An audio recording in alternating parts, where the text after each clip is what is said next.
Gear Mondays, the greatest Metal Gear podcast ever. I don't agree with you. Releasing on Monday, every Monday. How did you patch into my radio frequency? Stinks in here. Bad.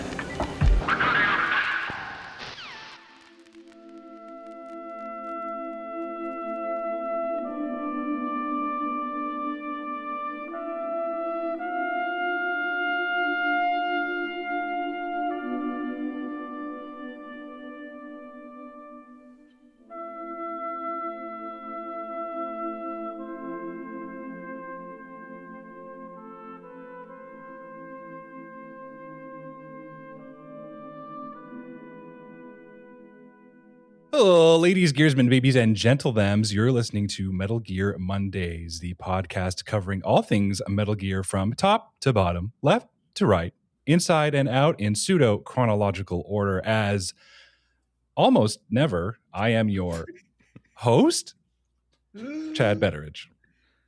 But I am not alone, and to my comrades I say, come, put me out of my misery. Not with death, but with some friendly podcasting. This week, I am joined by, he is Italian and he certainly is male, Alessio Summerfield. Hello. I am also joined by, there's women there, Liliana Wright. Fuck ice. Hell yeah. And last but certainly not least, he puts the DJR in DJ Rat King, much to my surprise, apparently, James Reichmuth. Yeah, fuck ice. Hell yeah. Wow, yeah, let's see. You're the only one who didn't say it. So Yeah, it's true. It's true. Fuck ice. There we go. All my homies. Huge fuck ice. Huge fuck ice. Huge guy. fuck ice guy. Fuck ice. Fuck ice. Fuck ice. You know what ice I don't say fuck guys. Smeared What, off just ice.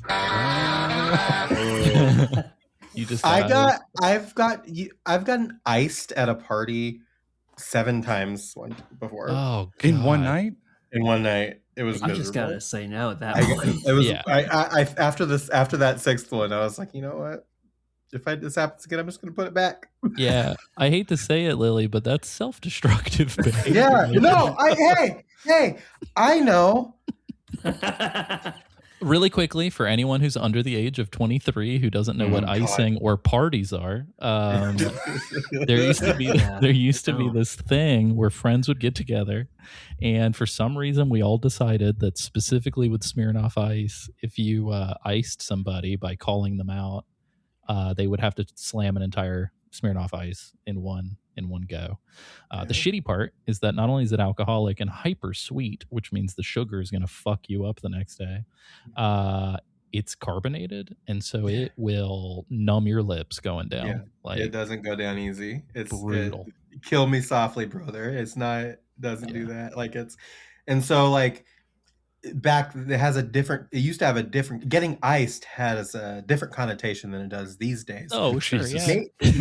Maybe as harmful. However, I'm not laughing at that. I'm just laughing at Chad's reaction. But yeah, no, it's real fucked up. but I yeah, I saw the moment where terrible. Chad was What's like, why happening? did I say I would host? it's important that the Canadian is the one that hosts the podcast when we talk. It's true. About this. Oh sure. Yeah. We're realizing that we recorded the last episode the Thursday before the Alex Pretty stuff happened. Mm-hmm. Yeah, that's crazy. Wow. That's insane. I can't believe it's only been 2 weeks. Yeah, right, I that's know. what I'm saying. It feels like it's been Fucking a fucking lifetime. crazy. Yeah, that feels like a whole year of news has Woof. gone by in the last 2 weeks. Yeah, it's Step pretty out bad. there, y'all. If for all of our, I know we have quite a lot of UK listeners, UK. and Canadians. I'm so fucking sorry, you guys. Yeah. It's awful. Yeah. Yeah. So I would say do what you can. There are plenty of folks you can donate money to, like ACLU or local businesses in various areas that have been impacted. As we get closer to the end of the episode and do some plugs and stuff, I don't mind pulling together like a list of stuff that we can rattle off. But yeah, it's pretty bad. I never get as disheartened as when I do when I look at the comment section for local news in my area. Oh, don't ever do that. That's Yeah. a big mistake. It'll be like a Bad- news bad story.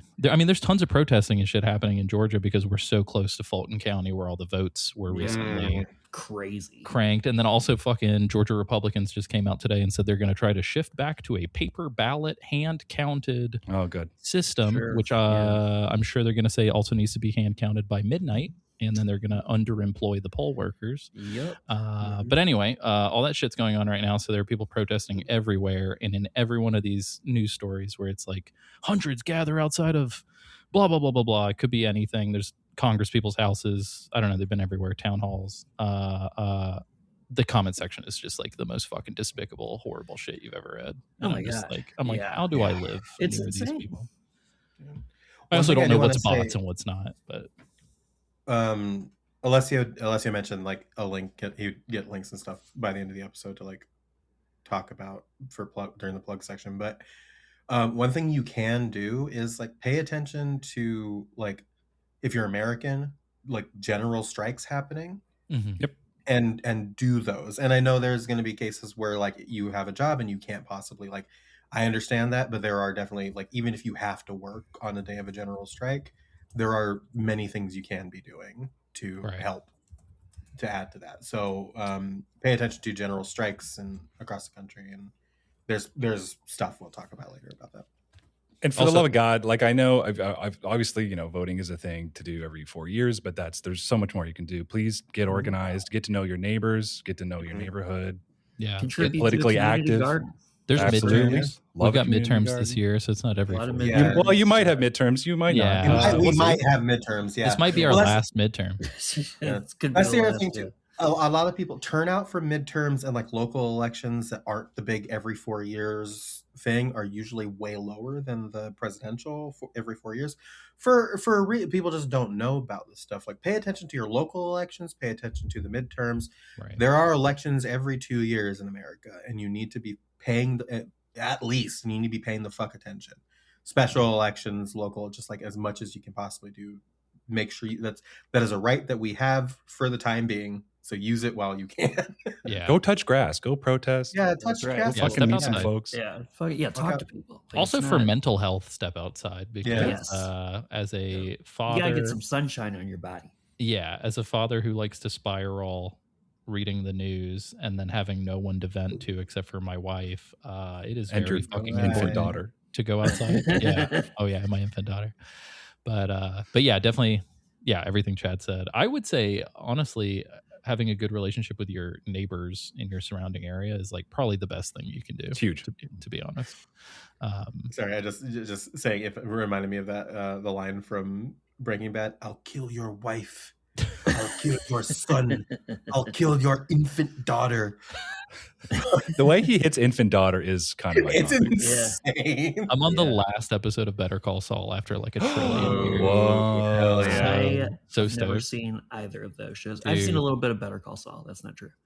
But The- I've only I mean, seen the last pilot to season- Breaking Bad. The last season of Better Call Saul definitely ties to a lot of Breaking Bad shit, Yeah. but I would almost argue like you should just watch Better Call Saul. I Like, liked it a fucking lot. I show. watched the whole first season. I need to go back to Breaking Bad is like I still consider to be one of the greatest shows of all time. Better Call Saul is on that level, if not Yeah. better in some ways. Like Yeah. Better Call Saul is incredible. I feel a little Yeah. squeamish about Breaking Bad. I don't know what it is. I'm like, It's, it's drugs away from me. You'll some be dark pretty shit. anxious for sure. Those drugs Dark away from me. TJ Rat King's a clean boy. Yeah. If there's anything I know about James, He's like super clean, no trouble, nothing.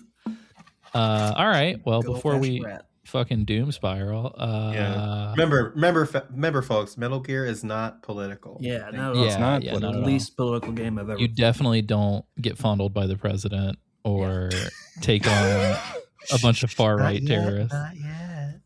But So, look, we're talking a lot about the the different Patriots things are that- not Epstein Island denizens. So Actually, spoilers this as well. this whole game actually completely changes if you imagine the Patriots as being the Epstein no. conspiracy. Oh, that's kind of what they are, though, right? I mean, it is. Yeah, actually. Yeah, quite literally. Yeah. Chad, would you like to proceed with your expertly crafted transition into what Thank we're you so talking much. about? Transition completely fucked by Elon Musk and the Patriots. We're talking a lot about things you can do.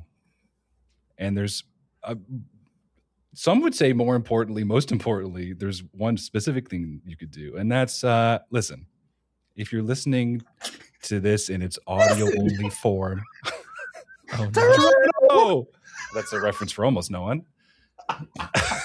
If you are listening to this in its audio only format by default, that's fine, I guess, if you aren't cool. But don't you want to be cool? Yeah. Here, take a hit of this. James, close your eyes. Turn around. Don't look at the drugs. I got a little something for you. I got a $1 strain that'll get you access to our community Discord, where you can chop it up with a bunch of brain rotted 30-somethings and also Alex.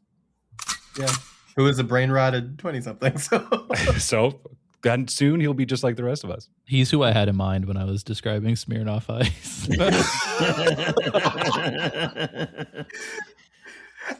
Okay, now I'm not entirely. Now I'm not certain Alex knows what Smirnoff Ice is. I'm like 50-50. He's got to know. He's got to know. He's got it. He's got to know. They still make it. It's out there. Yeah, they got it. It's in cans now. Zima for that Y2K you party. say cans? No. Yeah. That Oh, they so would now surely you burn can- right through. Dude, tall boy cans. They have tall boys. I got iced with a fucking tall boy can. Oh no. Damn, God. So what you're telling me is that you can now shotgun Smirnoff Ice. Yes. Oh. Which Wow. again, for the 20 Really? somethings in the crowd, No. shotgunning is when you punch a hole in the They have to side know. and then you drink out of it and all the carbonation just floods out. And you can inhale a can of beer. You say they Good have to know. Who are you? scientific Who are answer. you? Have to. Nardwar? Nardwar. It's Yeah. Smirnoff Ice. We have to know. You're Zoomers. We have to know. A $1 a month. Thank you, Chad. Anyway, the $5 strain will get you access to our sideshow called the Patriot Club, where we let Jesus, aka the listeners, take the wheel and vote on our topic. Speaking of which, can we Pokemon go to the polls real quick and get a poll update for the next episode? Oh yeah, my bad. Give me 1 second, Go please. to Talk the about the polls. $10 tier while I check the tier. Oh yeah. Also, while Alessio is doing this, we're talking about patreon.com/Metal Gear Mondays, in case you don't know what the fuck is going on right now, just to be clear. Yeah, and look, hearing our sultry, dulcet tones is fine, sure, but what if you also want to see us dissociate over the course of 4 hours, which this is probably going to be, considering we're fucking 12 minutes in already. Oh yeah. Well, for $10, you can get video versions of both this and the Patriot Club, and it will also give you the opportunity to be shouted out as a Patreon sponsor on a mainline episode, which we will be doing after Alessio's poll update. Oh yeah, of course. So you guys have 18 days to vote on this poll if you're a $5. That seems incorrect. Do they have 18 days? Like Uh, long days. time. Let me 18 see. days. Let me check. Let's find out. Don't we record that next week? Oh yeah, we do record it next week. All right. So as of the time of recording, you have like 12 hours by the time you're hearing You fucking joker. it. You've got 18 days. I think it was originally before we moved the What are you, the Joker? before we moved the recording date.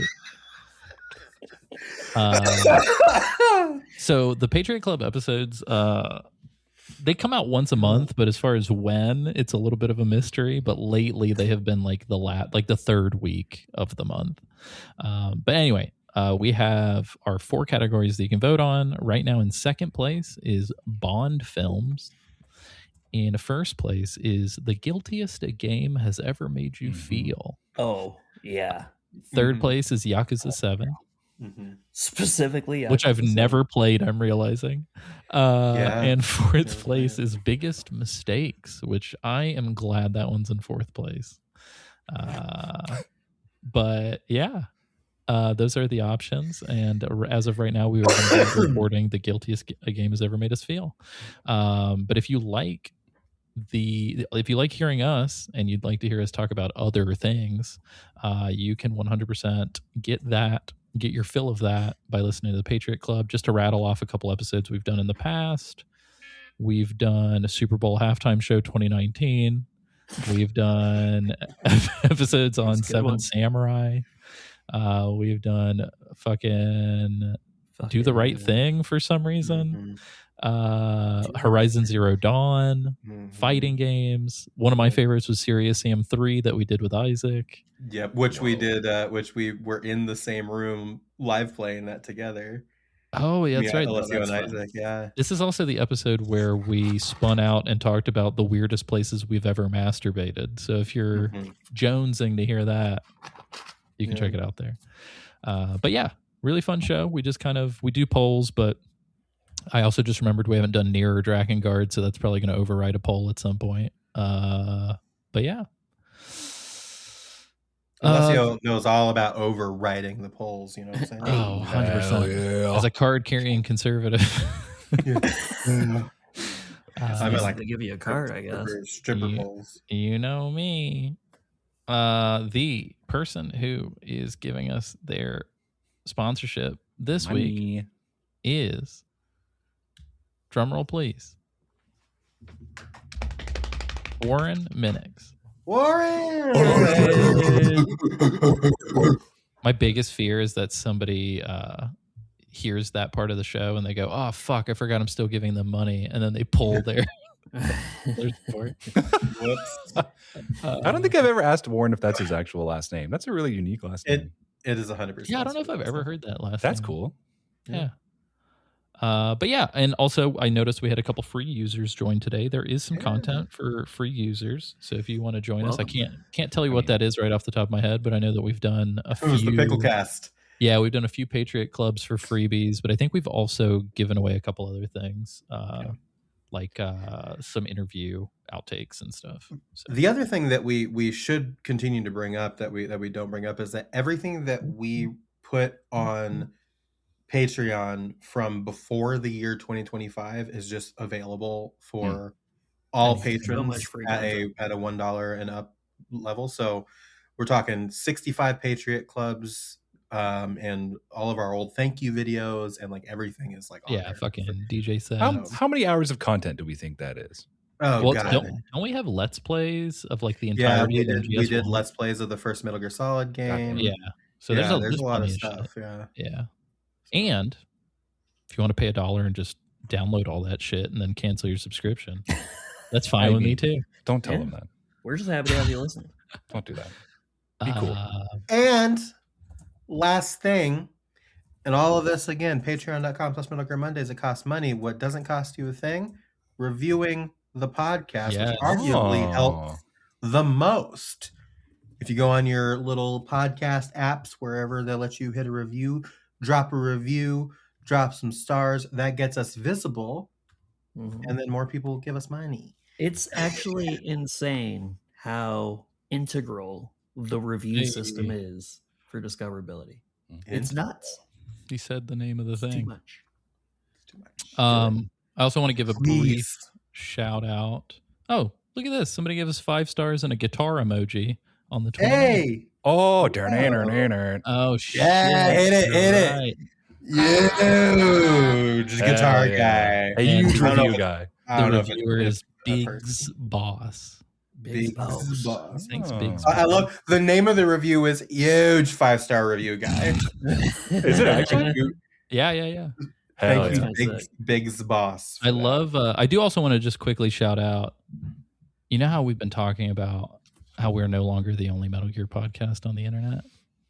Well, it turns out I did a little research. Nobody has had recent episodes or even episodes released this year except for one show called Metal Gear University. So shout out to Metal Gear University. You guys seem really cool. And double middle finger sunglasses to everyone else because we took our turf back, motherfucker. They saw we were coming back and said, "Oh no, we gotta go, run for the hills." Before we get too far into the episode, I do just really quickly need to ask, and I'm going to ask for Lily's thoughts on this. Lily, do you think we play all the new sounds that I have on the soundboard now, or do you think we just do them as we go? God. Do you think that we will have contextual places to play all of them this episode? Yeah, Queen. And Whoa. Wow, that was amazing. That convinced me that we should play them as we go. Yeah. So hold on, I do really quickly want to get an A/B test from you guys. Okay. So I spliced together a Yes Queen But then we've got that killer queen that's like very fucking chill. So I'm gonna play both. So here's the queen one more time. Yeah, queen. So good. Pretty good. And then we've got Yes, queen. The jump cut on the second one is sublime. Chef's kiss. Yes, queen. I'll keep them both in here for a while and we'll figure out if we need to retire one. Yeah, we'll figure it out. All right, cool. James, what do you think? I love it. Yes, king. Oh, hell yeah. I expected that one. Nice. I have a feel. I'm taking a bet that there is going to be one specific one. Okay. That's going to be played later, and if it gets played, I will be like, "That's the one." I was just saying to someone, gambling is everywhere, and Lily is bringing it to Metal Gear Monday. Oh, what's the poly market over under the lessons soundtrack? Does anybody have a side bet going on? Let's do a side bet. I'm putting my poly market investment in right now. Nice. Potato. All right. Apparently, that's going to get Trevor Noah deported for saying potato in the Grammys. Before we jump into the shit that we're going to be covering this week, I do really quickly want to give a quick sort of correction / update / shit that we missed. I do want to give a quick update on the book project. Book Watch 2026. You have had a lot of updates these last 2 weeks. A lot's happened. Yeah, it's fucking nuts. I didn't even realize until I was looking at what happened, and I was like, okay, well, definitely some updates. I've got a quote from our queen and hero of the season, Agnes Kaku. This one's kind of long, but I think it might make for a good Agnes Files. We need a symbol. Not a symbol. We need like a musical sting for Agnes, the Agnes Files. All right, I'll do my best to find something. We could make something. So Agnes, who we discovered was unfortunately part of like a crazy incel smear campaign at one point. So all my apologies to you if you ever hear this, Agnes. And then after that, we do have some fun facts from cast members of MGS2, Paul Eiding and Kim, my guest. So I will drop this. Bang, bang. But cool. All right, guys. So really quickly, you remember that stupid Konami secret website that we found that looked like it was fucking... James wasn't here for that. So James, we found a website that I think Konami forgot they're hosting that looks like a fucking GeoCities page. Still live? Yeah, and just has like random MGS2 secrets. So I'm going to read some of those that we did not cover when we were talking last episode. So first and foremost, if you call Pillskin on the codec a few times while he is sleeping, he will say in his sleep, "Liquid." Never knew that. That's weird. I wonder why he would say that. Yeah, it's weird. Interesting. Apparently, if you crawl for 2 seconds or more on top of the sea lice will enter your item menu and will eat one ration every 20 minutes. Mm-hmm. And after eating 3 rations, the satisfied sea lice will disappear. You can also, if you like rapidly move between items, you'll shake them off. Yeah, I had no fucking clue. That's so neat. If you use all of your rations while the sea lice are attached, you can actually read an item description of the sea lice before they disappear. That's sick. Next is if you complete the game with sea lice attached and then you register your clear code at the end, you'll be given the rank of sea lice. What? Who even does that? How the fuck did I feel like Konami programmed that and no one actually did it? I mean, I guess like you would have to get them on. I mean, like, I don't know. Does like would they disappear while you're in the end area? I don't know. Like, I don't know because there's a period. Are there sea lice in the end area?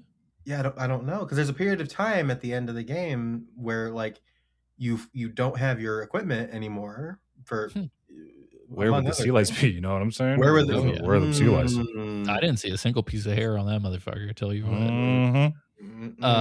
So even more ridiculous that I don't know if anybody would ever happen to do this organically. If you shoot a seagull and it falls out of the air and lands on somebody, it will damage them and they will faint.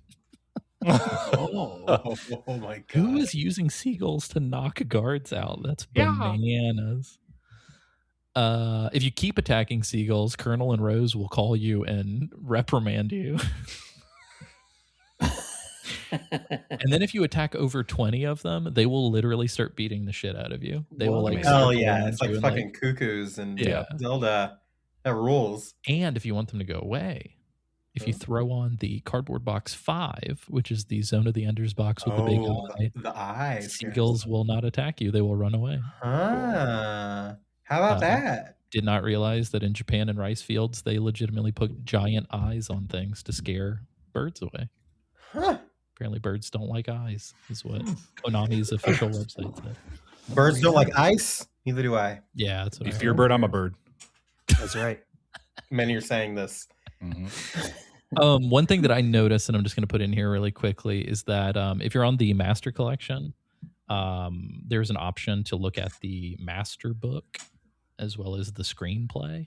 Right. Master Book's really fucking cool, so definitely double check that. But the screenplay, I noticed, just flipping through it, there is no "the Hudson River 2 years ago" line in the script. So everything else is there. Whoa. Except for that line. So I wonder if it was like a last minute. David freestyled it. Yeah, David is just like, pa. Speaking of David, perfect transition. So everybody, I guess it was the day after the fucking killing in Minneapolis, unfortunately, now that I'm thinking about it, timeline. So I talked to David Hayter on the phone for about 3 hours. And while we were talking, I was like, hey, David, would you be down to sign a letter of intent to state that you're going to voice the audiobook for my book? And he said, yes, send me the letter. So I did, and he signed it like instantly. And I was like, what the fuck? And then he also was like, if you need a letter of recommendation when you approach your agent, or if you want me to promote it to all of my followers, I will absolutely do that as well. So Fuck, David Hayter is let's go. David Hayter's my book daddy right now. Wow, book daddy David. Thanks, David. He booked David Hayter. Hey. For a split second, I was like, I wonder if I can share this, and then I realized right now I have no publisher, so I can do whatever the fuck I want. Whoa. I have no publisher, and I must share. In the future, this will be the missing episode of Metal Gear. This is the one that's going to go down. It's just all silence here. But yeah, really quickly, I want to run through the people I've interviewed in the time since the last episode. So I talked to Alessandro Ricci, who is the Solid Snake voice actor for the Italian version. He was really excited about that. Oh yeah, it was fucking rad. Super good dude, by the way. I talked to Paul Eiding. He's doing well. He sends his love to everyone. His play went very good. Yeah, his play went very well. Oh, good. You might hear something about the play from us at some point in the yeah. Free Patreon tier. Mm-hmm. Just brace yourself. Keep an eye out for some stuff. Yeah. Paul told me that every review they got for the play was glowing. He said it was the first time it ever happened in his career. So he was very excited. Whoa, good for him. That rules. I talked to Kim, my guest, earlier today. She's also Kim, doing well. She was super cool to talk to. I'll have a scoop from Paul and from Kim for MGS2, which I'm not going to talk about in my book, so I'm going to just put it here a little bit later. You're there. Oh, no. No, not yet. And by the time you guys hear this, I will have talked to a fella named Les Claypool, not the Primus guy. He owned a company called Magnitude 8 that did all of the dubs for like Akira and Lupin, Castle of Cagliostro, and like Moldiver, fucking all this shit. He also scored Guyver himself. But yeah, super cool dude. I'm talking to him and how he met David, and apparently Steve Blum was his assistant before he got into voices.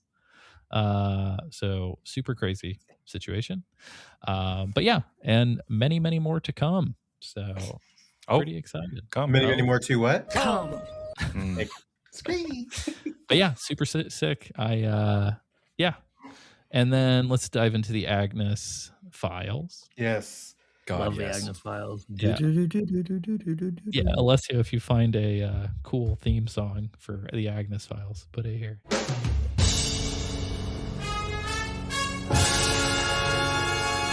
Agnes. And in response to whatever I put here. Yes, King. This is for Chad and anybody else who's watching. Hell yeah. Okay, so it's a 3-parter. It's a little long, but I thought it would make for a good conversation. So here we go. Really, It's shouts out also- Callum Newman, leader of the United Empires, by the way. I'm going to say, Hail, Xeon. So this comes from the Hardcore Gaming 101 interview that was subsequently pulled down, and we discovered a lot of things about the author that we are not going to share that were unfortunate. That is a rabbit hole and a half. But okay, so here Agnes goes. She goes, something I do want to say is that regarding my criticisms, I won't say my criticism comes from a place of love because I don't love Metal Gear. You know what? That's awesome. Fair. Same. That's so sick. She says, but Greg Egan said in one of his stories, which is rather great, and that is, quote, if a medium doesn't have a language as powerful as the medium, the result is an unearned suspension of disbelief. To me, a kind of nightmare. And so she continues, it's like molasses. It's been caught in all this time. I think in the early days, the medium, speaking about video games, was quite limited. So the language that you used, whether it was graphics or game control or just the actual text, was in line with that. All was kind of good. But very quickly, the medium outstripped the language. And in the meantime, it just continued to gabble in this stuff grabbed from poor movies or just arbitrarily stuck in comic book pieces. I don't know when it's going to get out of this. I'm sure some people have experimented, but as long as everyone sits around, a polite way to say it is a mutual congratulations society. As long as this keeps going on, it's not going to get better, guys. It's really not. I've made my peace with it, though. I feel fortunate that I didn't really have any dealings with Konami after this. After hearing all these stories, I mean, I guess I was actually lucky that I was kind of kept completely in the dark. I left the industry completely and just stopped doing game work until I was offered Katamari Damacy. And one of the reasons I left was because it didn't need me to give anything of myself. Game developers treated game localization like, oh, here's a Kleenex to blow our nose. And that's what the story and characters and all these things are. If you're going to feel that way, you may as well make something that doesn't have any story at all. In some ways, nothing much has changed. There are some good games. I've mentioned Portal, but they're a rarity. Wow. So let's talk about language in video games for a hot minute before we get into Metal Gear Solid 2. I think it does apply to MGS2, though, because I do think, and this isn't a knock to MGS2, I do think some of the weird dissatisfaction some people may have with this game is that Kojima is trying to use games as a transference medium for ideas that I don't think necessarily fit games in 2001. You know what I mean? Like, I kind of feel like in a weird sense, he's trying to say more than he is capable of saying with the tools at his disposal. Kind of. I don't know. I know that's not like the most accurate sentence, but like the vibes of that sentence are kind of how I'm feeling on this replay, I think. Like, I think I what she said resonates a lot with me across like the industry as a whole. It's just like to be saying that and making that point when we're talking about early Metal Gear Solid, like if 1, 2, or 3 is just like, this is the game that you chose to bring that up about. It's like look, as an industry, most games were not great in the 90s and in the 2000s, but this was like a shining example of like actually pushing the medium forward. So I'm just like, I don't really know. Sure. I don't really get it. I mean, obviously, like she had a terrible experience. Working on this game, and I totally understand. But well, and based on some of the broken English sort of transcribed in the quote, I do also think that maybe there is a little bit of like an ironically enough like thought transference that's kind of being hindered by language. Sure. And so I don't know. I almost kind of took it quite literally as that it's like mechanics as language weren't really, Because if you think about it, Metal Gear is not really mechanically saying anything. Like I mean, it is writ large, but I think like on a moment to moment level, it's like the mechanics aren't contributing to the message. I guess I don't know. Is that off base? I would disagree. And we're going to talk about it a bit more, but I think like even the map itself, like the way that the big shell is segmented into these little blocks that you move between these bridges to get to these like transitional states. It's like the segmentation of Raiden as a person, right? Like that's the map itself that the player is on reflects the actual state of mind of the protagonist that we're controlling. So in that regard, I think it actually does. But I don't know. It's also a stripped down like wireframe of, it's like commenting on the wireframe of what is sort of the clay is caked on top of for like other games. You know what I mean? Right. It's like, I think, because wasn't there that story that originally Kojima wanted the entire environment to just be like literal wire? Yeah, we talked about this. I think on yeah. So Well, so it's in the same way how like Shadow Moses obviously is, it's one giant area where each section kind of flows into the next. But with the big shell, much like literally the VR missions, you can't just go from one to the other. You have to stop, go back out to the menu, and then go back in. It's the same way of going from like strut A to B, right? Like you leave the strut, there's the transitional connecting bridge, then you get into the next strut. Like there's no natural flow. Yeah. Which I think is really cool. And it's also the other thing is like, and each of them are like different biomes. Like they're all laid out so differently, and they're all like a different use purpose for each one of them. And so that's it's really like, true. It's really interesting because like as wireframe and as like kind of hobbled together as it's also very interesting that each of the struts are unique and they serve some different purpose, and there's a reason for them being there, and they are like, you're never going to confuse strut D for strut like F, you know, because they're all completely different things. Fucking strut F. Yeah, no, I would never do that. I found myself like trying to get back in the mindset of like, because I didn't play this when I was young, right? And I was like, what might I have felt or thought about this game had I played it when I was young? And that getting in that mindset like made it feel much more tense to me, and I felt like way more in it with like the music, like moment to moment, and like some of the situations it's gonna force you through in this section. Especially, I was like, wow, like this would have like fucking had me tense as a kid, like all over that shit, for sure. Like, I mean, if you think about it, like if MGS1's Shadow Moses is a painting, MGS2 is the painting has been erased and we're literally staring at circles with numbers on them that are quite literally an outline. Yeah. So it's that's like, great. I think my counter argument to Agnes, which she's still the queen. Agnes, please, we love you, Agnes. Yeah. My counter argument to Agnes in this regard, though, is that if Kojima is playing with deconstructing video games, that means that there's at least enough of a language to even deconstruct in the first place. Ooh.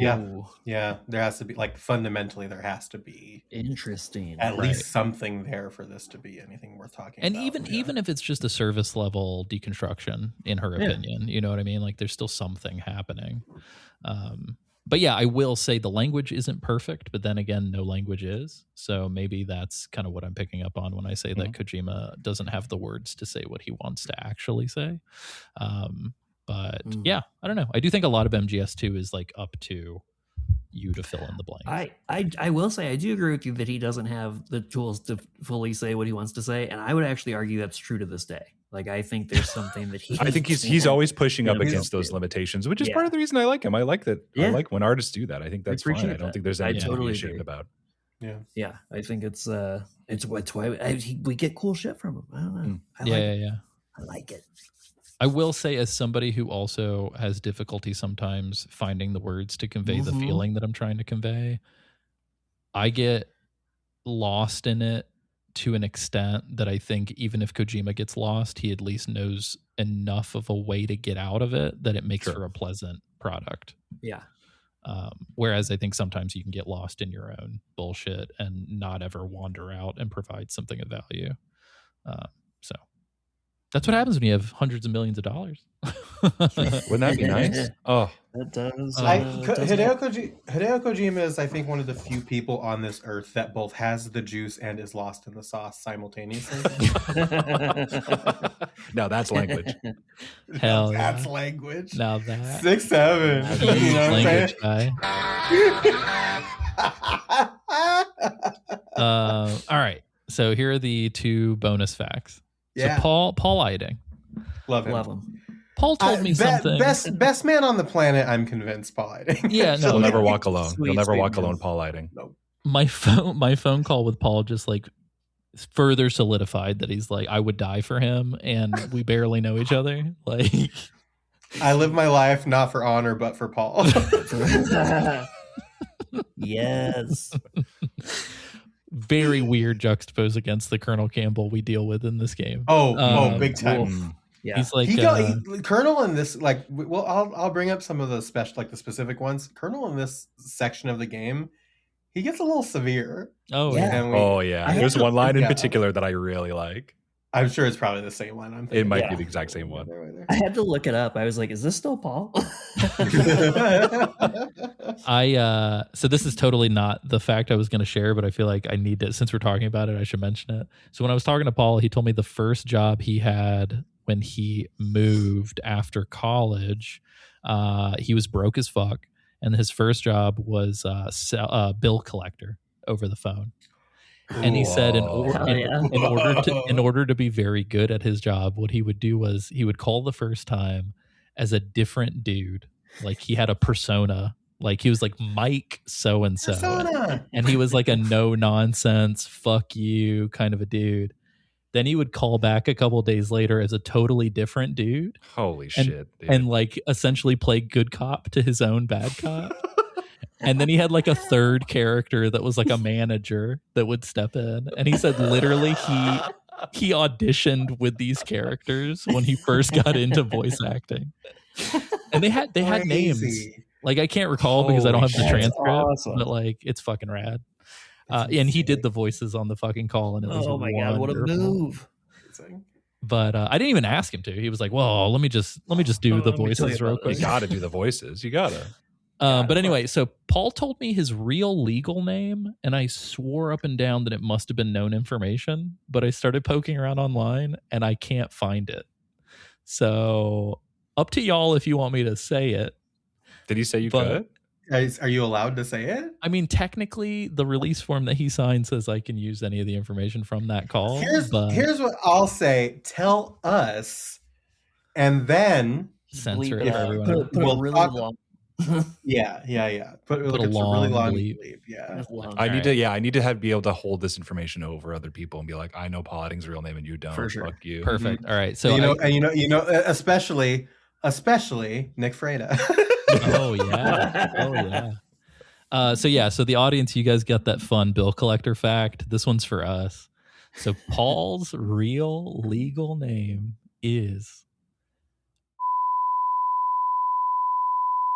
I will give the audience this. The reason why he goes by Paul is because he auditioned for the General's Glee Club when he was in the military.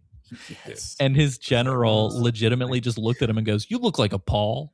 And he goes, "All right." And from then on, he's I been sure going am. by Paul. Well, time out, and you might want to bleep this really quick too, so that it doesn't get tied back to it.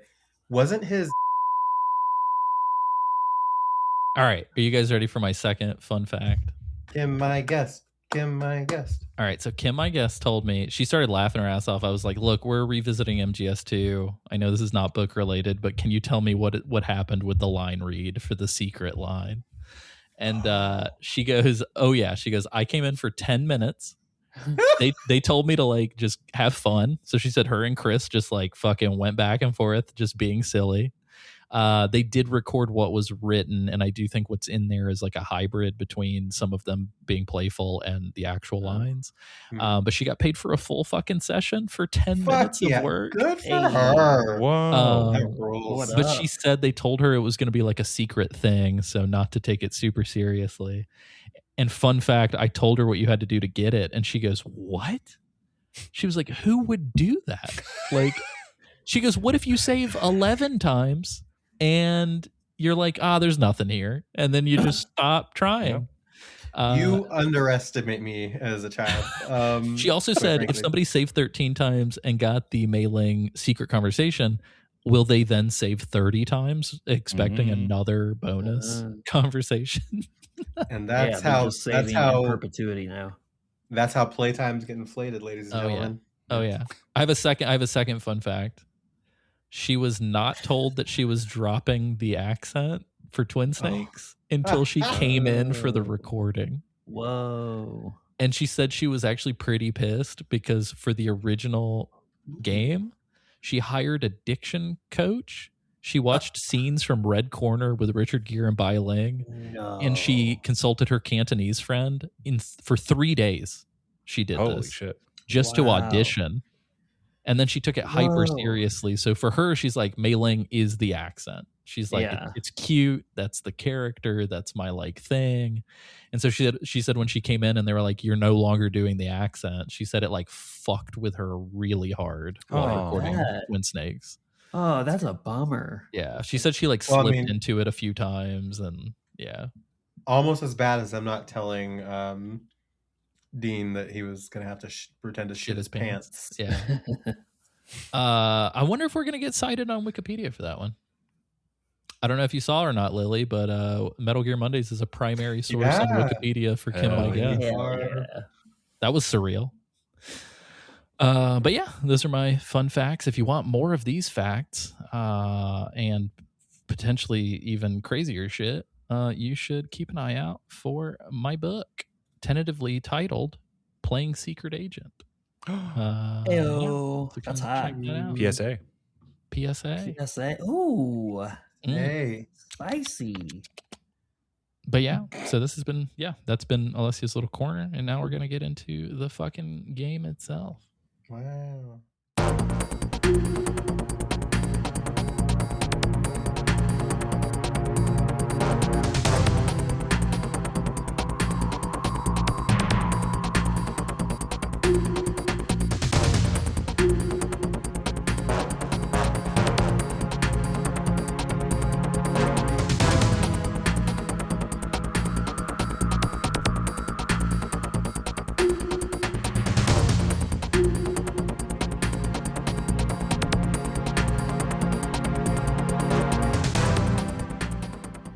I said, wow, like it's a surprise that we're going to get into the game. Wait, really?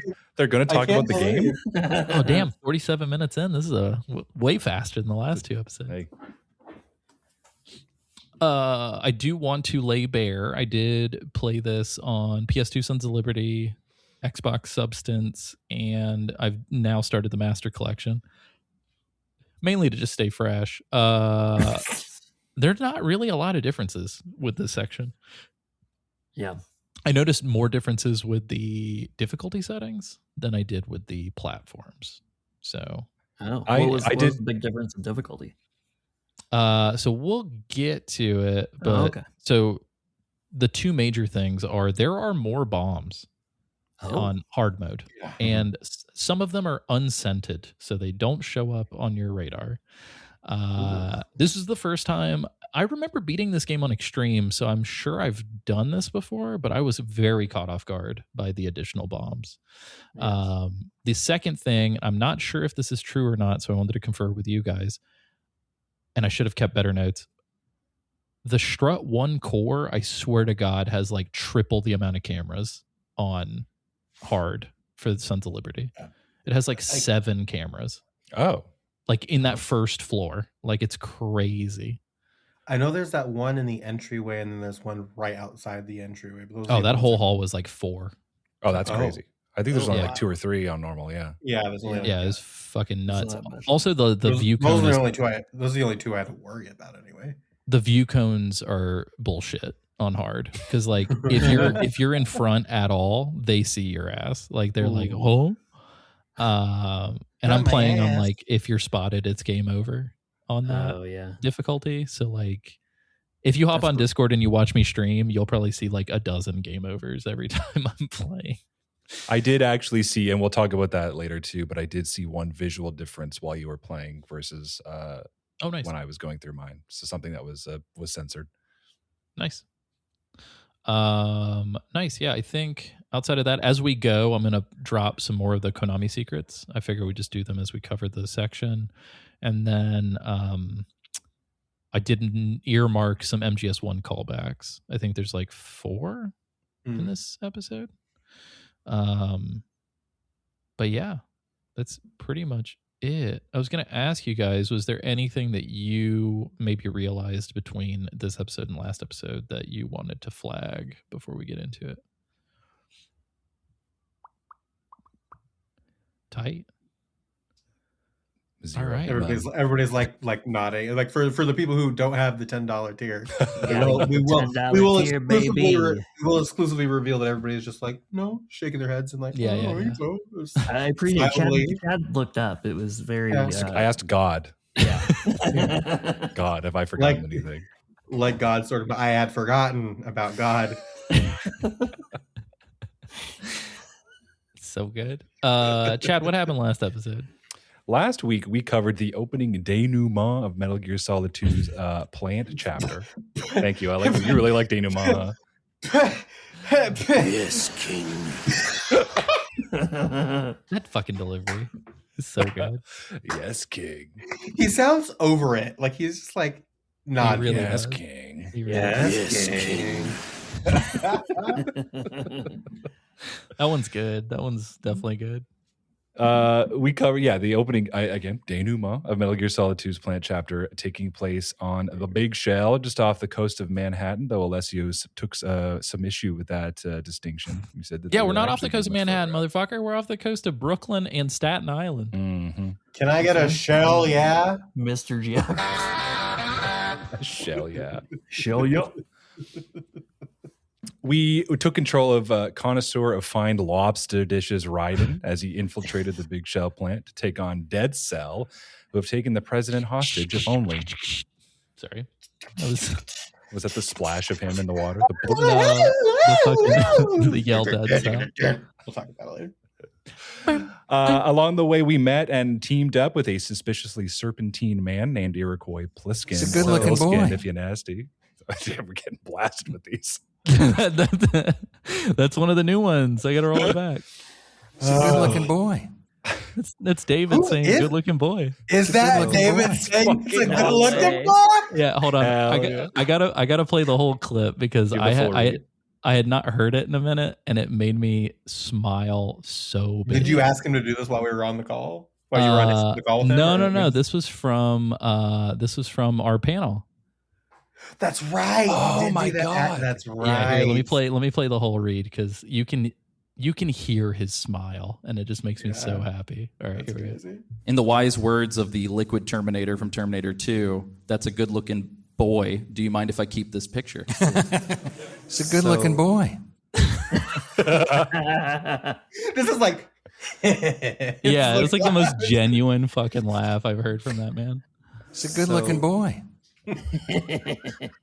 That's a good impression, James. Wow. Yeah, we we teamed up with Iroquois Pliskin, voiced by that man David Hayter, which is kind of strange. I don't know, it's kind of weird. And where we left off, we were tasked by one Peter Stillman, which is his name. That's his name and nothing else, to defuse a host of bombs spread out across the plant. And if you think it's something else, that's bad praxis. Praxis. You better not do that. To defuse a host of bombs planted by his former apprentice and Dead Cell member, Fatman. Fatman.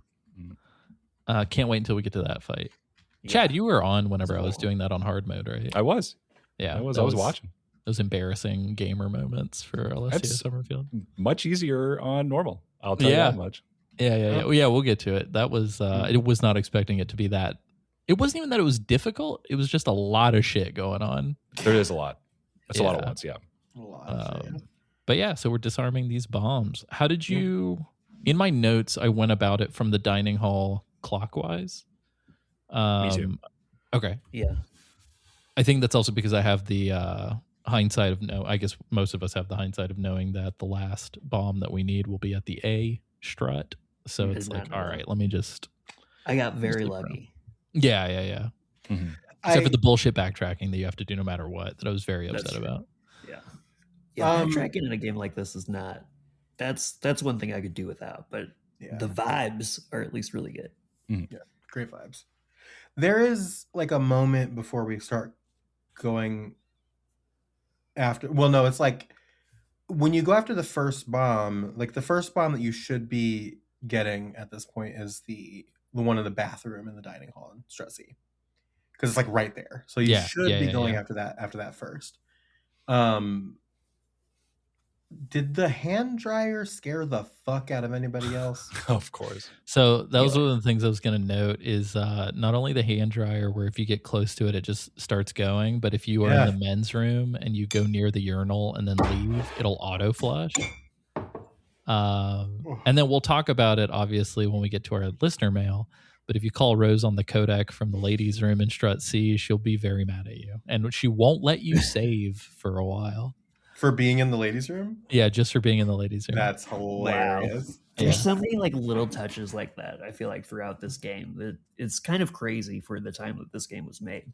Right. Yeah. But Alessio, in your secrets thing, while we're on the subject, do you have the one about what happens if you leave Strut C immediately before defusing I do. that bomb? I do Okay, have good. that. We'll save that. Cool. I will say, though, one thing that sucks is like the classic Kojima thought of everything, except the one thing he didn't think of is I don't want to go back and get sensor B if I know where the goddamn bomb is, bro. Like, come on. Because that's the thing that changes is that like it's it's in the bottom of Strut A. We'll get to it later, but you do have to go back to Strut C no matter which way you go to get the which is before kind you of irritating. So it's like a whole. And at first I thought it was to cover up something, like maybe like a loading thing or an environmental change, but like no. The only difference is like the elevator comes up now. But anyway, Chad, if we're going clockwise, we can talk about that thing like right now. So if you go from C to D very quickly after the Peter Stillman convo, you'll see a man in a fucking cardboard box running across the bridge. Yeah. And if you call Pliskin while it's happening, you'll be all like, I don't know what you're talking about, like essentially. And then if you shoot at the box starts to fall apart and he starts running even faster. Well, one of the best parts too is that after he's kind of like dismissive at first, and then he starts to get really defensive and like lectures you on the usefulness of boxes in a stealth situation. Which, to his point, on fucking hard mode, those boxes are awesome. Lifesavers, I bet. Holy shit. Yeah, they're really good. I will say I've not used boxes as much as I have on my hard playthrough. Were these types of secrets things that you knew about in your youth playing it? Or is it only some of them? Some of them for sure. Sometimes, yeah. Like but like a lot of it, like this all came from like the days when you just did everything because you do everything, and I feel like there's myths everywhere, like online. Like you got like back in the day. You got like one video game bi-yearly, and so you just played it over and over again. Yeah, so, bi-yearly. It's true. That's pretty accurate, actually. Yeah, that's a really good point. If you had a wealthy friend who had a strategy guide, you just fucking, you were like, can I borrow that? And you just fucking soak it up. That's incredible. I'm going to stop doing this at some point, but in order to beat Metal Gear Solid 1, because Christopher Randolph wanted to hear his own fucking performance and couldn't get far enough into the game, he bought a cheat book. Hell yeah. And he said that it helped him get through it. I wonder what was in that book. He told me he was going to go through his storage to see what was so special about motivational quotes. But yeah, he did beat it. He beat the game with his cheat book. Damn. See that cheat book. He did say his cousins had to beat MGS4 in front of him for him to see his performance. But anyway, I'll stop. Sediment Pool is the next strut. This fun one with the double layered. Looks like Chad's Mac Mini. It's got the little bottom and the little top. I was wondering where that was added. I was like, what? My what? I love the verticality in all these struts because MGS1, other than like the furnace, I feel like didn't really have a lot of verticality. I mean, you're literally repelling, I think, during part of MGS1, but not like. But that's like repelling is such a weird one, especially in a game like Metal Gear Solid 1, because like if everything is flat, it's like still flat. It's just you're just going a different on a different plane. Right. Sure. So it's like it's not. I wouldn't really call that verticality in the same way. It doesn't feel like verticality either. Yeah. Yeah. I mean, I think the only verticality that's like of any merit whatsoever and actually useful is like the little walkways that are in the tank hangar, the heliport, and then the nuclear warhead facility. But it's literally just like steps and a little catwalk. But in this one, you can fucking hang, you can drop, you can do all that jazz. How difficult was it for you guys to find the bomb in Strut D? It was kind of tough. I feel like I'm not great at maneuvering in this game still. And I remember it took me a while. I didn't run out of time, but for some reason when there's like a timer in a game like this, like I kind of like get tunnel vision and panic. So I feel like I was running around at first and that kind of continued to strut for a while. Oh, geez. I just wanted to say I was laughing while James was talking. Like I was kind of chuckling to myself while James was talking because Alessio goes, "Was it hard for you guys to find the bomb in Strut D?" And I was like, "No, not really." And then I realized he was not asking me. He was asking the new players of the video game. Chad and James, not the veteran Liliana.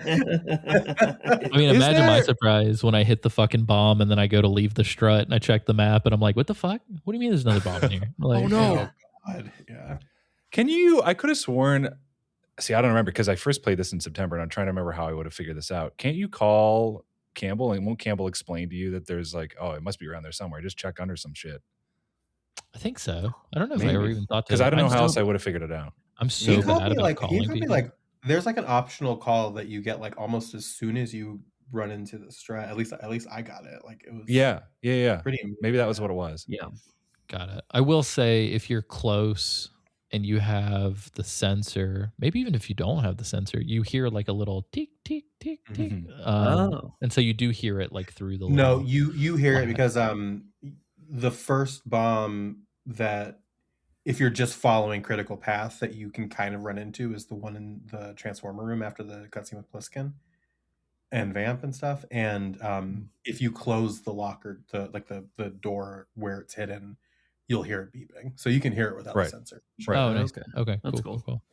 But yeah, so in hard mode on Sons of Liberty, there's two of them, but they're like in the same, like one is under a little door and then the other one is under the opposite little door. So it's like not that crazy. But yeah, I will say the one shitty part about this section on the hard mode was that it seemed like most of the guards in this fucking strut, if they got put down or anything, the radio would immediately be like, why haven't we heard back from you? And so they were just they're pumping dudes in there constantly. That sucks. So I just got to the point where I would fucking wipe out the whole room, do what I had to do incredibly quickly, and get out of there like halfway through barking over the radio. Yeah. But yeah, also, did you guys spot these little Moai heads? Like the little Easter Island heads? No. So this is from the Konami Secrets. I personally only spotted one of these, but on the north side on top of the stirring sort of shaft thing, in first person, you can see a little Easter Island head. Oh shit. They appear in MGS. Shoot it? I don't think anything happened when I shot the one I found. But I know in MGS1 there's one, maybe two of these, but there's allegedly 4 in the sections that we played. Okay. I love that. Like games don't do that enough nowadays, like because nobody's getting paid enough, let's be clear. But I mean, they do it for achievements. I feel stuff like I feel like achievement culture kind of fucked this type of shit up. It did. But like I see what you're saying. Controversial. Can I ask, and this might be a question mostly for Alessio, just because you might be the only other person that can. Yeah, Queen. Thank you. Yeah, Queen. Sorry, that was a misfire.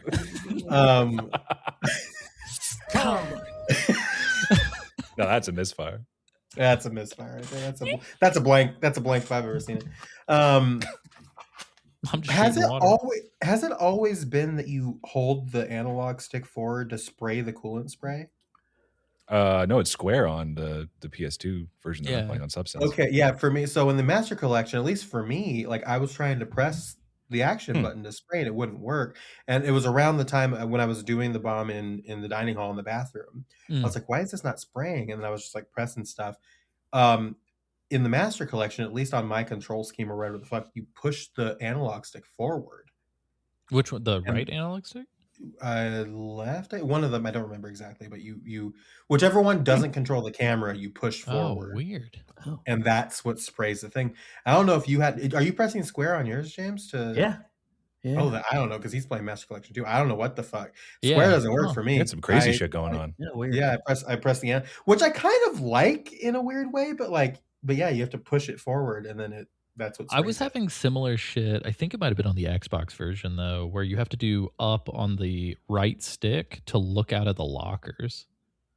And so I could slowly do it and it wouldn't make the sound. But if I fast did it, it'd be like, and people could hear it on the outside. Are you able to, because you're playing Sons of Liberty on PCS X2, are you able to do like the subtle button press to stop aiming your gun instead of firing? So it's really sensitive, I've noticed, and what I have just been doing to do it more like efficiently is I just let go of R1 and then toggle the weapon off. So I'll let go of R1 I'm just been and firing my tap shit R2. every time. Yeah. So just like lightly let go of R1 and double tap R2. Who indeed. I also picked that up from the Xbox because it was such a pain in the dick to like configure all the controls. So I'm just like as quick as like just get out of first person first and then unequip the gun. But no, I think on PCS X2 I have noticed with like a fair amount of things, the pressure sensitivity does seem to work. It's just much more sensitive than it would be in the main game. What controller are you using? I've got one of my DualSense controllers. I just plug in. Maybe I should switch to that instead. I've been on an Xbox One controller, so that could be part of my troubles. I've just gotten really used because I'm using this baby right here. Noise. Hell yeah. Well, and I'm just getting used to clicking in this stick to just. That's the great thing about the Master Collection. Yeah, it makes that whole process way easier. Way easier. Yeah. What happens when you click the stick? It drops the gun. That's what instead of the pressure sensitivity, you just click the stick in instead. Mm-hmm. Huh. I had no idea. And so so now that I'm controlling it, so it's it's this one. It would be the right analog stick. You press it forward and it sprays the coolant spray. I know on Xbox Substance I've been doing it to where you click in L3 to do first person. So it's, I don't know.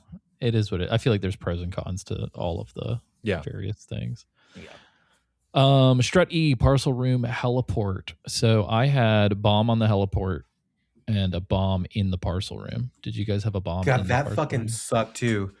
That bomb in the parcel room. Lily, you were on when I was trying to find it, right? So Alessio will periodically just kind of stream Metal Gear stuff on the Discord, which is another reason why $1 a month Metal Gear Mondays Patreon is cool, because you can watch Alessio stream and hang out and stuff. But I was on with him and it was before anybody else jumped in, so it was just me and Alessio.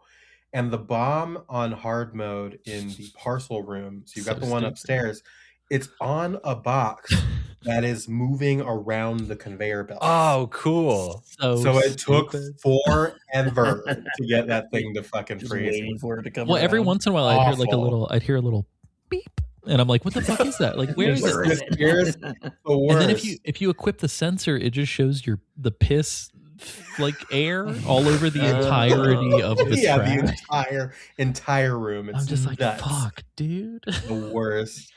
So I will say, I'm not sure if I just happened to just hit it at the right spot, but I feel like it required less of the spray than the other ones do. It felt like it went much quicker. I think Yeah, I think so, and I think that was a mercy, but they shouldn't have done it at all.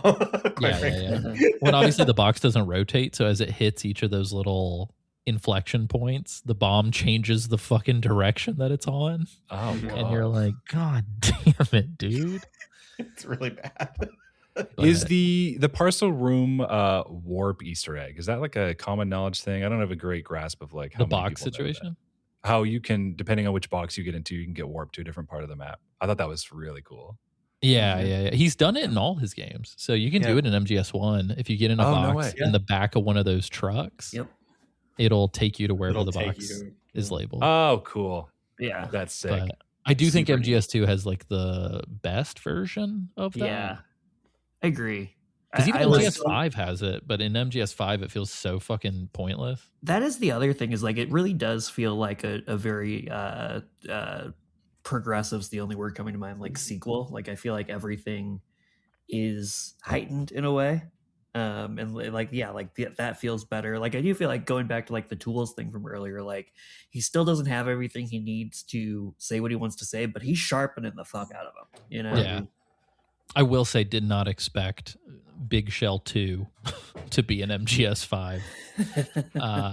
So look forward to that, Chad. Somehow less interesting. Yeah. Somehow worse. I like Big Shell. I'm a Big Shell defender. So I'm a Big Shell big Shell guy. No, I'm a huge Big Shell guy. No, I'm saying Big Shell. Huge Big Shell guy. I'm saying Big Shell 2 and Metal Gear Solid 5 is less interesting than. Oh, fuck. Well, god damn it. Yeah, Big Shell 2 is less interesting because it's just real Big Shell. It's super huge and there's nothing there. There's nothing. I mean, that's kind of the one flaw of that game in general. It's huge, but there's nothing there. True. There's another one of these Moai heads in here. It's in B1 behind one of the level 5 doors. The only reason why I know that is because you have to enter that room with one of these special boxes. So since we're here, I guess let's break down what all the boxes do.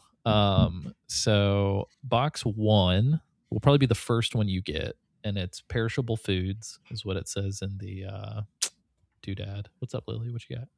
No, I'm just the number one. Okay. I thought you were like, no. No. But box 1, if you read the descriptions of the boxes, it'll give you a good idea of where it's going to take you.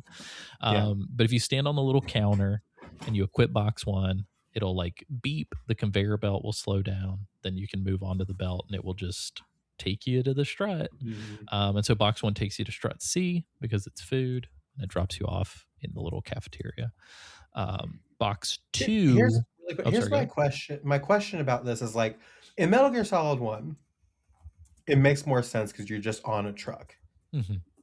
In Metal Gear Solid 2, somebody had to lift the box off of the conveyor belt to put you in the place. Yeah. And it's not like you're hopping in the box and closing it. You are putting it over your head. And then even if you were hopping in a box and closing it, you are a grown man. Ostensibly. So what's the I know like it's a video game, so take your disbelief and throw it out the window, but like that's really funny to me, and I just wanted to it's really good. Well, the idea too in MGS1 that somebody is just driving this truck back and forth multiple times in a day is very funny. Oh, looks like we're full, better go. Ah, fuck, I left that man is like he hates his job and he's just killing time. Like that's that's time theft. That's time theft, and we salute it. Snake it in a box on the back of a truck in Shadow Moses, and then you wake up and you're literally just in the middle of nowhere while the driver is like smoking weed in the front of the truck. You're like, fuck, dude, I gotta get back to the base. I got a mission. Box 2 is really like nondescript. It just says like PSF Z1 on the side of it. I don't really know how that's supposed to tell you that it's going to get to strut B, but it takes you to the little power room. That one's the weirdest because it just drops you off in front of a fucking locker. And it's like, okay. Box 3 has the orange on the white, which we see on the tanker. This one takes you to strut A. Box 4, I was very surprised by this. I even took a screenshot. It's a fucking McFarlane, like Todd McFarlane toys box. Darkness. And I was poking around as to why that would be the case. Yeah. but it's because Todd McFarlane's toy company did the MGS 1 and 2 toys. Oh, no way. That's so fun. But, I love that. So it's like a little Spawn logo. But if you get in it, I was like, oh, surely this is how we see Vulcan Raven toy at the big shell. No, it just drops you off in Strut F on the bottom floor. Which sucks because it drops you off like real close to where all the guys are. And it's like, great. And then box 5 has, quote, an eye-catching design, and it's a Zone of the Enders logo. And if you use that box, it takes you to a secret room at the bottom of Strut E where there's a photo camera, digital camera. So you can take pictures of all those sexy lady posters. That's right.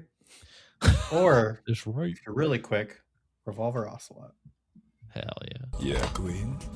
I feel like we're going to have to pay Phil Lamar fucking royalties the more that I click. Well, maybe if Phil Lamar wants to come on the podcast, True. then we could. Then he can say it himself. Didn't we get him to reply to some emails a while back and we just never scheduled anything? I don't fucking remember, dog. I will say I did send a feeler out to Vanessa Marshall, who voices Olga, so we might be able to get her on the show if she responds. Yeah, Phil Lamar, that was like 6 years and one gender ago. That's true. Yeah. Isn't Vanessa Marshall the Making My Way Downtown? Is that her? No. What's her name? Carlton. Oh, yeah, that's I like where your head's at. Can you imagine if that woman was Olga? Making my way downtown. There's mines there. Listen, we'll get to that. My entire worldview, like my entire life, has been flipped on its head. I love it. I love it. I want to take this ride with you, Chad. Take a ride with me. Yeah, one thing I will say, obviously, like I'm speaking from the perspective of a privileged white male, but this came up even whenever I was talking to Kim Mai. Like, I feel like all the people who do these voices are not trying to do stereotypes. Like, it seemed like a lot of love and affection and effort went into the accent. Very earnest. Sure. And it's like, it's weird because on the one hand, it's like, wow, this feels kind of stereotypical and I feel a little weird about it. But then on the other hand, it's like, I don't know, it's like riding that line where it's like, it doesn't feel like a punch out character, but it also doesn't feel super natural. I don't know. How do you guys feel about the accents in this game? I don't know. I'm sure Ivan will agree with this. You can always do a Russian accent. It's never racist. I mean, they're white. Yeah, That's true. That's true. Yeah, Nastasha is Ukrainian in MGS1, I discovered. No. The thing I'll say, like, I don't know. I don't really have an opinion on it, except that I think that the fact that they don't have accents in 3 so as to like humanize them to an American player, I think is way cooler of a concept. Yeah, that's true. They make those comments too about like your Russian is perfect. Like it's just like diegetic in the moment, but like they're speaking Russian and they have Russian. Like that's really, I think that's very cool. I like that a lot more. Yeah, that's better. I agree. Yeah, I agree. I think that works. Here's what I'll say about that though, is I think that works better in a game that is set during a time when we're supposed to hate Russia. True. I mean, that's a good point. Right. But I think that works better if you're talking about humanizing Russian characters. Yeah. I think that works better there. Whereas here it's like, you know, it's in the middle of 2001 and like people can have they're speaking English. Sure. You know, and all it's not like there's a character named Chinaman or anything. In this right. No, who would do that? Yeah, that's crazy. He would never. He would never do something like Very weird. It's interesting how that is not even mentioned in that master book. I wonder. I feel like it's mentioned in his diary. I'll tell you that much. That blew me. I love that with no context, somebody's just like, "What the fuck, Chad? Like, what's going on?" Mentioned it in his diary. I read it last night. No, there is a scan. There is a scan of Kojima's development personal diary floating around that has been translated from the MGS2 development. Let me tell you, this man has some poor gut health, and he's really got to get some shit figured out. Literally. I hope at this point, I hope he has. I would love to hope that. What if Margaret Qualley is just like, love Kojima, but that guy? He's always Shit is always farting. Always The Johnny farting, always Sasaki stuff shitting. was based on real life experience. Yeah. That was his. Rose was his wife's insert. Johnny is his insert. That's his self-insert. Yeah. Self-insert OC. Johnny Sasaki. I love it. I love it. Strut F Warehouse. It sounds like we have some feelings about that, so we should probably talk about that. Oh, this is where my life changed. Oh, Um, tell me more. once you get that SOCOM suppressor, blood for the blood god, man. I forgot that was there. Yeah. Indiscriminately. Oh, I was killing everybody people. That was my job. dies. Yeah. Dog, especially on hard mode, I'm like, no, we take pieces off the board. There is no temporary. Yeah. Call me the murder hawk because everybody dies. Thank Yeah. you. I will say there are definitely situations where it's much easier to wait for an opening and just fucking book it. Sometimes, yeah. And they do punish you if you're playing on hard. Like I said, it's like 1 in 2 guards just happens to be the radio man for that area, and you're like, God damn it. But I will say, coming back to the F strat, I can't remember if it was now or if it's after we get the level 3 card. Because we will be coming back. I definitely was running. I had like an open moment, and I was like, all right, I'm just gonna weave between these dudes, book it, get in, get out. I run in, fucking C4 sensor. I just like immediately ran into it and just fucking blew the entire. Yep. This is after you get the level 2 card because that's when you have to go back for the AK. But yeah, I definitely did the same thing where I was like, ooh, goodies, and then I blew up real bad. My first playthrough, there was a funny bit in Strut F because I was still like trying to figure out exactly how to play and like get like actually acclimated to the controls. But so there's the 2 guys that are on the upper floor, and they overlap a little bit with their patrol. I'd keep shooting one of the guys. So and also very foolishly, I for some reason wasn't doing headshots, so there was a delay. But I would like shoot one guy and then get the other one, but then the other guy would have woken up by the time I had gotten the other guy, and then he would just wake him up again, and they'd just be locked into this fucking thing for like a good 5 minutes. Where I get one guy, and then he just wakes up the other guy that's already passed out. It was like Spaceballs. Yeah, exactly. Yeah.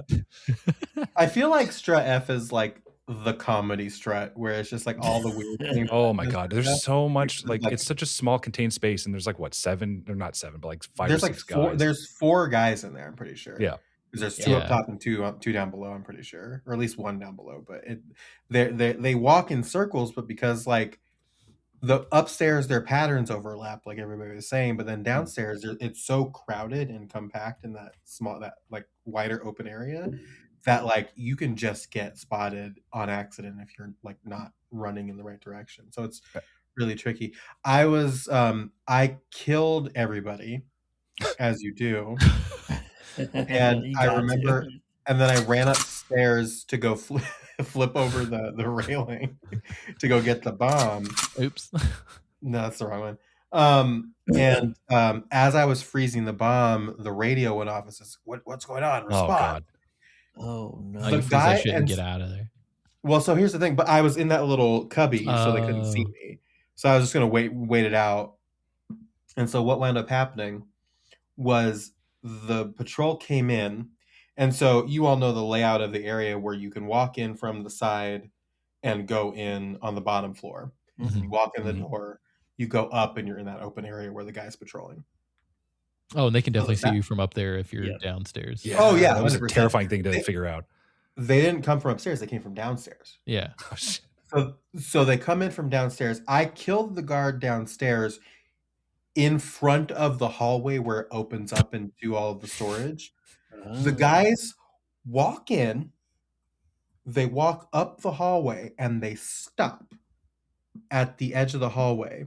And the cone of vision doesn't quite reach the dead guy, even though he's right in front of them. And so it stops there for a second, and they say, guard has gone AWOL, nothing else to report. And then they leave. That's how I operate in my own home as well. I'm like, no trash here. you would think that like if a guard has gone AWOL, number Right. one, you'd think that you'd investigate it a little bit more. That's true. They're like, And fucking number whatever two, happens all the time. You'd think you'd leave a guard there at least. Well, we And don't they know how much did. Solid Snake is paying these guys. That's true. He That's could be true. paying He them seems like to have 20 an bucks. unlimited array of them because they do reappear. That's true. Hey, could be. I will say this: the guy on Strut F who goes from upstairs to downstairs can fuck right Jesus. off forever. Caught That me guy- hanging on the railing so many Oh times. my god. Well, dude, that guy caught me that goes fucking up coming first. upstairs so many times. He turned the corner as I'm mid stairway, and I'm just like, Piece of "Fuck shit. you, dude." Yeah. That guy He can would suck me that from the back. bitch.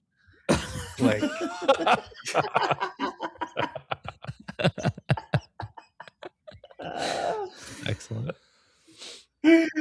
Oh God.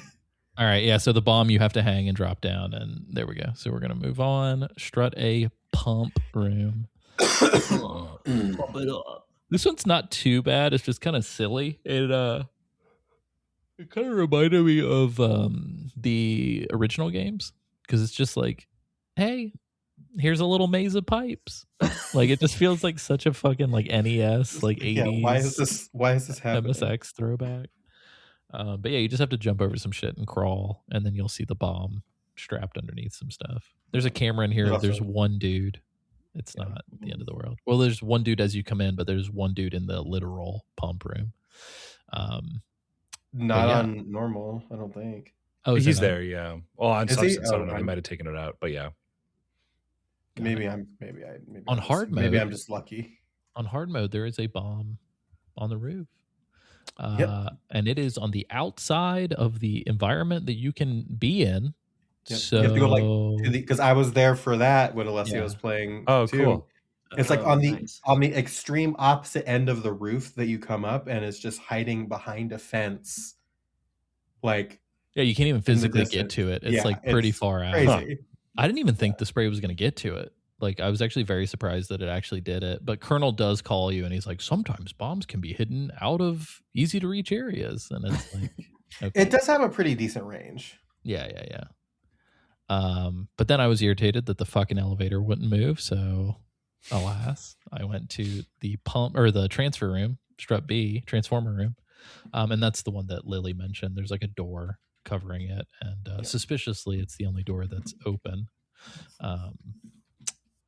But yeah, and then we get a call from Peter Stillman, and Peter says, "Hey, that's weird. None of those were in actual good places.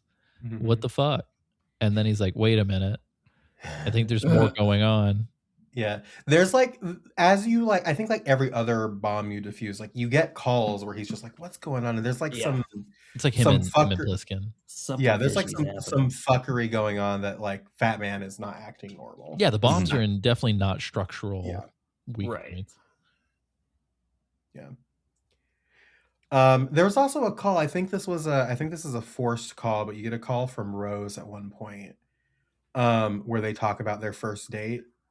All I heard was Oh, wah, yeah. wah, wah, wah, wah. It was cute though. They were arguing about like Godzilla and like or King Kong. Yeah. Or, like what building King Kong would like. There was a Oh, group right. of Japanese tourists that were asking her like what building King Kong was on, and they were having a fight about whether or not it was the Chrysler Building or the Empire State Building. And the tourists left, and they went to the museum to prove he was right, and that was how they met. And they have Lily, this did line. we, There's a line in this call that is crazy because they're like, I think it's Ryden is like, yeah. And then we went back to your apartment and watched King Kong a bunch of times that night. And I'm like, bro, that's fucking, what an insane way to say that. King Kong. You wanna and watch chill, King Kong? baby. King Kong and chill. Yeah. I do legitimately. I love like the jazzy piano, like the 100%. the cocktail bar piano that's playing in the background while they're having this conversation. The music in this game is so fucking good. Oh, The it's music is fantastic. fucking incredible. What was also weird was like the way she's like, "Okay, bye," and then just hangs up after that conversation. Like, what is going on in this video game? And yeah, she just kind of like hangs up. And it's funny to me that like he can remember all of the intimate details of their first date, but he can't fucking remember what tomorrow is. He definitely remembers by the end of it. He sure does. And also, so before we do the Stillman call, I think, do we want to talk about the EF connecting bridge? Oh, we have to And talk about the classic bit. Bridge. We have to talk yeah, of about course. it. Yeah. I mean, it is possible because I actually did get this to happen. It is possible to get it before you do any of this other shit that we talked about. Like you can, on one of my playthroughs, I like went counterclockwise and you can get it like pretty early on as well. Get it pretty quick. But yeah, so when you're crossing over from E to F or F to E or one of the ways, you get a phone call from a mysterious Mr. Mr. X. Well, no, Mr. not X. at first. No, not at first. It's not Mr. X at first. So the bit has been my whole bit. Does mine stand? You know the line? You know the famous line that I say all the time? Yeah, the line that's not actually in the game. The line is, there are Claymore mines around there. Which is not as punchy and funny. It doesn't roll off the tongue as well, yeah. It is, please be careful. There may be landmines present in that location. Too many words. Too many words. Why the fuck are they planting Claymore mines on a single bridge? Like, what is happening here? Well, I'll tell you what, that shit worked on me because goddamn, I ran through those things like 7 different times throughout this game. Also, why are they putting a bridge that falls apart as you're walking over it? Yeah, what's up? Like, what's going on? Big Shell is actually the Home Alone house. Like, what is happening? Fucking Macaulay Culkin's in here kidnapping the final boss president. is fucking Catherine O'Hara's ghost. Oh, R.I.P. Oh, rest in peace. R.I.P. I love that R.I.P. woman. Catherine. For real, I was upset. She's not even from here, and she's a national treasure. Yeah. You can't take her. That's ours. Fuck off. She's Chad's mom. Fucking Americans trying to take way too much Canadian shit as it is. Classic. Chad's. I'm putting all of it, Chad. I'm putting 100% I'm afraid that you might. Consider I'm putting yourself 100% tariff on mourning Catherine O'Hara. So. Fuck. Devastating. That's so fun. Well, you know, Chad, as he is known in some circles as being the son of Catherine O'Hara and David Hayter. Yeah. Yeah. Right. What I love this lie gets more and more insane. Where was Catherine O'Hara during the Mississauga train derailment? Yeah, I was Fuck, gonna we say. gotta ask her. Oh, we can't. Fuck. That's crazy. turns out she was driving the train. Yeah. And you reminded David, and he was like, I got to deal with this. Oh, no. Oh, no. So now we're going to clues. David Hayter killed Catherine O'Hara for causing the train derailment. Allegedly. Allegedly. R.I.P.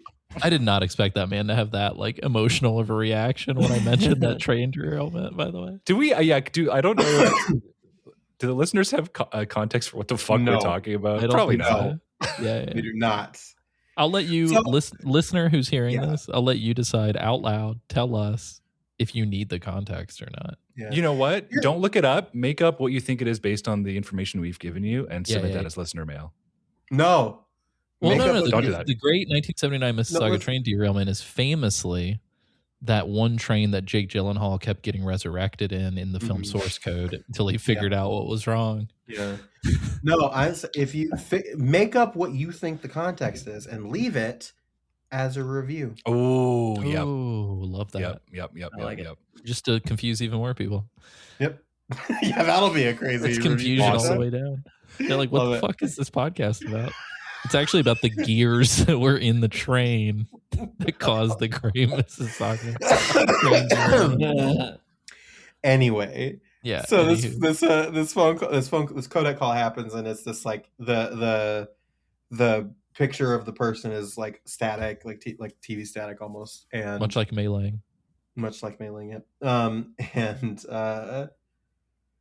basically, it's just they tell you about the mines. They have a Russian accent. I wonder who it could be. And do you think this is kind of like Kojima with Death Stranding 2, where like some shit he doesn't even care to hide it. He's just like, it's kind of a twist, so that there's an even bigger twist behind it. Oh, maybe. Yeah. Oh, I feel like, I like that. He can't be that smart and that stupid at the same time, can he? I mean, coming up later with this character that we're talking about, there's a visual hint that is like incredibly obvious that basically gives it away entirely. Yeah. But they introduce themselves as you can call me Deep Throat, and Raiden goes from Shadow Moses, and this character immediately goes, "Fine, Mr. X then." And it's like, and I think it's fascinating that in this universe, the name Deep Throat is associated with Shadow Moses and not Watergate. And not Watergate. It could be that just Raiden is so fucking dumb and doesn't know about anything else that all he knows is Shadow Moses. Well, in the Master book, there is a timeline that is our reality as compared to the Metal Gear timeline, and so I do wonder if Watergate is even a thing. But they do mention it, I think, in Metal Gear Solid 1 when he says, "Call me Deep Throat." I'm pretty sure Snake goes, "Watergate, Watergate." Yeah. Watergate. So Watergate did happen. It's just like now there's been a convergence that Raiden is so fucking stupid. He's like, Raiden doesn't know about Richard Nixon. I had forgotten about Richard Nixon. Did you say Nixon? Tricky dick? No, he said something else. He said no. That's so good.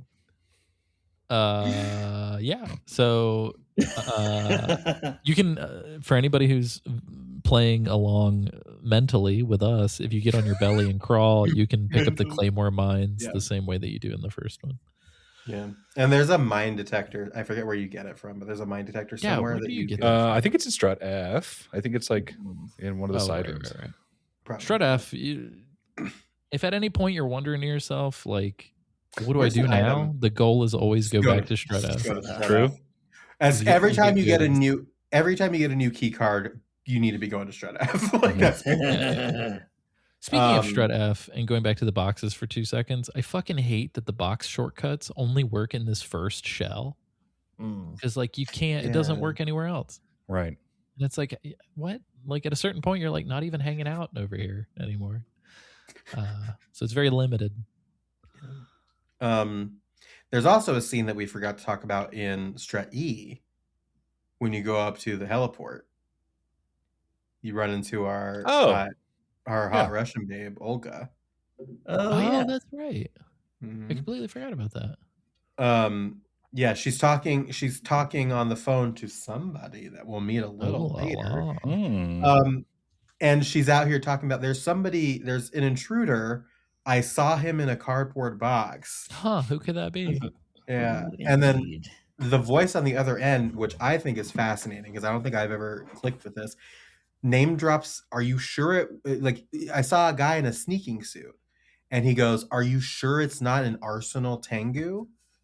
Oh. And she's like, yeah. And she's like, "No, it wasn't an Arsenal Tengu. He was using a cardboard." And then as soon as she's done with this call, my favorite bit in this game, Raiden blowing his cover, 100%. holding them up, and the person he holds up not taking them seriously at all. Oh yeah, she was like, "Fuck your shit." Yeah, and she's just like, "Okay, bye then," and does a cool fucking flip. And I am also a dead giveaway. Yeah, it's just like a cool fucking flip off the edge of the fucking strut. The he's one like person, looking down, like, "Oh, where'd she go?" The one person who's got a visual on where you would be when the mines are present, who has a phone and who can do flips, and who sounds vaguely Russian. No, all Russian women can do flips like that. That's ridiculous. That's two things that I know to be fucking true is that all Russian women can do flips like that. Can do flips. And all Russian women's have hairy armpits, and that's just the truth. I mean, that's every woman in the film The Ascent, right? They were doing flips and flashing. Yeah, that's what that movie's about. Is doing flips. The Ascent. It's them jumping up a mountain. Like fucking salmon going upstream.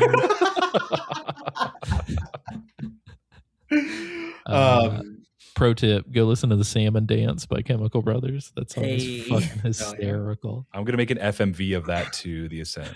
Please do. Yeah. There is a moment when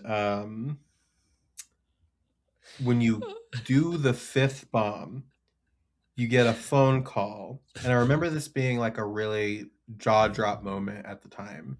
And I'm curious to hear what Chad and James thought about this very specifically. But Stillman's like, something's wrong. I have to go investigate. And they're just like, you can't. You're gonna you're gonna get caught. And he goes, "You're gonna limp, old man." Yeah, basically. And he's like, you know what? I lied. I can walk. I can even run. I faked my injury. And I remember being like, yo, what the fuck? Yeah. What did y'all think about that? I appreciated the kayfabe of it all. Hell yeah. The Yeah. kayfabe of it all. I like that. Yeah, so the story that it gives you is that because he failed to defuse a bomb at a church, it blew up and killed everyone inside. And also, like, for added measure, some children that were at a playground nearby. I was like, God damn, okay. Yeah. It's a bad day for him. Church bombing vibes whenever he talks about it. Wow. He feels so guilty about this that he pretends that he lost his leg in the explosion so that it looked like he at least sacrificed something too, or that he was also a victim. You're a victim, cute here. This is, it's pretty powerful. I mean, obviously the logistics of it are a bit wonky because it's like, clearly there would be people who would know he didn't lose a leg. Like, how could he fake this at the actual scene of the explosion? But it's something, like, I can suspend my disbelief enough for it. It's not too egregious. Am I mistaken in that he didn't lose a leg? He lost the use of his leg, and that was the story. Like something happened in the explosion. Oh, maybe. His leg so badly that he couldn't use it anymore. I also remembered it as him losing a leg, but yeah, I thought so. But that would make sense. I really that would make more sense. But my headcanon is that he, like, the post trauma is like led him to use that as a coping mechanism, maybe not necessarily maliciously. I don't even think it's necessarily malicious, because the thing that I picked up on the second time around is that it's an example of someone trying to manipulate information in order to shape social opinion, which is a concept that may or may not come up again later on in the show. Not this episode, but in the show itself. Interesting. Yeah. I had a realization while playing for this episode.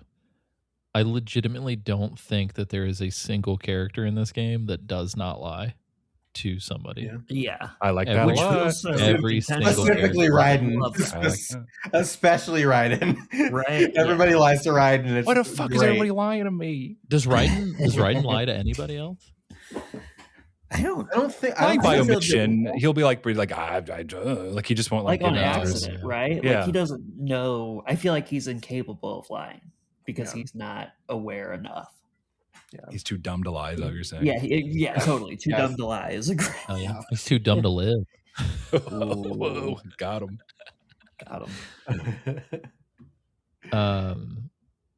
Yeah, so he's like, yo, I'm gonna go check this shit out, which I cannot remember. I did not take good cutscene codec notes this go around because I'm like, oh, I've played this 1,000,000 times. I'm fine. I'm trying to remember the exact moment. It's definitely before you.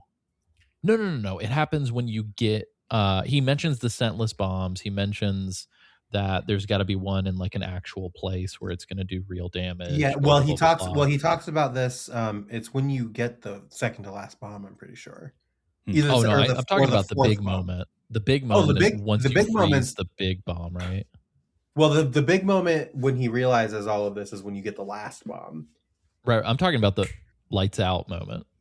That's when you get the mine detector, I'm pretty sure. I thought no. That's on the elevator. God, I thought it was when you hit when you're the going submarine. down. Oh, that's right. It's right before you freeze the bomb because then Snake's like, you got to carry it out. So anyway, Peter Stillman dies. Is what we're alluding to. Real quick, before that, there's two things that he says that I need to draw attention to. One is this is the only way I can diffuse my own sins, which is fucking crazy. That's an insane thing. Hardcore line. And the other thing, which is not quite as cool, is as he's like walking off to go deal with this bomb situation, he's like, there's no more peg-legged Peter.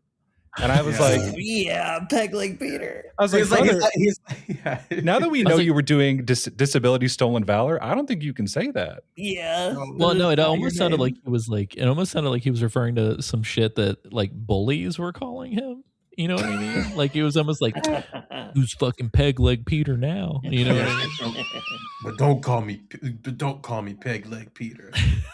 Yeah, like what the fuck? The other line in this scene that I really want to highlight here is in another reflection of the original game and the original main character you play as. Raiden does the thing where he repeats things a lot, like Snake does, except not as cool. Mm-hmm. And so at this point, Peter Stillman is telling the story about he lied about being injured. And Raiden goes, lied? And Peter goes, yes, lied. Like he's talking to an exasperated child. It's so funny. It's like, brother, he was gonna tell you. You didn't have to do the lie thing. Just shut up for a second.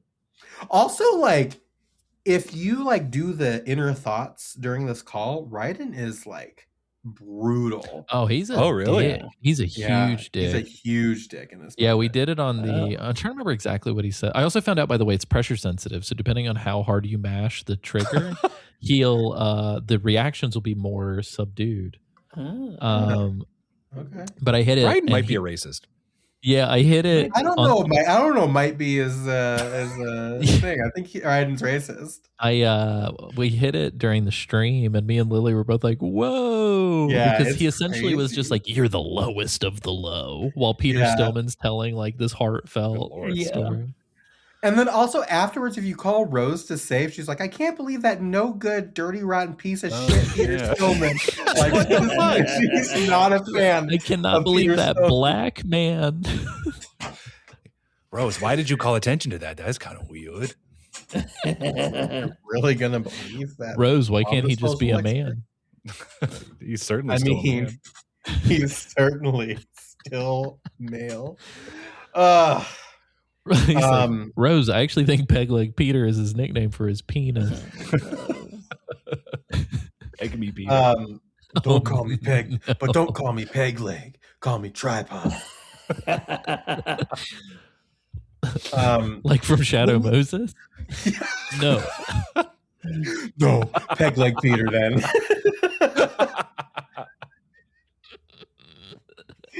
There's a moment after when you get the last bomb, this is when you kind of figure out, I was like, okay, there's these bombs at the bottom of each strut. We have to freeze. There's mines there, there's bombs there. We have to freeze the ones at the bottom of the strut. Those are going to be the ones that are going to do the most damage. And it feels like a big dumb error that if one strut on each one goes, the whole thing goes. Sure. Yeah. Whoever built this was not thinking critically well, the about bridges that connect them are so simple that I'm like, there's no way that bridge would pull. The entirety of Big Shell is not OSHA approved, and that's kind of like the whole. Ain't that America? The whole it's thing. Weird though, because I'm pretty sure OSHA built the Big Shell. Oh fuck. Or the EPA or somebody, because it's like an environmental cleanup. Well, never mind. I'm playing too stupid at this point. We know it's a cover up. Yeah. Cover up. But the Colonel got really mad about it being a cover up too. Let me tell you. He gets mad. Everything's impossible with him. Yeah. That's impossible. Yeah. Like, Colonel, it looks like it's gonna rain. He's like, that's impossible. The meteorologist on TV told me it was gonna be fine. Real quick, before we get into this upcoming fight, I wanted to talk a bit about, because it's up until, it's like starting around here with Peter going out and like diffusing bombs himself and everything. Yeah. And well, technically we haven't even gotten to the point where he passes, so there is no fight for a hot minute. Oh yeah. But so it's this entire section. Peter Stillman. You kill for Peter the next. Stillman? Oh no, I would never do that. For the next hour or two of this part of the game, a big part of the reason why I like the Big Shell is because it feels like it's a living space with there's like different parties moving around and interacting off screen. Yeah. And one of my favorite video game things is when action is happening on the other side of the map from you, and by the time you get there, it's over. or you never see it, or part of the map that you never get to see is destroyed before you even are even anywhere close. I think there's something about that makes a game world look way more lived in and real. It's something I think, for all of its faults, I think it's something that the the first Bioshock game actually does quite well. Oh, big time. All this drama and all these dramatic fights are happening, and you just don't get to see them. And maybe it's happening over radio and you can hear them, but otherwise that's all you get. And this part of the game does that as well. And I think it's actually really sick. I like it a lot. Yeah. Nice. Yeah, I totally agree with that. It's a really cool feeling to get to, like, it's like the opposite of like the Skyrim feeling, where like everything is like so catered to like you being there. Yeah. Instead, you're like shit's going down and like you're experiencing it too. Yeah. You're not the catalyst. The world is happening to you. You're not happening to the world. Yeah. Right. I feel like the Oblivion engine testing, like the Radiant Quest or whatever testing, completely fucked Bethesda up to the point where they like overcorrected. Because if you hear stories of like the original Oblivion testing, where they're like, yeah, we gave NPCs like their own like schedule, survival instinct, and like and they were like, yeah, this one NPC just killed everyone in town and like collected their bodies in a home, and it's just like, Jesus Christ. I love that shit. Like, my favorite memories growing up were turning on like the crazy civilians cheats in GTA 3, totally. giving them all guns and just trying to fucking make it through, like just making Grand Theft Auto Battle Royale and hoping for the best. Yeah, 100%. I'll never forget, dude. This taxi cab rolled up and 4 grandmas got out and just started AKing everyone. Hell yeah. I wasn't even mad. But yeah, so we get here. Essentially, Peter's like, yo, you should check the major kind of structural points. And so we're like, okay, the elevator comes back up at the top of Strut A. We go down. And while we're going down, there's this conversation. And then Peter's like, fuck, he's got my number.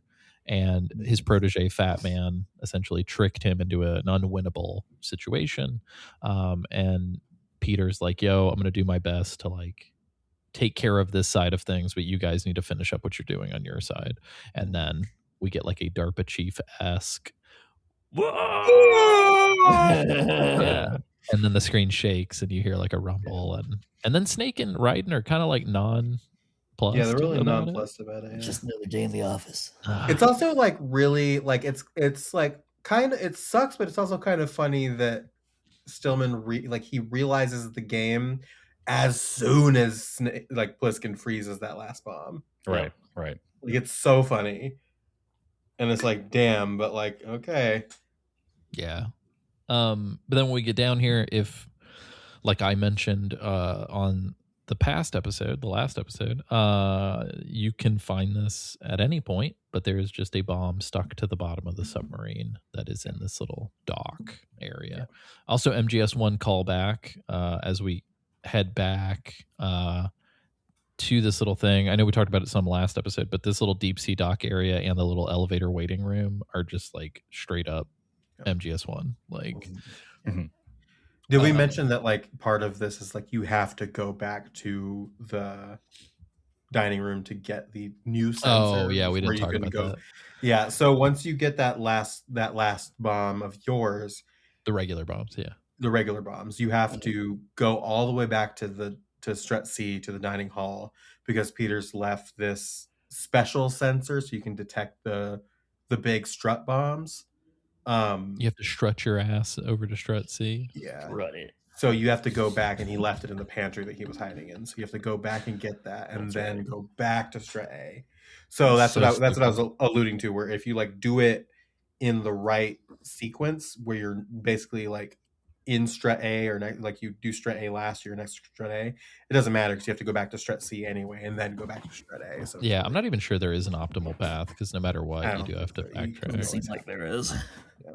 But yes, once you get that, you go down the elevator, Peter dies, and then you get the last bomb. And then on your way back to the elevator, we encounter an old friend. It's the queen herself. I'm so sorry. I do want to mention one thing before we get to that, where Raiden will call the colonel and mention that Peter died. And it's like the one time the Colonel shows any like contrition at all in this entire stretch so far, where he's just like, it's a great loss, and he sounds very sincere about it. And I'm not sure like what that was about, but Interesting. I don't know. It was like the one time he was just like actually like sounded very like not the way that he is in this game. I'm gonna ask a question, but I feel like I can't. If I ask the question, any answer will also need to be censored. So it's a weird, like, do I create a chain of censorship? Yeah. I'll insert a robot voice here with what timestamp you should jump to. Okay. So brace for censorship and game spoilers. Skip to 155:57. I wonder if that's because aren't Peter and Fatman not part of the simulation? Like they were never taken into consideration for the simulation? Because Fatman clearly doesn't give a fuck to play along with anybody to the point where Solidus. I think he was supposed to, and then he just went rogue. I was just like, "Fuck it, whatever, man." Well, he's not clued into a lot of stuff that's happening, as we're going to get to in the discussion. Oh no, I think yeah, and I think you're right too, though, because I think the Patriots used Peter to bait Fatman into being a part of the simulation in the first place. Never mind. Okay, yeah, you're totally right. I will say, and when we get to it, I'll mention it again as well. But when Ocelot's like, "Fatman is dead," and Solidus instantly just goes, "Okay," and just moves on. I think he says good. Like it's crazy. I'm just like, all right. So there's like a sequence of things here that I do want to talk about before because it's like this is. Are we back from Spoiler Town? Yeah, we're back from Spoiler Town. I think. We are back. Hello, we're back. We're back. There's a sequence of things that happen. So you have that call where the Colonel is just like, it's a great loss. And then the Colonel is telling you that like, this is after you spray the big bomb. Colonel tells you that like the terrorists are now retaliating. Oh, right. They kill a hostage. They've killed a hostage. So they took the hostage up onto the roof. So they're retaliating for the bombs. Yep. They took a hostage on the roof and killed him. And the way that he says "shot in the head" is like, dude, crazy, right? Chill the fuck out. Yeah, I had that same thought. Yeah, and then Raiden is like concerned. He's like, his little portrait is doing like the jerk off. It's twitching a lot more. Yeah. It's like Antichrist is my favorite movie. Oh, like no. Just so that's all happening, and then Raiden's like, so what's my mission now? And the Colonel's very insistent. It's like, you need to rescue the president. It's your priority. And Raiden goes, priority my butt.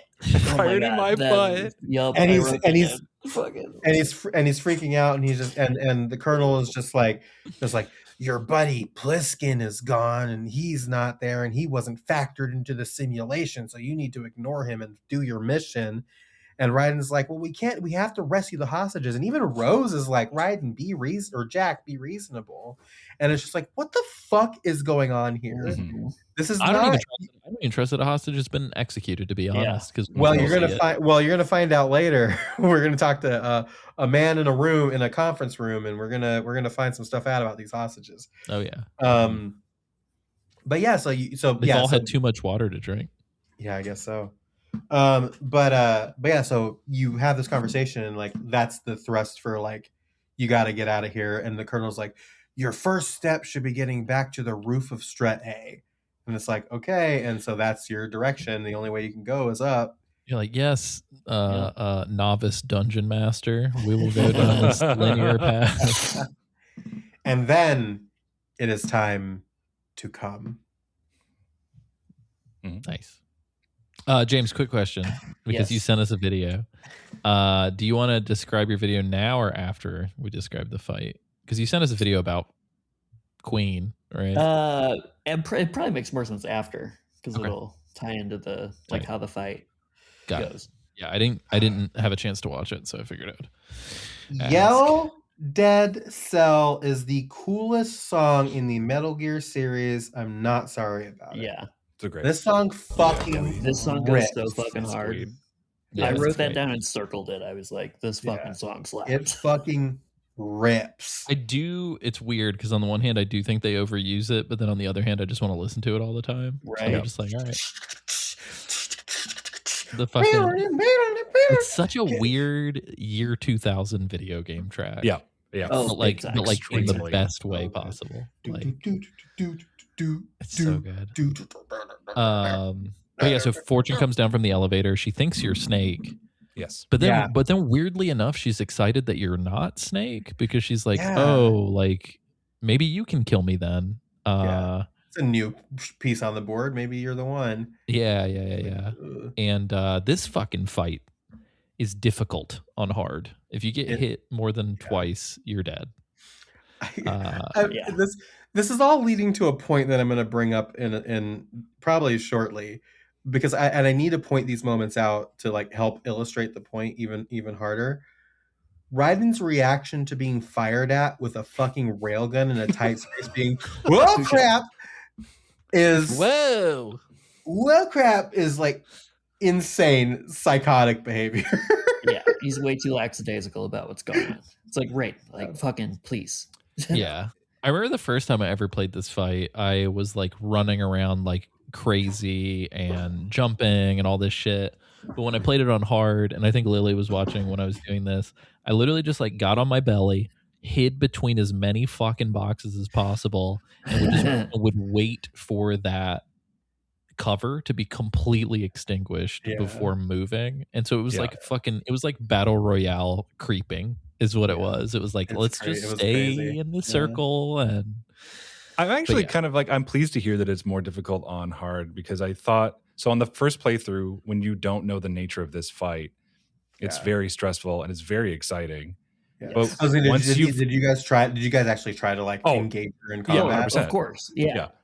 Which makes sense. I'm almost positive I did the first time I fought her. Oh yeah, absolutely. 100%. But once you've done that, at least on normal, like it's kind of a boring encounter, because I just gotta I just stand here. I don't literally have to do anything else. So I'm glad that on hard it's actually a little bit challenging. Yeah, periodically you have to like move a little bit, but it's, slightly. It's not. In theory, it's extremely tense, but it's not really that hard on normal, and I assume below. So it's like, I will say it felt as if she was shooting shit off the ceiling and shooting explosive barrels and shit like that way faster and hard. Oh, cool. Sure. Because I felt like I was surrounded by fire like within 5 seconds of the fight starting. Like it was crazy. Well, the other thing too is like I want to clarify that I'm not like knocking the battle, because it is very cool. It is very tense. Mm-hmm. I almost think that like it not being that hard on the lower difficulties almost adds to it in a way, because like she's just laughing and like kill me, and she's just like playing around, and, like, having a good time, and it's like it kind of adds like the erratic nature of what she's doing kind of adds to the veneer of it all. So totally. Well, and this was one of the moments where I really felt that feeling of like, well, how would I have thought of this like when I was younger? And I do like that it's like every like boss that you've been taught to fight in every other game, this is kind of like the inverse of that. And like that moment when that clicks just feels so fucking nice on the brain. Mm-hmm. I do think we should probably describe the fight, like what it consists of, because I don't think we've laid it out for anybody who's listening who has not played this. But before we do that, I do have one thing that's based on the cutscene that precedes the fight with the perfect dialogue that you have. Yeah, this is a safe space, right? It's a safe space, right? It depends. Are you gonna call this woman mommy? Because no. So I know better now. On my first playthrough, when she mentioned that you, thinking Solid Snake, killed her father, my dumb ass went, holy shit, it's Vulcan Raven's daughter. They got the gun looks the same. She kind of stands out the same way. For a different reason. That probably is on purpose for another reason. We'll get there. But once I realized my error, I was like, wow, that's fucking really stupid. Actually, I thought you were about to be like, is this Peter Stillman's name? Oh no!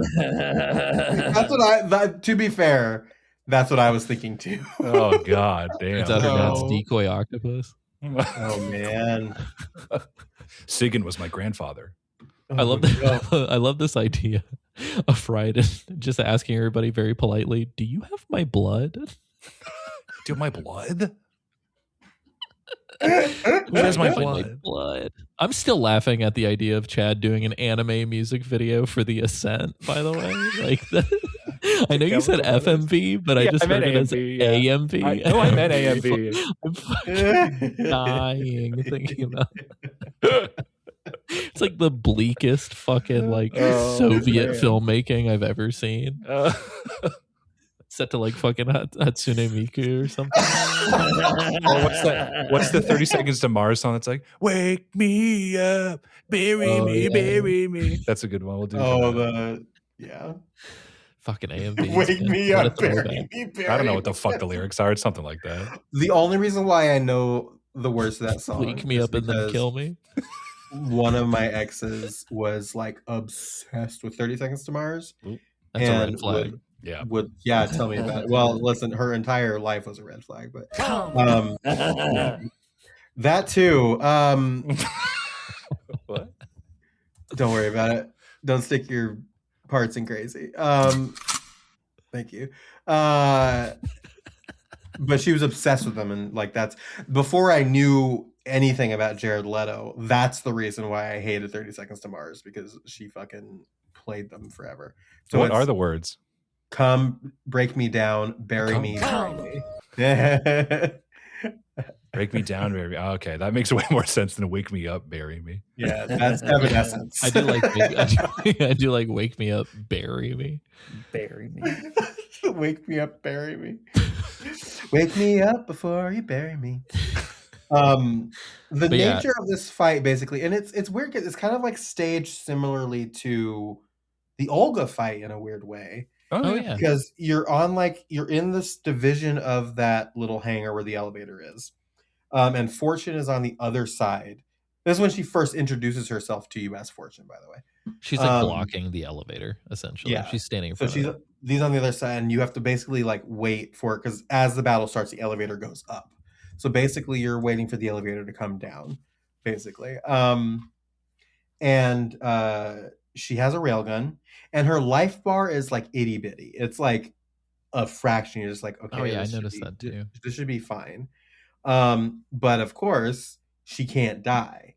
So if you try to shoot her, the bullets will ricochet off. So you cannot hurt her or tranquilize her. You can't do damage to her. So basically, your goal is to avoid getting shot by this big fucking railgun until the elevator comes back down. It's like a reverse shooting gallery. Basically, yeah. And your signal for the battle being over is you get a codec call. Which is like the biggest sigh of relief codec call you've ever felt. Oh my God, right? Either that or like, can you imagine if he's taking the call but she can still shoot him? Oh my God. Nightmare.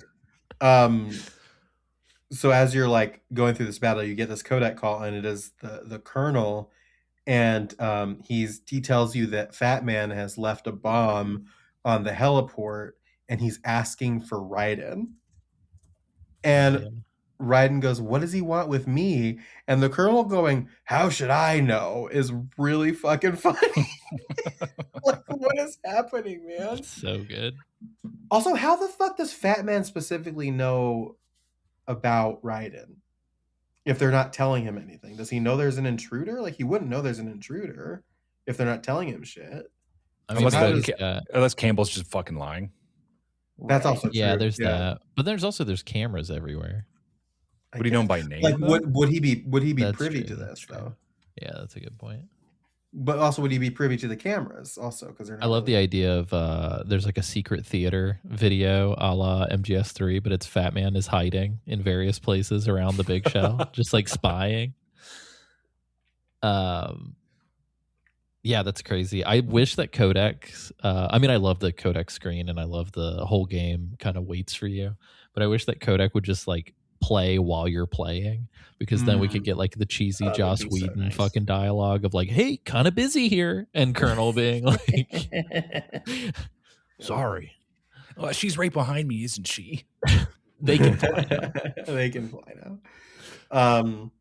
Yeah, so you get this call, and the call ends, and then that battle ends, and the elevator lands basically, and it's Vamp. Yeah, So now you've got Fortune and Vamp in the room, in this very enclosed space. Yeah, very cool. Indeed. And they're gonna fuck, and you're gonna watch.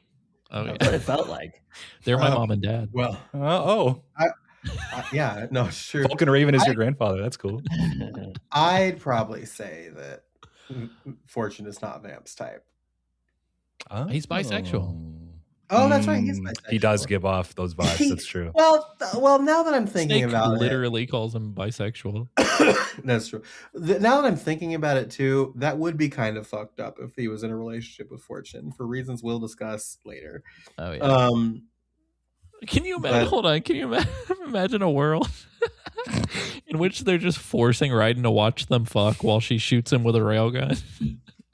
What are the logistics of that mean? Rose calls it, Jack, cover your eyes. Stop looking. It's like, I have to avoid the railgun.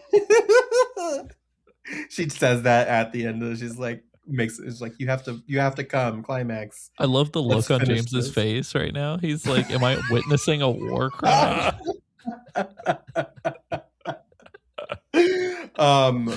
They have this like conversation though about how like Fatman's lost his mind. He's basically a mad bomber. He's lost sight of Commander Jackson's ideals, which is like, okay, interesting. And so Fortune is like, I'm gonna go deal with him, and Vamp's like, then I'll deal with this guy. And Fortune is like, no, later. And Raiden's response to her saying later is now, and he pops out and shoots. He pulls like a fucking Super Sentai, like, I'm gonna announce my move out loud. He's like, super fucking uppercut. And and again, this ties into the whole like he holds people up and they don't take him seriously. This was the point just staring at him like he's stupid when he does this. This was the point that I was going to make, is that like the conversation that Vamp and Fortune were having was like actually like very intriguing, very like action terrorists have taken over a thing, action drama film. Raiden, in almost all context, feels like they've created this action drama, this serious, compelling action drama, and then placed a cartoon character in the middle of it. It's like what happens. It's like what happens if you put Roger Rabbit inside of fucking Collateral or something. Like what? Like, shit. I mean, how weird is it that like the quite literal Saturday morning cartoon villain, superpowered mutants seem normal compared to this dude who has no superpowers? Yeah, that's interesting. I never even thought about it like that. I don't know why, but when you said that, suddenly I'm like, wait a minute, Vamp gives me like hardcore Hans Gruber, like Die Hard vibes, like in his behavior.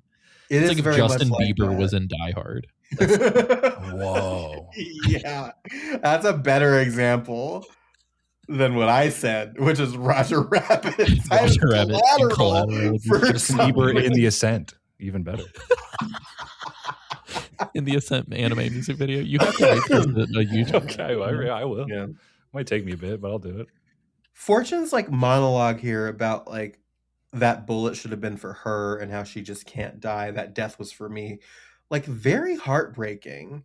Well, we're going to talk about who received the bullet. Oh yeah, I guess I was so caught up in this cartoon analogy. He shoots her. The bullet ricochets and shoots Vamp right in the middle of the dome. Right in the middle. And in his liver. It hits him in his gut. Yeah. His gut and his forehead. And he dead. Yeah. Or so we think. Collapsed. And Fortune like drops to the ground and like is cradling him, and she's sobbing about how like that death should have been for me and all this other stuff. And to the credit here, like they treat this very like even Raiden plays this straight. Well, as straight as he can. No, not even like it's not even sure. I'm just making a joke. He's like creeping behind her because she's like screaming about and sobbing about how this death should have been for her, and she's like so distraught. Yeah, he's like, oh, I gotta get out of here. Awkward.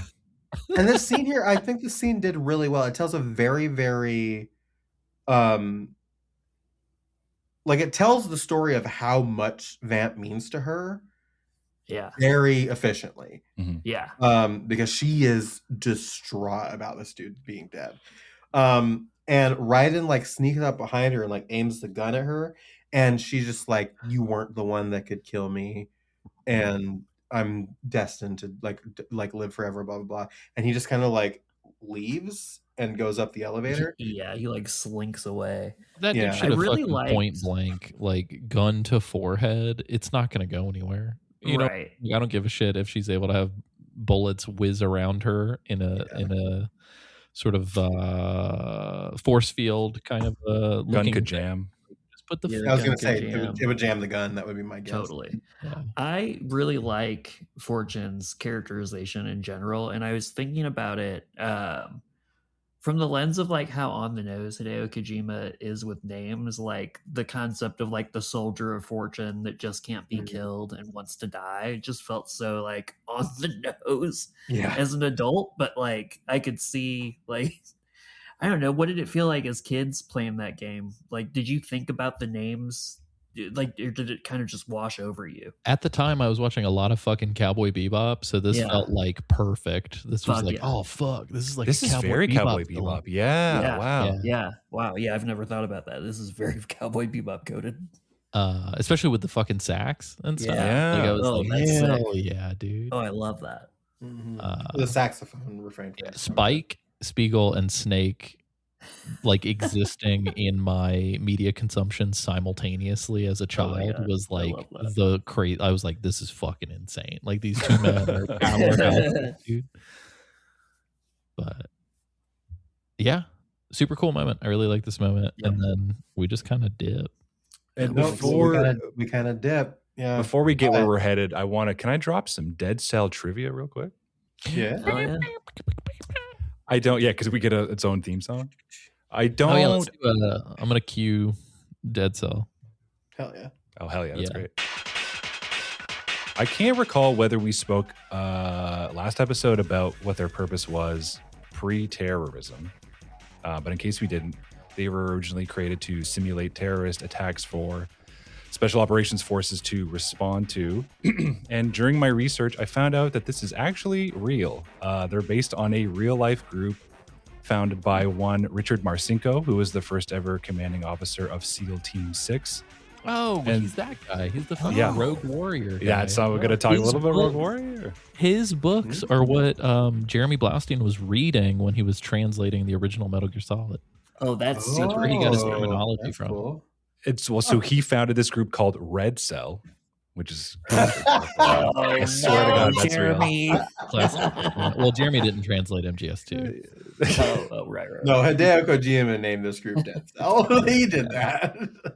And yeah, of course, Marcinko he's Rogue Warrior. That was his autobiography, where he talks. It's a fucking awful book where he talks a lot about the horrible shit that SEALs have done, like eating the brains of a live monkey. It's fucking ballistic, and it inspired the shitty Mickey Rourke video game Rogue Warrior. Yeah.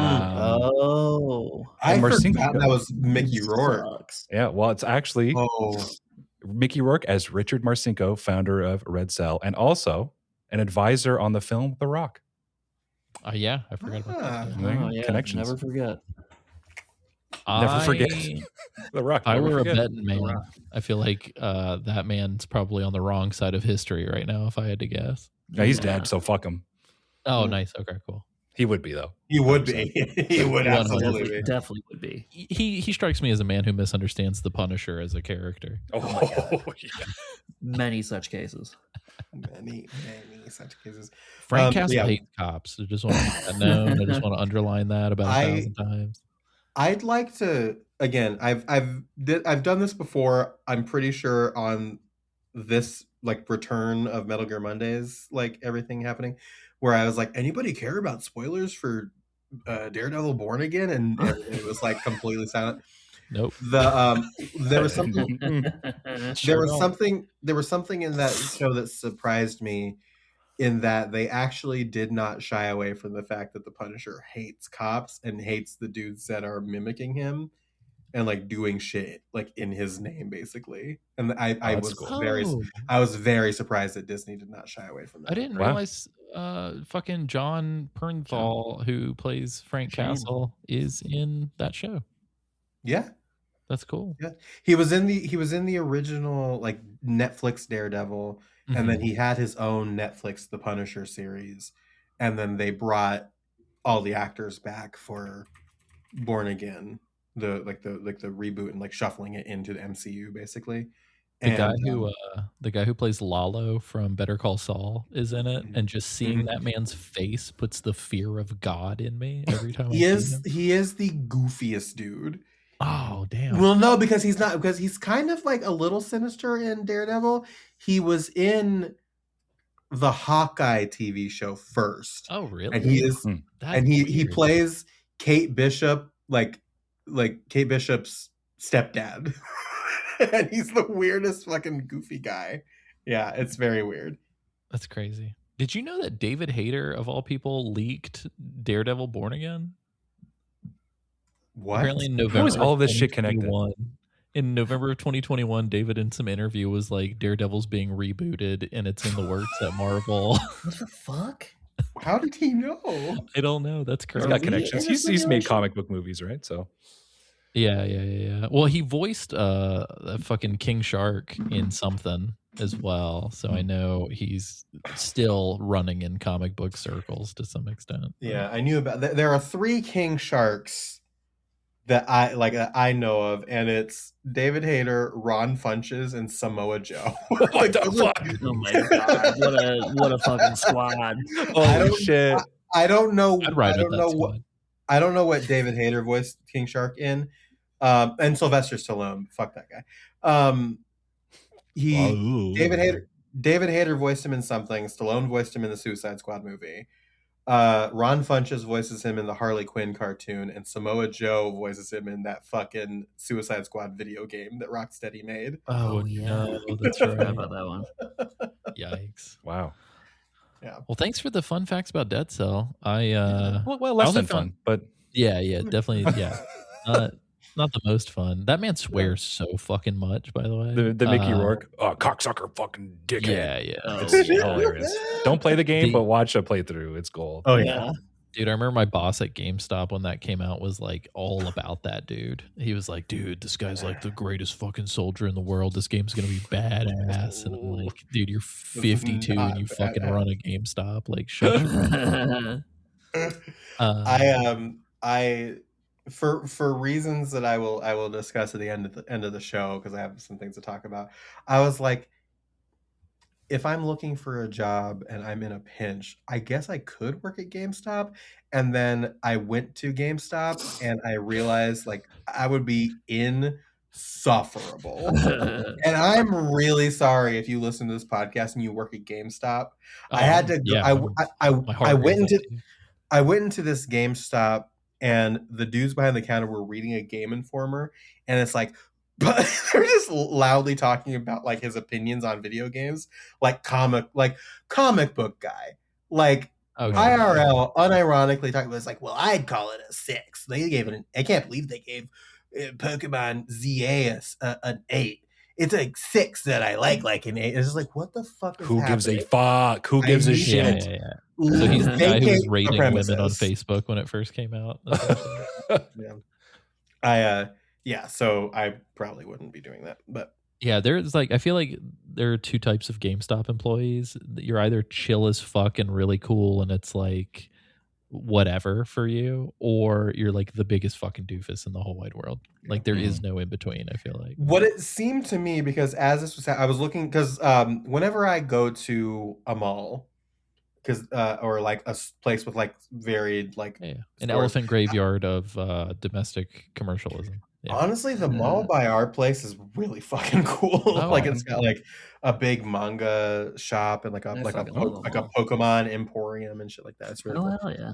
But so I go into these now taking over the mall is what you're telling me. So well, they had like a fucking like card like swap market on like Saturday. It was just like took over like a whole court. It's really cool. I posted some in tabletop. It's very in the tabletop in the Discord, but it's very cool. But I'll go into like stores that I know sell like anime figures, so I could just see like what One Piece things they might have. And so I was standing by the figures in the GameStop because they do happen to unfortunately be one of the places that do sell those. I was by them and like I kind of turned to look, and it seemed like to me the person that was loudly expressing their opinions of these GameStop Game Informer reviews was the doofus, because right next to them was their coworker who looked like the most exasperated person in the world. Every time this person said their opinion, I just heard them go, "Yeah." It's just like that. They got to spend like 4 to 5 hours with that guy. person. Yep. Yeah, I was that guy at the GameStop. Yep. Anyway, Nice. back to the game, as we hate it when they don't talk about this. Hate it when Let's they- stop talking about the game GameStop. and talk about GameStop. Huge game talking haters. Oh yeah, for sure. But yeah, so Raiden, huge game haters. Raiden splits, but I'm sorry. Did you say huge gay haters? No, no, ma'am. Not no here. game Richard haters. Marcinko, yes, Yes. not us. Yes, Yeah. me, yes, Alessio, me, the lesbian trans woman, said gay haters. Hey, sometimes the villain lives inside the house. True. Whoa. I mean, for every Liliana Wright, there is a Caitlyn Jenner. So Sure, the call is coming from the bottom of Strut F. God. But yeah, Raiden splits, and then as Fortune is crying, her like tears kind of like fall on his face. And we're going to talk a In little Vamp's bit about face, The not fucking Raiden's the face. animation Raiden's with the face, tears yeah. rolling down, but just the dead stare from Fortune because of the animation quality of the early 2000s. It's so fucking funny. killed It's me. very funny. Her lip color's great, by the way. That's a great lipstick she's got on. That's so true. Yeah. But like they fall and like they focus on Vamp's face, and then his eyes just like shoot open, and he Like goes, the Undertaker. yeah, basically. He's like, what did he say? He's like tears for me, and he's like, Tears for me, but not no, for I thee. can't. And then he licks them off her face. Yeah, he's like, I can't die twice, and it's like, what the fuck are you talking about, dude? What is happening? Do you think Vamp 'Cause of would be that course- guy at the GameStop who's reading Game Yeah. Informer reviews? Yeah. Yeah. It's like, ugh. 5 this issue, or maybe 6. They gave Castlevania a 5, or maybe 6. I would fucking, of all the characters in other media that I would love to insert into Metal Gear, I'm going to need Dr. Orpheus from the Venture Brothers to be in Metal Gear Yes. Solid. Would be amazing. He'd be like a goofy vamp, essentially. But yeah, we're here. The scene fades away, and then we're on the elevator again. We have on normal and below, you get 400 seconds again, so you get a second timer. So you have a timer to get from the dining hall to the bomb at the bottom of strut A, and you have another timer to get from strut A to the roof of the helipad before.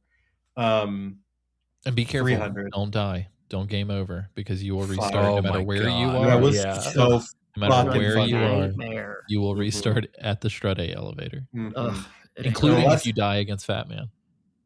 Yeah. Yeah, you sure did. Oh, Alessio found this out the hard way, because when he was streaming, there were several of us there at this point. He was streaming.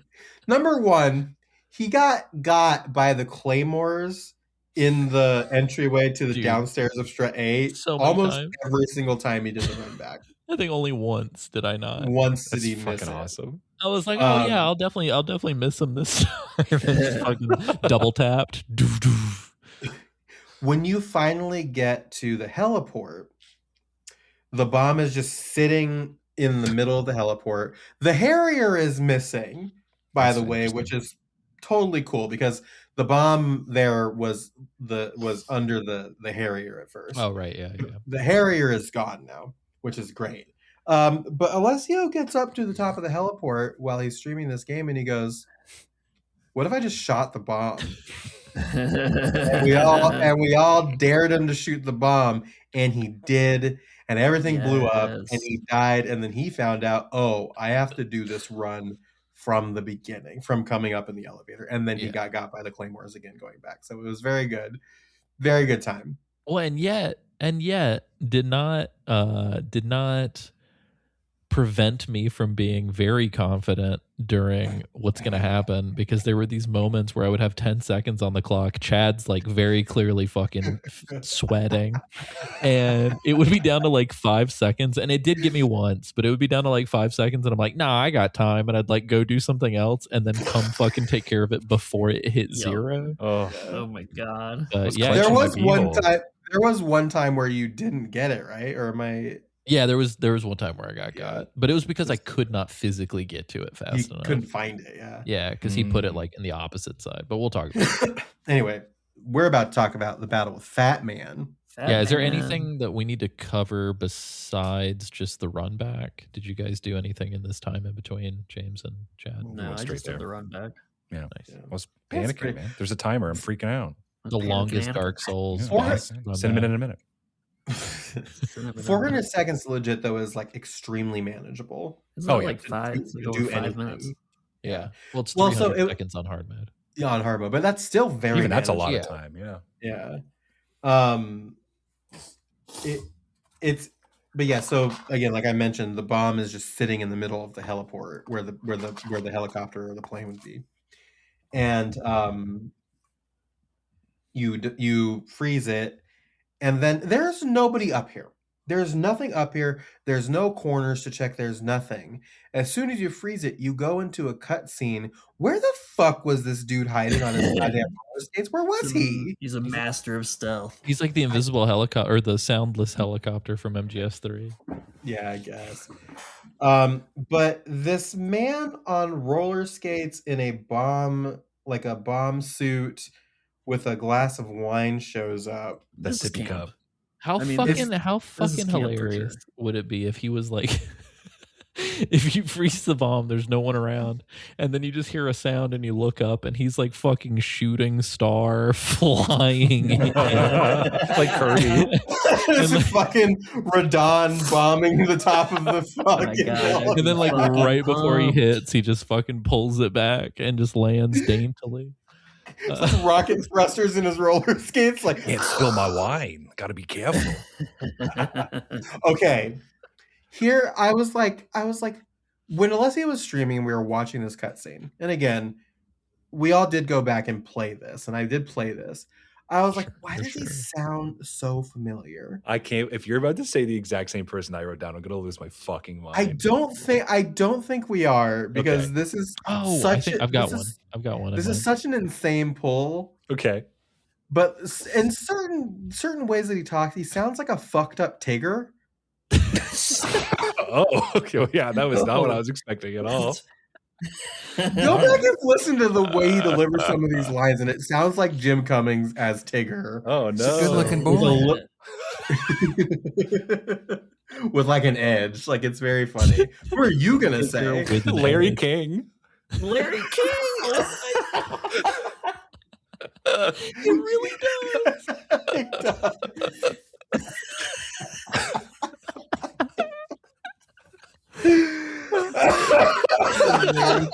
Is crazy. Dude, if someone with no soul is fine with doing an AI Larry King reading Fatman's lines for us, that'd be great. Oh man, I was gonna say, to me it sounds like the Penguin from the animated Batman series. Oh sure, yeah. Oh yeah. Oh yeah. I need to figure out who the fuck that guy was. We found out that the voice actor for Fatman played Adolf Hitler in the Wonder Woman TV show in the 70s. It's Tom Kenny. What? Yeah. Who's Tom Kenny? SpongeBob? Yeah. Oh, I thought you were saying Tom Kenny. Holy was shit! Batman. Tom Kenny plays Penguin in the Batman the Animated Series. Whoa! That's like when I found out Mark Hamill played the Joker in the animated series. Has Tom Kenny ever played Adolf Hitler? As like a No, child. I'm fucking wrong. No, I got got. Oh They no! fucking got Barry me. Dennen died. It's Paul Williams.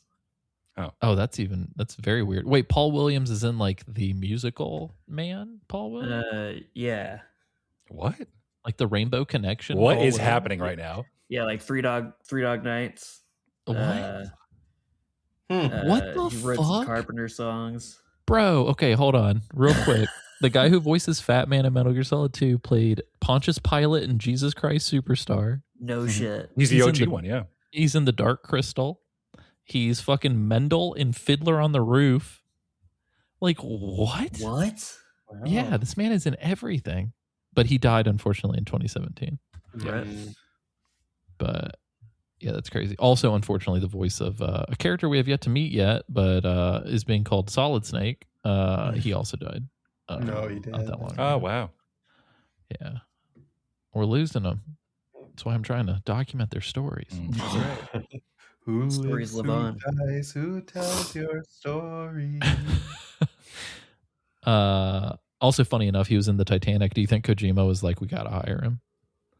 Oh my God, yeah, it continues. The Jack and the Rose of it all, yeah. My fucking stupid ass brain for a second had to really remember that there was a movie called The Titanic. And I was like, what do you mean he was called The Titanic?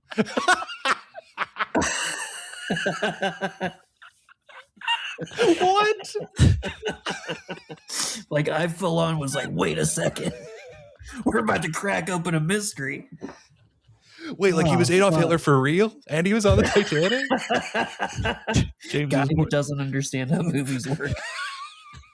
he was born in 38, James. 20 fucking 6 years after the Titanic went down. Oh my God. Can you imagine if I was like, oh, he was the only child survivor of the sinking of the Titanic? Him and Larry King.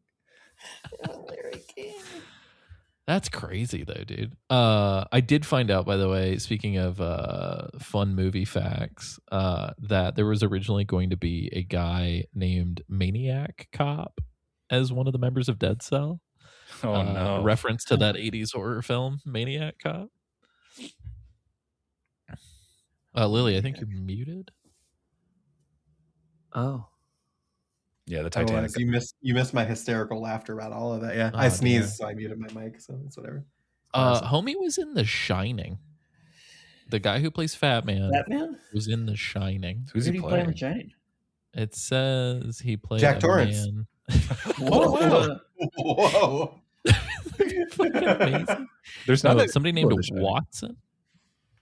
Watson. Which Oh, one's Watson is the guy who hires him at the very beginning, isn't it? Oh, interesting. Wow. Yeah, I Watson's think the you're dude that right. gives him the job at the beginning. A minor yet pivotal character. Huh. Interesting. That's Fatman, huh? That's the one and only. Laughing That's real pre-fat though. It's Laughing like real kind of fat. chubby, man. He said he does this thing that reminded me of James. Me? Yeah, during this introductory Like cutscene. derogatory. No. James, you remind me of a terrorist, actually. It's crazy. Yeah. So again, the thing that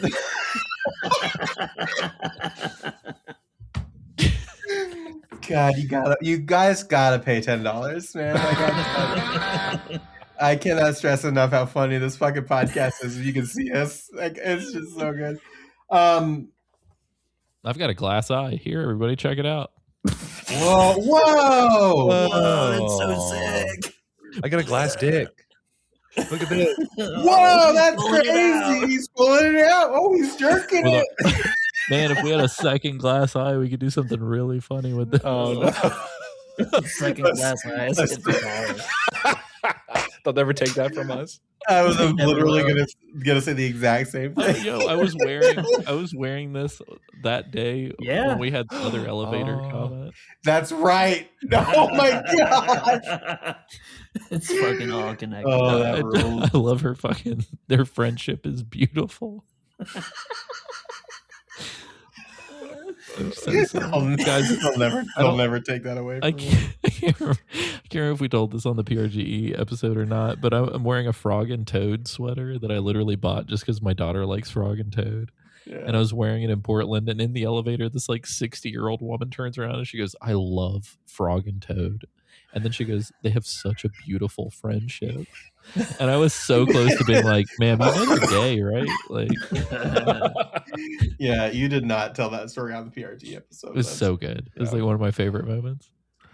No, the thing that he does, because James will periodic, like not as much recently, but in the old previous version, he'll just occasionally say this line where like, so Fatman, the understated thing is that again, large man with this wild fucking accent on roller skates. But the other thing that we haven't talked about is that he just like him, is that he's carrying a fucking glass of wine. Yeah. And this man takes a sip and he goes, "Yum." He's got a straw in it too. Okay. And one of my favorite clips from like the history of the show is we're talking about like the podcast and the state of the podcast, and Isaac's there, James is there, me and Alessio, and I wasn't there. You sure were, because I'm about to talk about the thing that you said. He goes, I hope you like this podcast. We've got X number for you. Marie Kondo's not going to sort this podcast for you. And then just James in the background just goes, "Yum." What? I don't know. It's on me. This is my six moment. I don't remember this.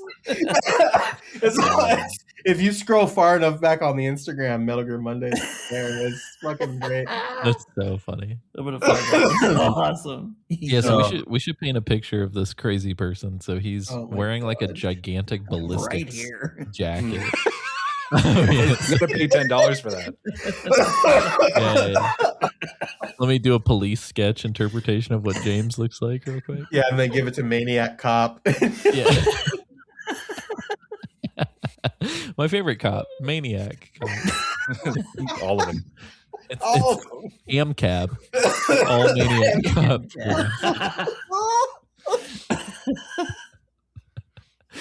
I am Cab. The show's fucking ridiculous. I fucking hate this goddamn podcast. This is unlistenable. No, he's wearing like a Hurt Locker, like bomb disposal safety suit. What do you want me to fucking call it? I'm just laughing because they did. I don't know. That's a very apt description. It's really accurate. That's what it is. He's just not wearing like the fucking helmet part of it, but he's got like ceramic fucking ballistic plates in it. Yeah, he's a bad boy. The collar that like comes up and like covers like half the face, and so he's like legs really, I've ever seen though. So thin, which is crazy because he should have. She does roller skating, so he should. Sure, and he's carrying probably like 100 pounds plus on his person. The legs could just be really toned. That makes sense. That's true. He does not skip legs. Yeah, you can't see his calves, so we don't never know. Fucking killer at soccer. And he's kind of like legit though. He's like kind of scary looking because he's like this like bald white guy, but like he's got these like that is scary. Really angry veins like in his head, and he's like these really beady eyes. He looks like the average Trump voter, and and like these really sunken beady eyes. He's like really scary. Like he's got that Fox News 100-yard stare. Yeah, the lead paint stare for sure. Yeah, for sure. He looks like he hates an immigrant. Yeah, he absolutely hates an immigrant. Well, he definitely hates a black man. Yeah, I was gonna say that's true. Noted minority killer. This is crazy because this genuinely ties into like a theory that I thought of, in that you could argue that he is not the black man. Yes, king. No king. No king. No kings. Let's go. No king. Yeah, just sounded like my daughter when I try to offer her something she doesn't want it. She's like, no king. No king. Oh, continue, Chad. I guess. Chad, I continue. I guess.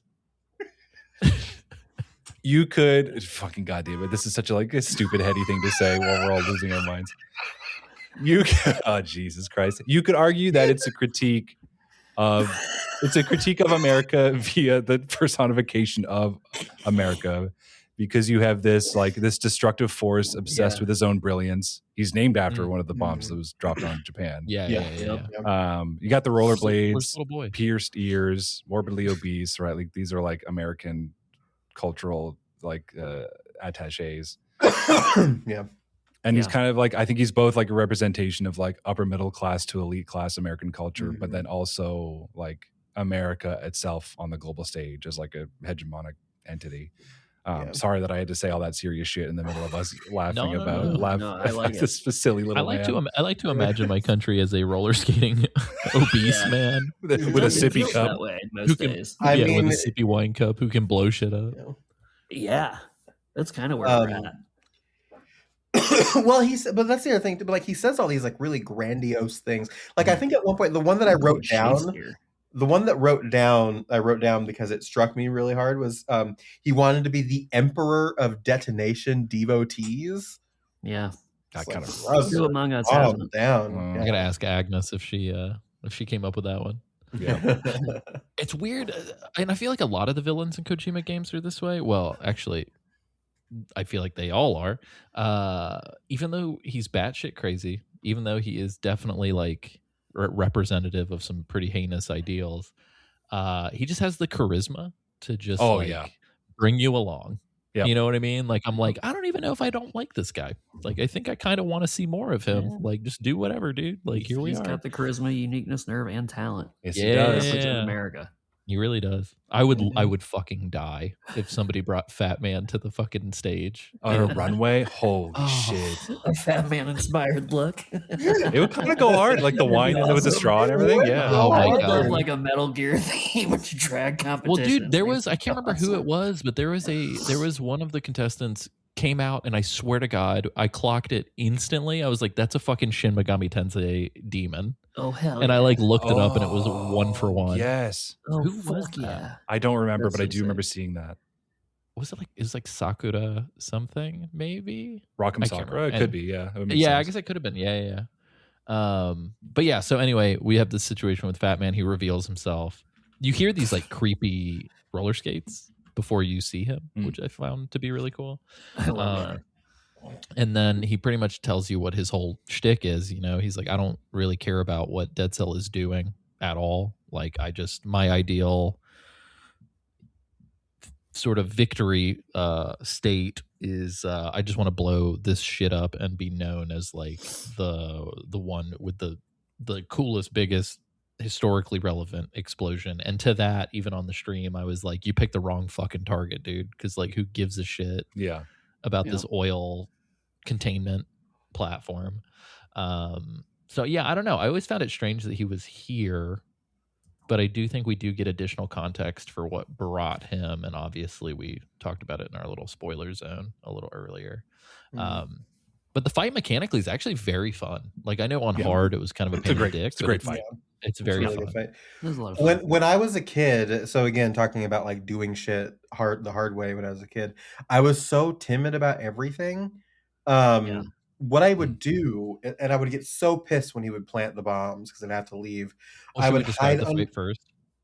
We're kind of describing it. I'm kind of going to be like describing it as I go here because like you're on the heliport that has all these like boxes and stuff, and you can crawl under the boxes, but he's like skating around like a fucking psychopath on his roller skates, and periodically he will plant little bombs that you have to freeze with the coolant to diffuse before you can like focus on doing other stuff and like harming him more. And I used to crawl underneath one of the containers and just sit there and wait and hope to God he skated past me and I can get a shot off on his roller skate. Because if you shoot his skates, he falls over. Yeah.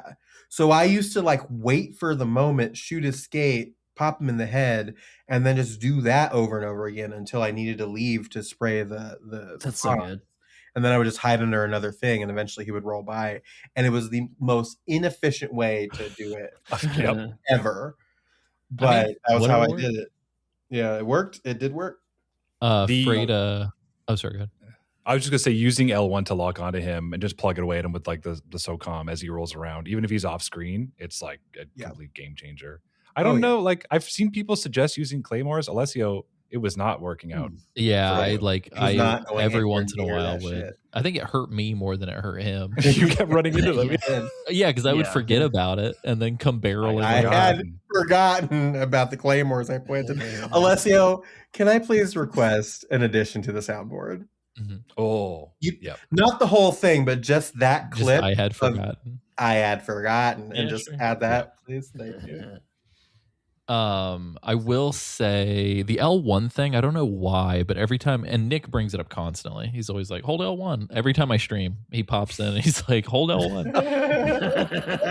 Like, I get it, but at the same time, it's like one of the most unsatisfying lock-ons because you don't even know if you're fucking locked on. So I always feel like it's, I don't know. I don't want to say like superstition, but it definitely does not necessarily feel like it's actually doing anything, except for when it does. And I think there's a range to it is why it feels flighty. Because like I feel like sometimes I get it and it feels great, and then other times like I just completely fuck up and miss every single shot when I'm doing it. Yeah. So that's why it's like, I don't know, for the most part I'm like, fuck it, like let me just stick to what I know. But yeah, the L1 thing is super helpful. You just equip the SOCOM, plug him like 5 times real fast, he falls, shoot him in the head with the trank. I was able to get him in a corner when Chad was hanging out, where I knocked him down, tranked him, he stood up, and then I could 1-2 punch, knock him back down, trank him again, and we did it like 3 or 4 times before he like broke away. But yeah, a lot of different ways to do this. On hard mode, he gets to the point pretty quickly where he's doing 4 bombs, and it's pretty crazy. Oh God. Yeah, but also Nick Freda pointed out there's an MGS1 callback here. It's the same layout as Vulcan Raven's stage from MGS1. Yeah, it's like it's obviously a distortion of Vulcan Raven's fight. I think I would say there's a little bit of Ocelot in there as well because it's like it's a run and gun pseudo chase. There's C4 involved. There's hostages involved, not directly, but like they're they're in the they're a factor. It's Raiden's first boss fight as well, same as Ocelot is for Snake. Fatman even kind of looks like Kenneth Baker a little bit. I guess like first like real boss fight. Yeah. First like actual fight. And then there's like obviously we'll get to it, but the character we're introduced to immediately following this, just like at the end of the Ocelot fight. And I think there's also like a huge Bomberman homage happening here as well. I did not even think about that. With the grid set up and how he's planning the bombs that you have to defuse. 100% makes sense. Yeah. Nice. I like that a lot. James, what was your... I died a bunch, but I had a lot of fun. But I fucking died a ton. I really enjoyed the, like, it felt like a good juxtaposition from like the last boss fight we literally just came from, where you're just like hiding and getting shot at, to like suddenly like you're being very mobile. You're using a lot of the skills you just practiced in defusing the bombs before. It felt like very like a good progression and good cohesion to like what we had been doing in this section overall. Yeah, it felt like a really final like exam. his vibe, like his design as a character. He's great. Yeah. I guess I'd never realized that it really does feel like a final exam for every single tool that we have collected at this point. Yeah. You really have to be very, unless you're me when in 2001 and you hide under the crates and just scroll by. It really is. But how fucking cool that like you can do that. That's like, true. That's very true. That's awesome. There's one other tip that I found on that Konami webpage. When Fatman is playing with a seagull, which from time to time he'll like stop to like dance or like do whatever. But having a good time. Yeah, but there's one point where he's like playing with a seagull. If it lands on Fatman's collar, the seagull will sit there and peck on his head. Oh, hell yeah. And just like distract him. Cute. That's awesome. Which is pretty funny. Another fun fact. Fat man, synonym for huge guy.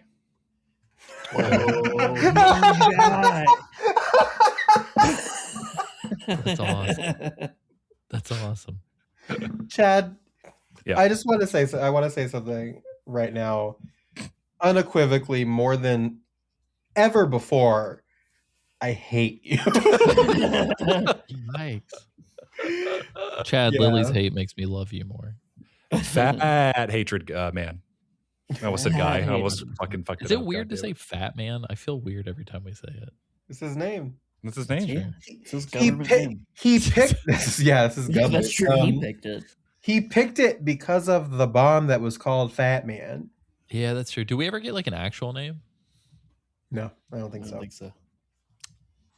Oh, So it'd be we do. offensive to not call him Fat Man. Yeah, it's kind of fucked up actually that you. I mean, never listen, not it's his, call him that. it's his chosen name. Would you? I mean, you wouldn't call me my dead name. You know what I mean? Your dead cell name? Let's My not dead dead cell. cell. Oh, dead cell Why would name. you Oh call shit. it my dead cell name. So Nice.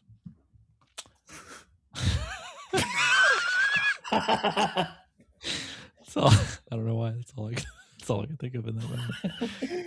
nice. Oh, that's your default like response to things when you don't know what to say and you want to move on quickly. Like, Nice. Cool. Nice. Yum. Yum. Yeah, that's my yum. I don't want to yuck your yum, James, but Yeah. You gotta do it. yeah. So essentially, Fat Man, whether you trank him or kill him with real bullets, Yeah, he's bloody and dying. yeah, he falls down. His little.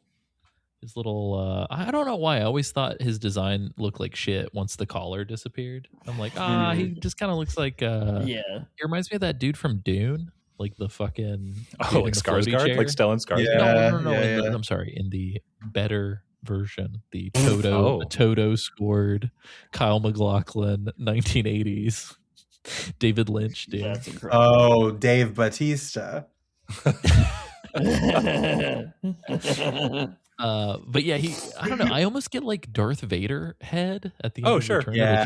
the Jedi. Yeah. Oh yeah. I wouldn't be surprised if that was what he was trying to do. Yeah. Yeah, that's a good Because point. it's Yeah. very Like the framing and everything. That yeah. makes sense. But he gives us his little death soliloquy. I have beautiful hands. Yeah, that was a Beautiful crazy eyes. thing to say. Beautiful eyes. Okay, JonTron, what are you saying? Yeah. I Beautiful can't. I hands. again, I should have taken better notes for the actual cutscenes because my hubris got the best of me. What does he say anything during his like death monologue that is like hyper relevant? I feel like it's mostly Not just him really. talking about how dope he is. Mhm. Yeah. Well, there's a lot Yeah. of stuff like he's like I did like the too bad you won't be here to see the movies. Oh, that is a good that, one. Oh, that yeah. they make Yeah, that's about a him good one. basically. Because he's the one that beat Peter Stillman. Like he wants to be like the guy that beat Peter Stillman and all that sort God, of stuff. that's crazy. Those cops with Rodney King. Yeah. I had forgotten. Oh my god! I can't believe that's the first About time that got Rodney used. King. Oh no.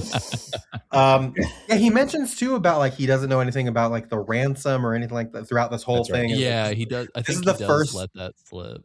yeah, this is the first like this battle, this cutscene is the first indicator where you're like the motivations here are not what you think they are. Mhm. Yep. Yeah. But yeah, so basically it's like he's like, I planted a bomb. Don't worry, it's nearby. And he's like talking about being like the greatest and being remembered. And like he has that line about you won't be here to see the movie because he expects you to die in this explosion. Does And he then he really does think that people are going to celebrate him blowing up this fucking roof of this Right. strut? Like, what Well, What are you listen, talking about? America, they've made True. worse movies about worse things, you know? So Yeah. Well, I mean, they made fucking Rogue Warrior. You think they wouldn't make a fucking movie about Fat Man? Like what are you talking True. about? We're seeing it right now with the whole Venezuela thing, right? It's like I'm gonna be the greatest, and it's like, Everyone hates you. yeah, you're also picking on a target nobody gives a fuck. Like nobody was talking about. You know what I mean? Like it's so stupid. This part, Alessio, is one of the censorship things I noticed because I don't know what version you were playing when I was watching the other day. Was that like the Sons of Liberty? Yeah. Because the blood that was on his chest was not there for me when I was done. I did the fight on Substance. They took it away. Oh, you mean censorship is in the censorship in like the core. actual game variety, not our own. Yeah, I thought you meant Alessio needed to censor something. I'm going to say some shit. I was like, oh, what's Oh, coming? well, also when I was streaming, because I'm a psychopath who shot Fat Man in the head like 20 times after the cutscene ended, there was blood like all over the helipad. And then we were just like ragdoll dragging him around and laughing at his arm. When you kill him, he has Peter Stillman's dog tag, by the way. Yes. When you kill him. That's only if you trank him, right? Or is that all the time? No, it's when you kill him, because I killed the fuck out of him and he had Peter Stillman's dog tag. See, you don't get anything for tranking people. Like, don't fuck. Who cares? I think you still get the dog tag if you defeat him. I think. You do. Yeah, I mean, I did trank defeat him, but I'm saying there's no like, you don't get anything extra. For There are certain cases where you get a different dog tag if you trank versus kill. Got it. And I don't know. I don't remember which scenarios those happen, but maybe we can come back with that next episode. But there are certain cases where that matters. How long did it take, James and Chad? Did it take you a while to figure out on your first playthrough that you had to move his body to get to the bomb? Like, how long did that take you guys to figure out? For some reason, did you lose? Just like naturally moved him. I think I went to grab him to see if I could grab him and move him, and that's how I found him. Yeah, because I grab and move like so many things. I've been grabbing and moving like anything that I knock out or kill, right? So I think I just want to do it. Train you to do it, yeah. I have an incredibly vague memory thinking this far back all the way to when I played this for the first time, but I legitimately do think I may have run out of time the first time that. Oh, wow. And again, this is like fucking circa 2002 or something. But yeah, I do think, I don't know. I think the panic of the timer and everything else, it's like I was looking around and just fucking bombed myself. I had forgotten. I think you do have to repeat the fight if he gets you, by the way. Oh, that sucks. I don't think it plops you back. Yeah, I don't think it plops that's you back. garbage.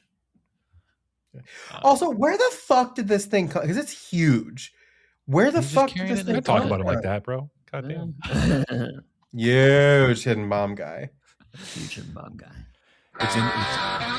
It's in my beehole. They gave him those peptides. He hit it. Oh no. Yeah. But yeah, so after you find the bomb, you defuse the bomb. You get a call from Pliskin now, who is like, "Hey, I was knocked out for a little bit, but I'm okay." And Ryan's like, "How did you survive?" And he goes, "I had a friend help me survive." Interesting. He was nice and clean shaven in my codec call. Mm-hmm. Yeah, if you give him the shaver, he was clean earlier in the game. We're gonna get to this, and we'll attribute this to the person that reminded us, that told us about this. The shaver you can only get in hard mode. It's not in the dock in normal or anything. Got it. I was wondering how I had missed it. Yeah, that makes sense. Pliskin and like Ryden mentions like the toxins escaping into the big shell and Snake. I guess that might make it a decent target. Is like if he fucks up the big shell, it would like ruin the entire environment for the East Coast. Yeah. But Pliskin is like, he does not know about these toxins at all. He's like, I don't know about that. He's like, catch me outside with it. Yeah. And so Ryden, they're talking about trying to figure out like how to get the hostages off the big shell. And Snake's like, I mean, we don't have any lifeboats and it's a kind of a long swim. And Ryden's like, so is a chopper our only solution? And he's like, yeah, probably. And Ryan's like, do you know how to fly a chopper? He's like, no, but I've got this gearhead I know that can fly a chopper and get us off of here. And he's like, gearsman, if you will. And he gets like really indignant with Snake about, or with Pliskin about what? I'm sorry, with who? With that is not Pilskin. Pilskin. Sorry, he gets really ignorant with Pilskin about we have to rescue the president. These are our orders, Lieutenant JG. And Pliskin goes, your orders, not mine. Bye, kid, and hangs up. Get fucked. Oh my god. I got a call. I saved here, and I got a call. I did a call with Rose, and it was very funny. Because Ryden was getting all fussy because Rose was like fawning over Pliskin, and basically he was like getting jealous. And he brings up, it's like, what do you like so much about Pliskin? And she goes, what? And he goes, what? And he just mimics her. Doesn't she start chronicling like how much cooler Pliskin is than Ryden as well? Like at one point. Well, she goes like, well, yeah, of course he's capable and he's, attractive and, but he'll never, but he'll never beat you. And it's just like, go. Yeah, I'm like that last one feels like a girlfriend just trying to be nice. Once again, Kojima's wife, inspiration for this character. She's just like, Hironobu Sakaguchi is just such a great game. This But feels you're like, so this, cool, honey. This feels like a good time to then mention my Odyssey and why I know that there's not a ton of gameplay amidst all the cutscenes. We talked about this before we were recording. I don't know what fucking happened. So I do all this stuff and I beat the Fatman fight and I defuse the bomb and it's like, okay, I'll go forward. I'll do the rest of this later. So I save it and I quit. I come back a couple of days later and I go in and when I go to load the game, it says damaged file. Oh, fuck. So my save got corrupted.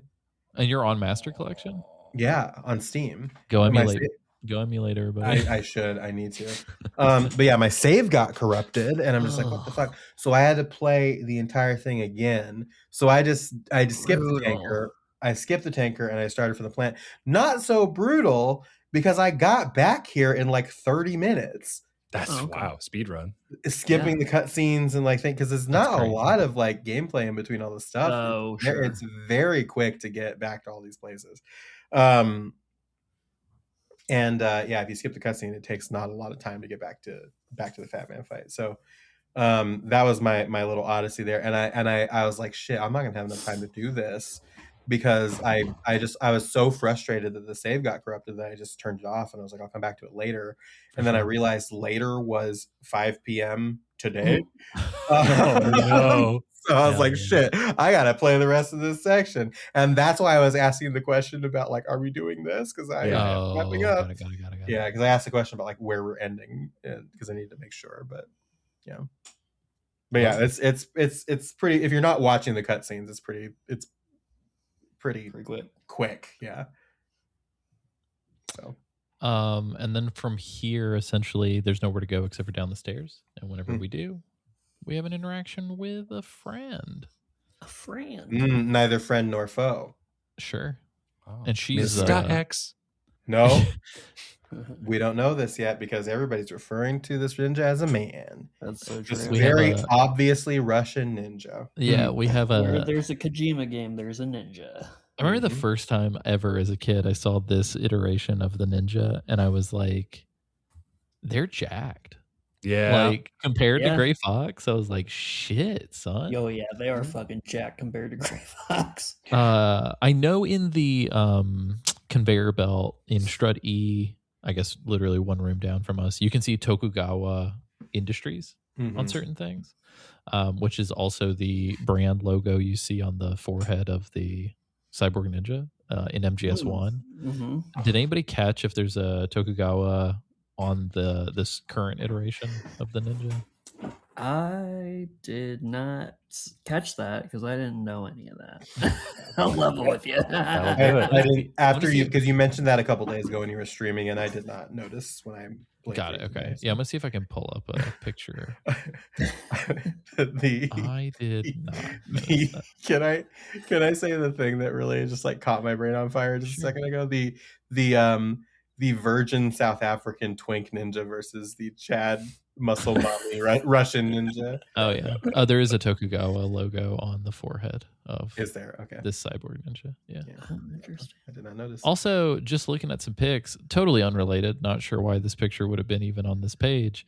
Looking at Olga's wiki, she legit looks very different between the tanker and the plant. Oh yeah. Like her hair. I mean, obviously her hair is a major difference, but even her like eyeshadow and like everything else, like she just looks like very different between the 2 two. years. 2 years have passed. I guess. Yeah, that's fair. It's also apropos of nothing, unrelated to that entirely. It is during this interaction with this character that the faceplate on the suit briefly flashes and you can see the face under it, which makes it extremely obvious. Yeah. Oh shit, I didn't even But I love unrelated. I know we were on these stairs for another conversation that we had earlier. Unrelated. I love Olga's plant fit. Mm-hmm. Yeah. It's pretty sick. Wish you could see her armpits, but you know. Yeah, it's the only negative. But yeah. So go ahead. Sorry. A lot of the allusions here during this conversation is just like just a messenger from the Lolly Lulelo. And like shit like that, and then when they go on the codec where the ninja's like telling Red, he's like, "You can't be trusted to make these decisions," and like, by who? But what decisions? Like, all this stuff. It's a very interesting conversation. I do have. I mean, this might kind of be spoilery territory. I'm trying to think if it might even be spoilers for. I'm just gonna give myself I'm gonna give myself a note really quickly. Do they explain what Lale Luleo is at any point in this game? I don't believe so. No. Okay. No. Maybe I shouldn't say it then. Yeah. All right. Like, I think I figured out what is happening. Like, I think I know what's going on. What do you think's happening, Chad? I think that's you're hearing gibberish, but they're saying the other thing. They're saying the name of the group is what I interpret. Okay, right on. Yeah. So I'm gonna neither confirm nor deny, but if that were the case, I wish you could still see their mouth synced to the other thing. I was a little irritated. Like, I was looking for it that would have been cool. This playthrough, and I was like, "Fuck, that sucks!" Like, they should have just like matched the lips to the word. Yeah. It makes me wonder. It does make me wonder if there was like a retcon at some point, because I feel like, again, it's like Kojima. When you're this good at details, we notice when you didn't do it. There's a really cool related thing coming up later that I'm going to bring up that I noticed. Is it in this episode? Yes. Oh, sick. Okay. Cool. So the ninja tells you about a man named Ames who is with the hostages in the Shell 1 core, who will be able to kind of help you figure out where the president is and all the other stuff. And they kind of tell you, like, you got to go in, here's a uniform of the enemy. You have to wear the uniform. You have to find an AK because the guards stationed in the core have AKs, and you need to find a directional microphone because you're going to have to listen for his pacemaker to know who he is. And like all of this crazy stuff. And Ryan's like, why would I even trust you? And the ninja's like, do you have any other options? And the laugh the ninja does when Raiden goes, where are the hostages? And it's like a is very funny. But yeah, so you have to he's like, here's the uniform. You got to find the rest of the shit. Good luck. And then gives him a cell phone. Like a fucking Nokia fucking As soon as I saw it, I was like, I want that phone. Yeah, of course. I want to meet that phone. I'll have that. Yeah, he's a good looking boy. Mind if I keep the cell phone? But yeah, but like when Ryan's like, what do I need a cell phone for? Ninja's gone. So now the goal here, and then the ninja also gives you the level 3 key card. Yeah, so, which is super important. Yeah, super important. Also, level 3 key card. Let's head over. Where's the AK? I don't know. Maybe we should take the key card to Strut F. Good up my favorite Strut. Strut F. Fuck. There's a series of doors you can open now, and you can get the you can now get the M4, which is in the explodey room. This is where that happens, where you walk in, and if you don't disable the Semtex, you blow up. Yeah. You can also get RGB, which is rocket launcher, but RGB is actually also short for Ruth Gator Binsberg. Ruth Conda forever. Yeah. Ruth Conda forever. No. Nevertheless, she persisted. Nevertheless, my grenade launcher persisted. Before we do go to Strut F and get Ruth Gator Binsberg, real quick, you are the full name of the man you are tasked to go find is one Richard Ames. Well, no, we don't know that yet because we don't know if Ames is a man or a woman. That's why you have to look for the pacemaker. Well, damn. Shit. My dick Ames. Ames. Okay, let me slip that back in my pocket. There is one more thing, Lily, because you do talk to Campbell after you meet Cyborg Ninja. And would you like to talk about the thing that Raiden says and the way that he says it? The Colonel is like, I guess we have to go find the weapon and go to the core like this thing says. And Raiden goes, and the way he says it, I'm going to try and mimic it as best as possible. He goes, "You believe that ninja?" Yes, King. No, King. No, King. James is going to die. Yeah, so he says it like that, and I'm just like, I literally that ninja. I'm like, brother, you cannot be saying saying you can't say stuff like that. This is what I wrote down in my notes, and the reason why I wrote this in my notes is because as he said that, I said this out loud. My note says, "You believe that ninja? On God, bro?" I said that out loud. Can you imagine if he said it with a hard R? Oh no, ninja. Your words, not mine. Listen, okay, Chad, I just need to tell you, know how you're like getting into Kamen Rider and like I talk about Kamen Rider and then I talk about Super Sentai in conjunction. One of the Super Sentai series is I can't remember the first part of it, but it's like something Sentai Ninja. Ooh. Yeah. Yeah. Not a fan of that. It's like not one of the more mouthfeel. ones. It's hold on. It's not a good mouthfeel. It's let's see. It's it's Shuriken Sentai Ninja from the what and when would you suppose this series aired? It's going to be like 3 years ago or something. Yeah. 2015. Okay. Close enough. Yeah. Wow. Yeah, close enough. 11 years ago. Wow. The Hudson River. God damn. The Merrimack River 2 years ago. There's also an incredible optional Campbell line here. If you save right after the Cyborg Ninja stuff, or I don't know how long the window opportunity is for this conversation, Rose gives you some info about Snake's body being unearthed in order to have DNA testing done. Oh, right. And other than the right arm being missing, the DNA is a match. So Snake can't be here. It's impossible. Yep. But then Campbell interrupts. I got that automatically as I was walking into the. Oh, maybe it's not optional then. The core. Oh. Yeah. But either way, Campbell interrupts while you're talking Always to tearing our Rose. friends down, Lily.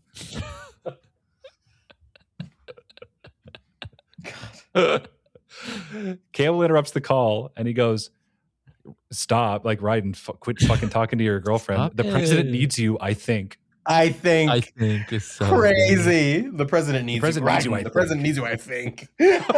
What? Like, brother, what's happening? I wish Raiden would have been like, "Can you pass him the phone, please?" I'd like to talk to fucking. Could you please get your president on the phone?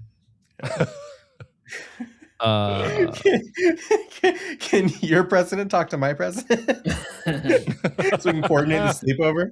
It's very so when we talk about this came up in Delta, when we talk about like Metal Gear in general, right? It's like the goal is to always be sneaky, but usually if somebody spots you, it's like, all right, the fucking jig is up and it's time to just pull out all these crazy weapons. Yeah.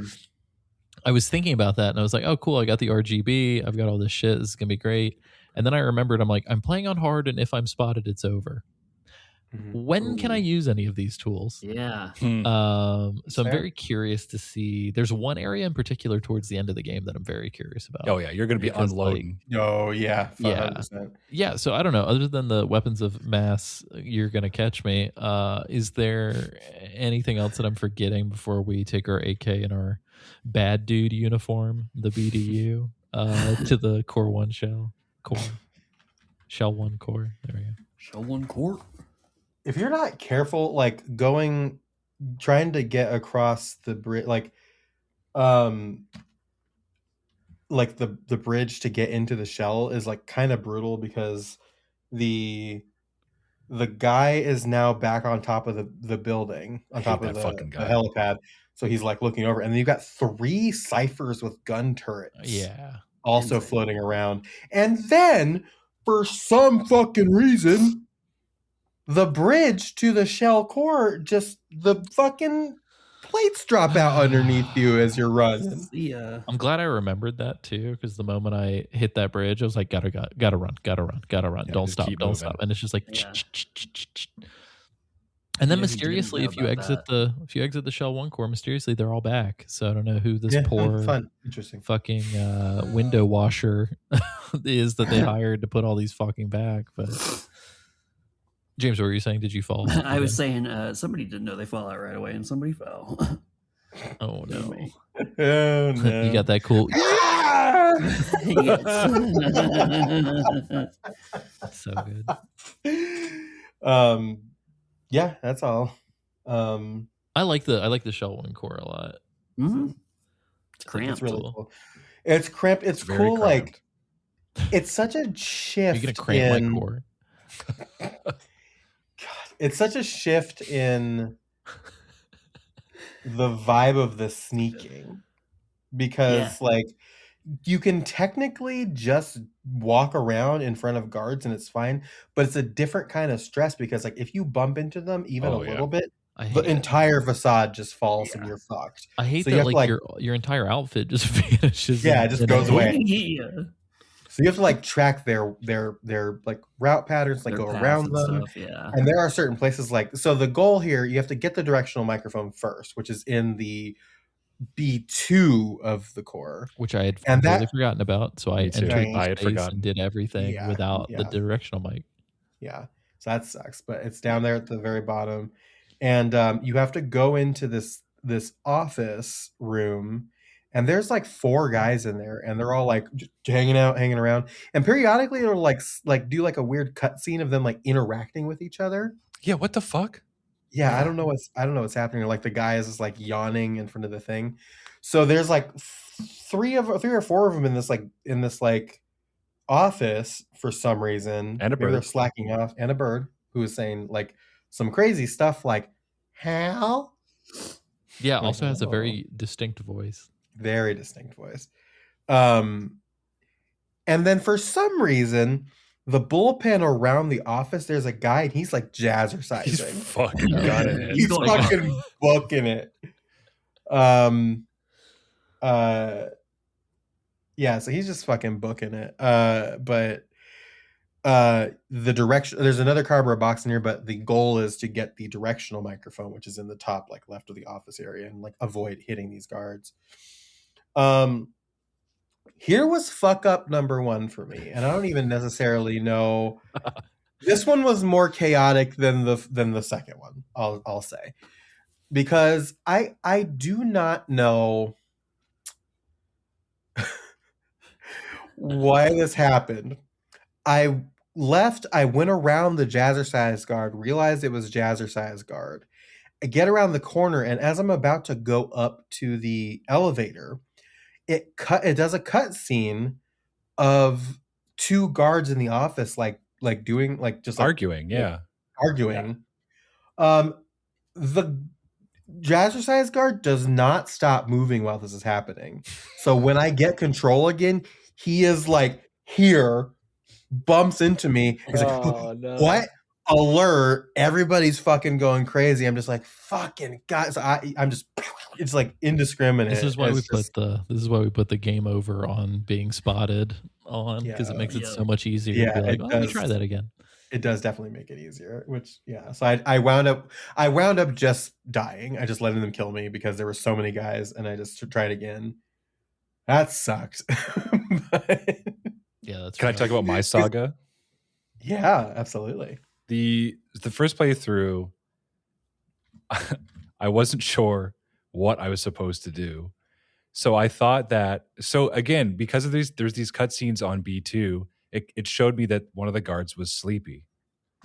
And I took it to mean that I should be focusing on this man. So I knocked him out and dragged him onto the elevator to try and bring him up to do the retinal scan. The elevator doesn't work if there's a fucking body on it. So I was like, I probably tried that for a good 5 to 10 minutes and was like, that's not fucking working. So I just go back up. Then I saw that there's the guy in the hallway who walks past the scanner and like stops and looks at it for a while. But again, I think even if you call Campbell, he's not very clear on exactly what you are supposed to do. So I get him in I have him held up, and I'm like, now what do I do? So I just start cycling through items, trying to figure out what to do, and eventually I almost accidentally I melee him, and then it counts it. It's like, yeah, you got him, and I was like, holy shit! And That's it was amazing. I was being very stupid, but it is it's one of those moments where you're just kind of experimenting, and the game's not really telling you what to do. And if you fuck around enough, you can just accidentally fall into the solution. Yeah. The second time around, Mr. Big Dick that I thought I was, I stroll right over to the scanner, wait for the guy, grab him in a chokehold, do the whole thing. I stroll into the hostage room, like, what up, bitch? And then Campbell calls me and is like, hey, you made it. That's great. You don't have the fucking microphone, you idiot. And like Alessio, I had to do the whole thing, come back up, stand in the hallway waiting for the guy, just staring at him from the corner, like, hi. Me again. It's Go the ahead and same take guy. a look. Take a look. It's okay. Go take a look. I won't do nothing.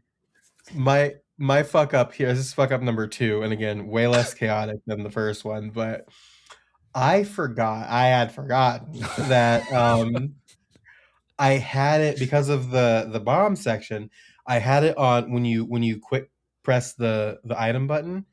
I have a quick swap, so instead of unequipping, it switches to your last item. So for me, it was so I have my SOCOM, and then I do a quick swap. It swaps to the coolant, and there it is.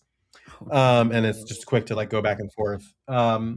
So in this case, I had the SOCOM and the AK on the hot swap, and so I thought for the longest time that the only strat was you had to wait for the guy to walk past the scanner and then grab him. And I thought for a long time that's the only way to do it. And that's not the case.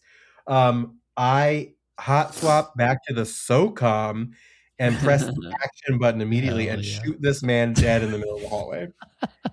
And I'm just like, fuck. You're like, oh, my finger slipped. And so I shot Marvin in the face. God damn it. Yeah. And so I drag him all the way back to that break room, put him in a locker. And I'm just like, and I don't know if this is supposed to happen. I don't know if my game glitched. I don't know what's happening here. The 2 other guys are just standing up in the break room, not moving, not doing anything. They do that. They just do that. It's wild. Okay. Yeah. So what I wound up doing was I go in, I kind of creep around the corner. So the way that the room's laid out, the guy that's on the far end of the room is facing the direction you're coming from. And the guy closest to you is facing away. So I kind of creep around the corner. I kill the guy on the far end of the room. The guy on my side of the room does not notice this man die. And was like, oh. So I unequip the SOCOM for real this time, grab him, choke him, drag him all the way to the scanner, and then that worked.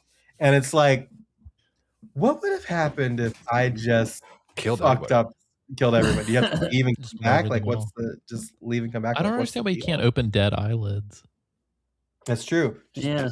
Right. But they do account for it in dialogue. They're they have to be signs of life have to be there for it to work. Yeah. Nick gave me the best pro tip, and I will never not do this moving forward. You just put a nudie magazine directly in front of the retinal scanner. Yeah. Are you fucking serious? Yeah, and then as he's looking at it, just grab him and it's over. Wow. That would work. It takes 5 fucking seconds. Oh, wow. Because you can get some in hilarious. B2. That's right.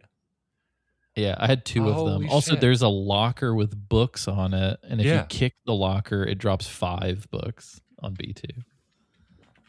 But also, fun little MGS1 callback. The tank hangar in MGS1 has a first floor B1 and B2.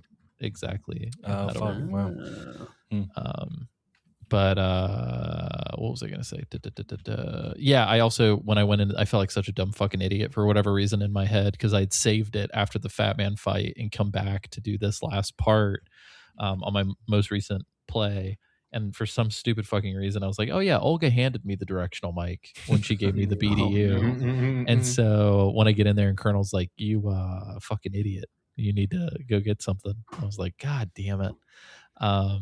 But I will say, when I first walked in, I got all excited in that room that's got Ames in it because I thought the American flag was upside down. Oh, and I was that like, would've been oh, that's fucking sick. Like, Solid Snake, who's inevitably going to be using that podium, quote unquote.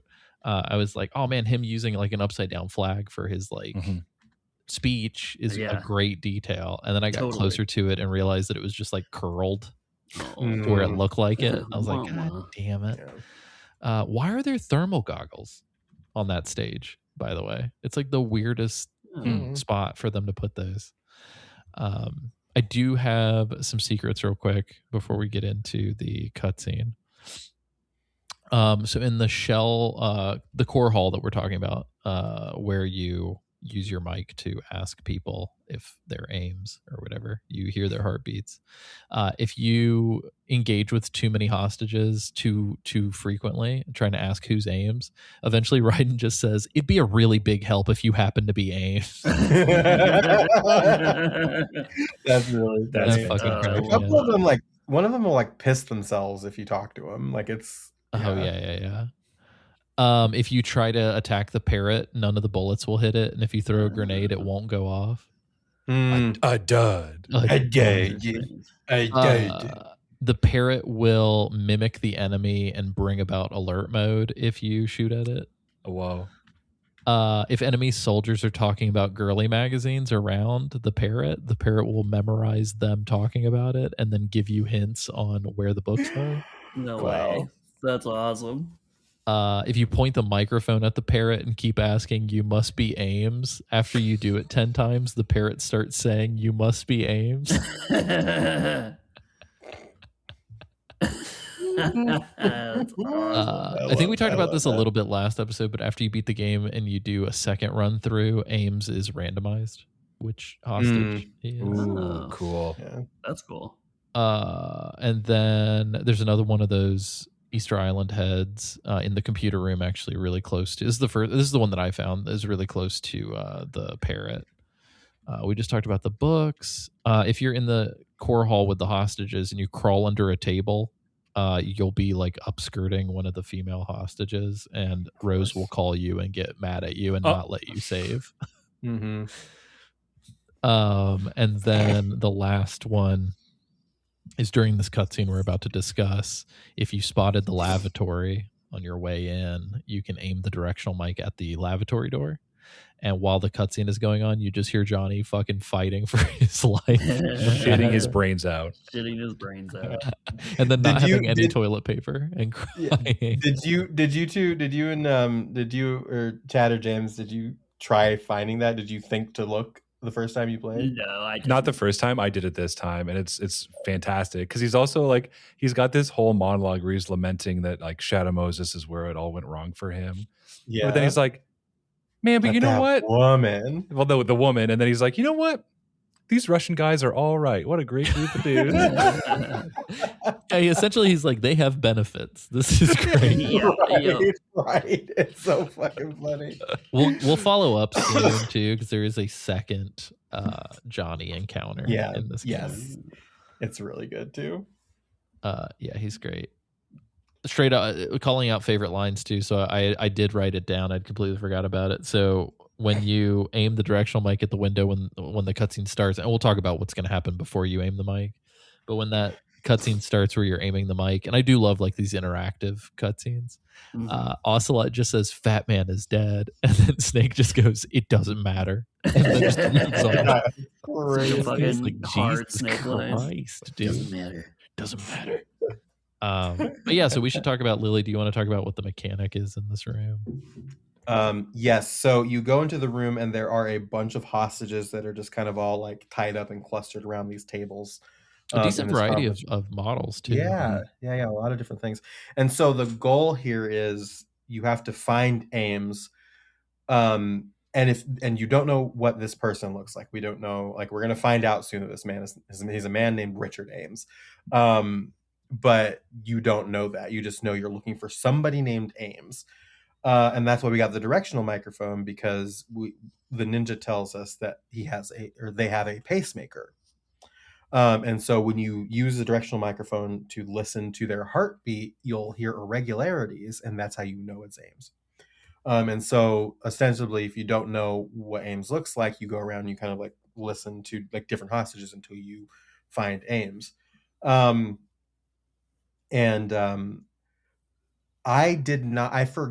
had forgotten how to use the call out to ask if this person is Ames.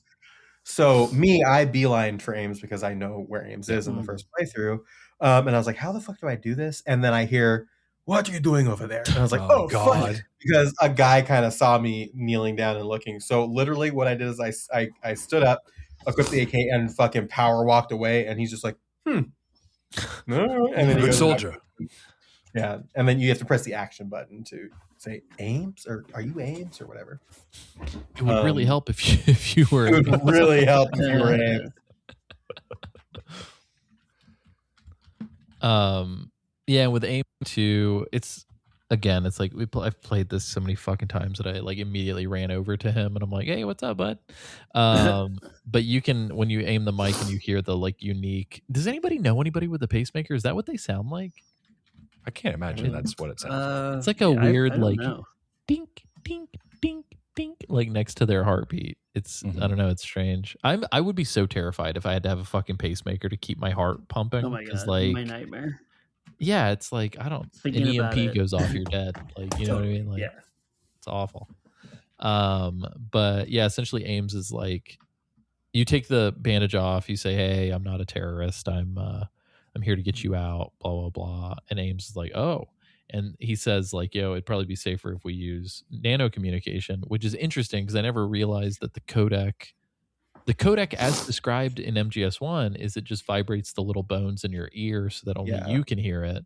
But when he mentions nano communication, even Raiden looks confused. Yeah. And so they're talking to each other without moving their mouths. Yeah. The vibe. It's very weird. I also want to like express here too, on top all the weirdness going on, Ames is like, how did you know where to find me? And Raiden goes, a cyborg ninja named Mr. X. And Ames is just like, oh, I see. And he's completely unfazed by that information. Okay. He's like, I've been around the block, kid. I know. Yeah. Which could be the actual legit reason, like being a part of, you know, et cetera, yada, yada, yada, stuff. Like he would be like, yeah, sure, that makes sense. Whatever. Yeah. He's like, okay, cool. For you, it was a life-changing event. Not even the weirdest thing I've heard. Yeah. Yeah. But yeah, so they switch over to nano communications. Essentially, Ames gives you the bad news that like, yo, the terrorists have what they need. Like, it's fine. The president's gonna, like, his vital signs are what is the key. It's not like a physical key. It's like the president's heart beating is what will set the nuke off. And then also he reveals to Raiden like the aim was always to set the nuke off. Like, they don't give a fuck about the money. They don't give a fuck about any of this stuff. These guys want to set the nuke off. And you're shown like a brief snippet of Ocelot very clearly watching a security camera of these two men talking to each other. That's my thing that I brought. It's like I pocketed for later earlier on, is that they're having that conversation. Ames says Lali Le Lulo, and as soon as he stops that line is when it switches over to Ocelot watching on the camera, which I thought was really cool, because if it were to switch over any sooner, you wouldn't be hearing it through Raiden's ears. You'd be seeing it through the audio of the security camera, and then you would hear it correctly, which I thought was really clever if you know what's happening, for it to switch over right at that exact moment. That's cool. Yeah. It's also like extremely scary when they cut to Ocelot watching you, because it's just like, oh fuck. Like, it's a big oh fuck moment when you see that person. It's just like, that's not supposed to happen. It's not great. So yeah. And while this is all going on and you're talking about like, okay, well, where is the president and yada yada yada, and Raiden's like, look, we got to get you guys out of here. We got to get you and the hostages out of here. And even Ames is kind of echoing Colonel Campbell, where he's like, you know, there are more important things than the hostages at the moment. And it's essentially right at this time that Ames even says like, oh shit, like Snake's here.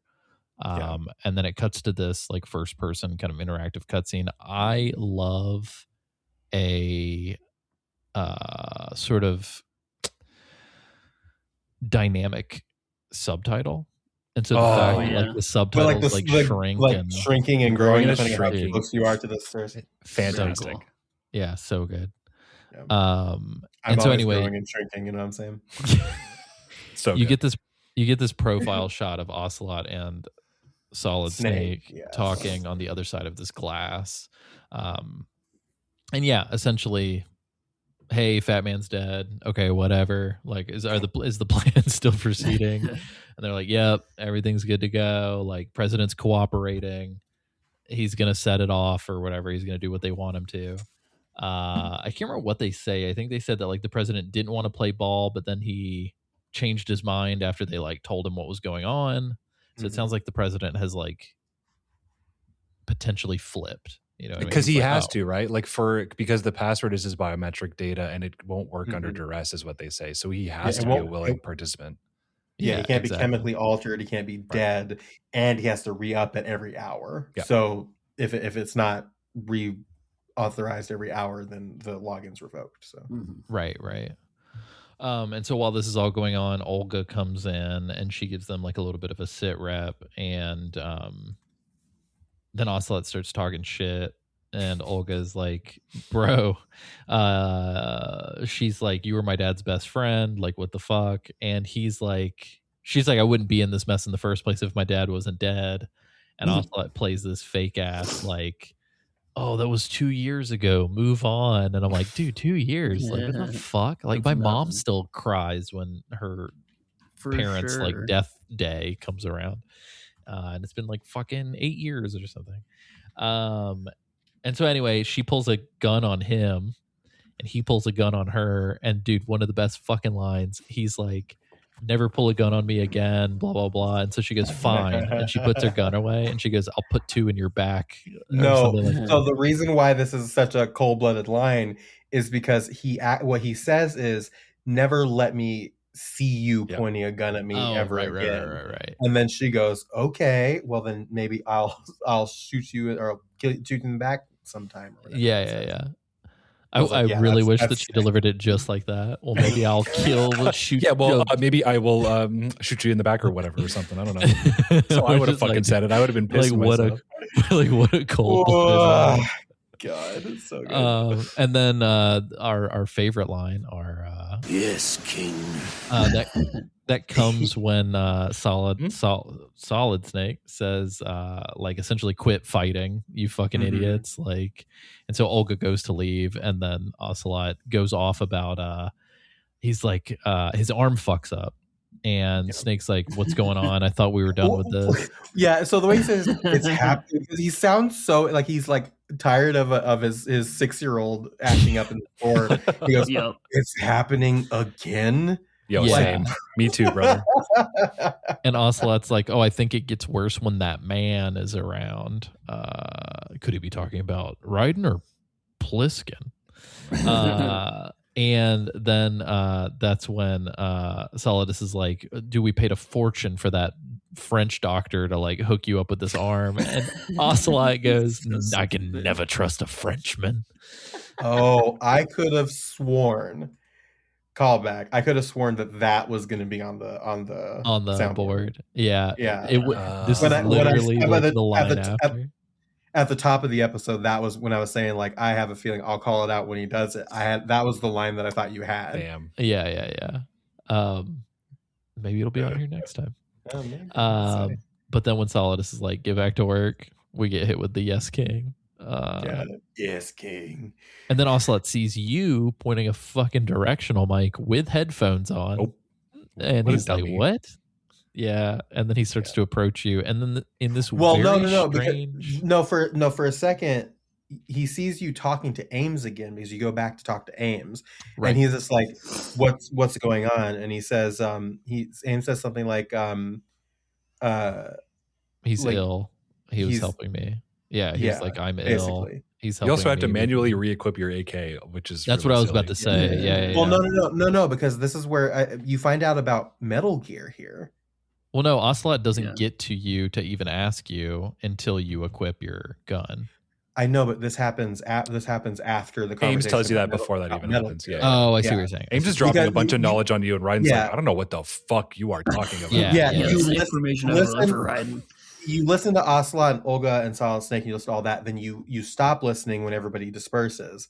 And then you talk to Ames again, and Ames is like, what did they say? I said, the president's already, given his login to the football. He goes, that makes sense. And then he talks about how like the whole plan is like it's actually the Big Shell is actually a development for a new Metal Gear. And Raiden does the thing. He goes, Metal Gear? And it sounds really lame, and talks through that. And then Ocelot does start approaching, because you get a POV of him seeing you talking to Ames, and starts walking, and Ames is like, quick, re-equip your AK, put your stuff away. And then you have like, you're timed at this point, and Ocelot It is is walking. such a long timer, even on hard. It's a really pretty long dumb. timer. It's like 10 seconds. Yeah. Yeah, it's like, why is this even a thing? Yeah. Did anybody try to shoot Ocelot? Oh shit! No. I didn't even think to do No, that. I I should have. I know you can, and I don't remember because I didn't try it this time because I was just like, I wasn't thinking about it. But if you equip something other than the AK, you can like try and shoot him. I think I might be making that up, but I think something happens. So we'll maybe I feel like follow he would that. just shoot you dead. Well, I think probably that's the case, but if somebody in the Discord wants to hear me say that and then post in the episode discussion channel what that thing is, that'd be great. But yeah, so you have to re-equip your AK. When you do re-equip the AK, another cutscene happens, and Ames freaks out. His pacemaker goes crazy, and he has a mysterious heart attack. Interesting, because the cover up that's happening is the cover up that's or not the cover up. Like the thing that's happening here is they try to like pass it off as like, oh, I'm ill, and he was helping me. He was like, I couldn't breathe or whatever, and Ocelot's like, I didn't know the government made liars like this or whatever. Like Second-rate liars, yeah. Second-rate liars, yeah. And then he has his heart attack and he dies. And then there's like this really tense scene where all of the guards like surround Ocelot and Raiden, and he goes, who is this? He's like, I don't know, he's not one of mine. And then he tells Raiden to identify himself and pulls the mask off and reveals he's Raiden. And Ocelot goes, so we finally meet. And then as they're about to basically kill Raiden, Mr. X comes flying in. Mr. X. Every time. Something that I don't think that I noticed before. Ocelot manages to avoid getting his hand sliced off by a cyborg ninja this time. The motion capture shows him yanking it away. Yeah, yanking He's his like, hand. not this time. Yeah, which I thought was really fun. I thought that was really cool. Yeah. Which again, this is happening in the middle of a scene where a government official or related to the industry has a heart attack and dies. Oh yeah, interesting. Interesting. It's a big callback. That is a big callback. That's great. And Ninja is like doing shit and like helps Raiden like get up the stairs and says, "Go, I'll take care of this." And then you leave the room, and then your goal here is to escape. So you have a call with Colonel here, who Raiden tells him what he found out, and Raiden Colonel should just be like, kind of busy here, Colonel. Colonel is angry.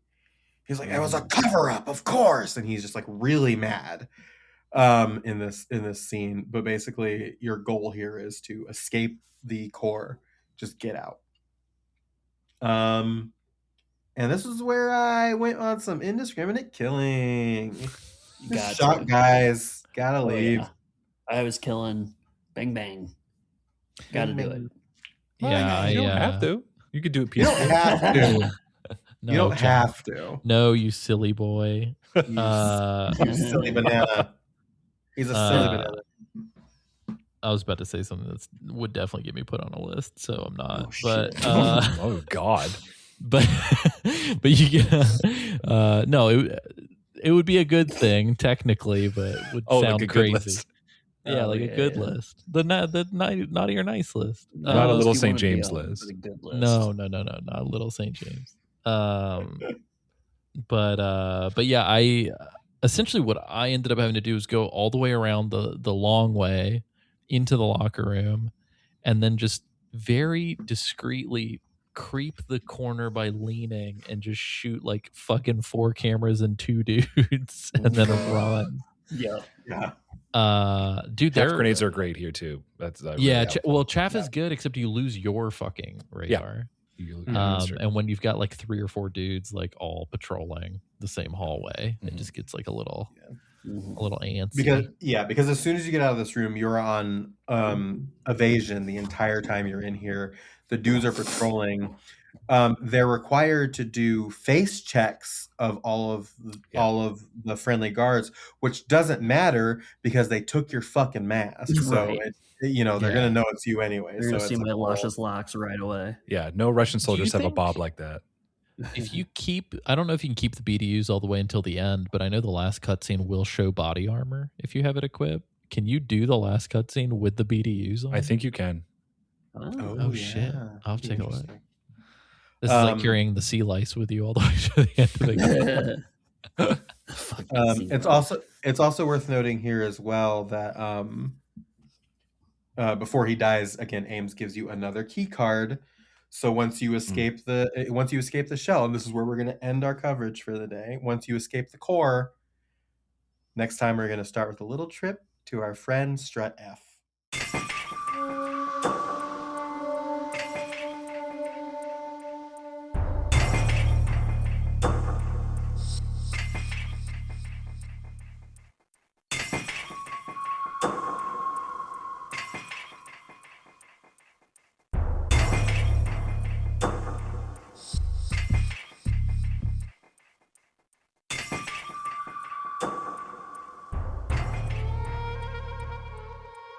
Good old Strut F. The F stands for fuck. Strut fuck. I am a little irritated though that when you step out of the strut, like there has been no status change with the actual shell. Like there are no additional guards. It doesn't seem like it's, I thought it was going to be hell out there. I thought it was going to be like a straight fucking right? beehive. No, I like, totally I'm done, agree. dog. And then you step outside and it's like the seagulls are just like Come.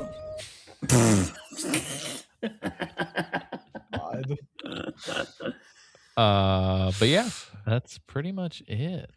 Good shit. 2 boss fights. Yeah, I know. 2 good boss fights. Yep. I was really surprised there wasn't a boss fight in the shell core the first time I played. These games make me miss boss fights. Like they don't make them like they used to. Even Kojima doesn't really make them like he used to. Truly, yeah. It's a fucking 1, 2, and 3 blows everything in Death Stranding 2 out of the water. You know? You get like 2 good, really good boss fights in a Death Stranding, and the rest is kind of generic. Totally. Well, again, that fucking whale is the final boss of Death Stranding 1, and it's just like, what the That's fuck crazy. are we Yeah. doing? Yeah, that is crazy. Yeah. Yeah, I will say the first boss in Death Stranding 2 was cool. Was cool as fuck. And then they were like, what if we repeat But then they were all it? variations of that one. Yeah. Oh, yeah. Sorry. I was Every thinking time the I robot. had I guess the second fight, the robot that Higgs summons. Mhm. I was like, that's cool as fuck. And then they're like, what if we did it like 7 more times? And you're like, okay, Cool. but weird choice, but all right. But yeah, no, this game's got some really iconic fights. We're kind of opening with one next go. Yeah. That's true. And that's a fun one. Yeah. Nice. Again, another kind of callback fight too. If you think Oh, about it. 100%. Yeah. Oh yeah, big callback. Huge callback, guy. Huge fat callback, man. Fat callback, man. It's crazy. That's actually the name that you give to an actor who gets a lot of audition callbacks. Fat callback, man. Fat That's callback, man. Brendan Fraser and Rental Family. Oh, 100%. Yes, King. That's for Brandon. Hell yeah, Brandon. We might be related. What? Oh, I look shit. when I still David had Hayter is related to Brendan Fraser. Hell yeah, we're all the same. I look when I still had 23andMe. One day it showed up that there was like a Brendan Fraser with like, and it listed like the ethnicities or whatever, like the ancestry that he had, and I found an interview with him where he listed the exact same list. Whoa! And I was like, is that the fucking Brendan Fraser? So if I ever meet him, I'll have to be like, can I get some of that Brendan Fraser money, please? Yeah, that's right. You got some inheritance for me? My bro? dad, Mr. Hater, will not give me any of this his royalties. Is Brendan's last name pronounced Fraser or Fraser? Because it's only Fraser. I've always said Fraser. Yeah, same, but I've never noticed that there's no I present. Yeah, I know, yeah. Until like recently. But nice. Cool. Yeah, Chad, James, this was your first go around. Well, Chad, whatever. This is your second go around. But this is you guys' first official on record go around. What are your thoughts on the section that we just covered? I feel like every new section we get to is my favorite yet. Like I feel like it keeps ramping up for me, and I'm really enjoying the ride. Yeah, it really this does is escalate. Yeah, I for sure. This is like the I think where the plant chapter really starts to take off is in this little chunk of gameplay. There's a lot of setting up that happens in the stuff we covered in the previous episode, but this is where you really start to get some consequential, meaty stuff to sink your teeth into. 5 today, or maybe 6, et cetera, you know. Introduces a lot of questions. It does, yeah. Like, there's a lot of what the hell is going on. Yeah. Yeah, I think Ames in general is a really cool character, even though Totally. he's only on screen for like 5 fucking seconds. There's a Richard Ames who is a conservative MLA, which would be like a state representative in my home province of New Brunswick. So Oh shit, that's weird. that is weird. Same guy. Same guy. Yeah. And that guy. Same fucking guy. Albert Einstein.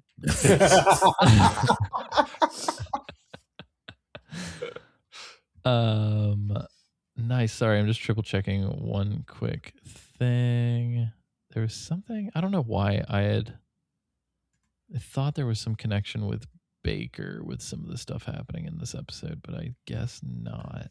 I mentioned quickly that Fatman kind of looks like Kenneth Baker. Yeah, that might what triggered my memory. Triggered. Oh shit. Yeah, Ames to me seems almost like he would be a he looks like the guy who plays Jason Bourne's boss in The Bourne Identity. Mm. He kind of strikes me as somebody who would be like a ancillary character on like The West Wing or something. Oh my god. Yeah. Totally.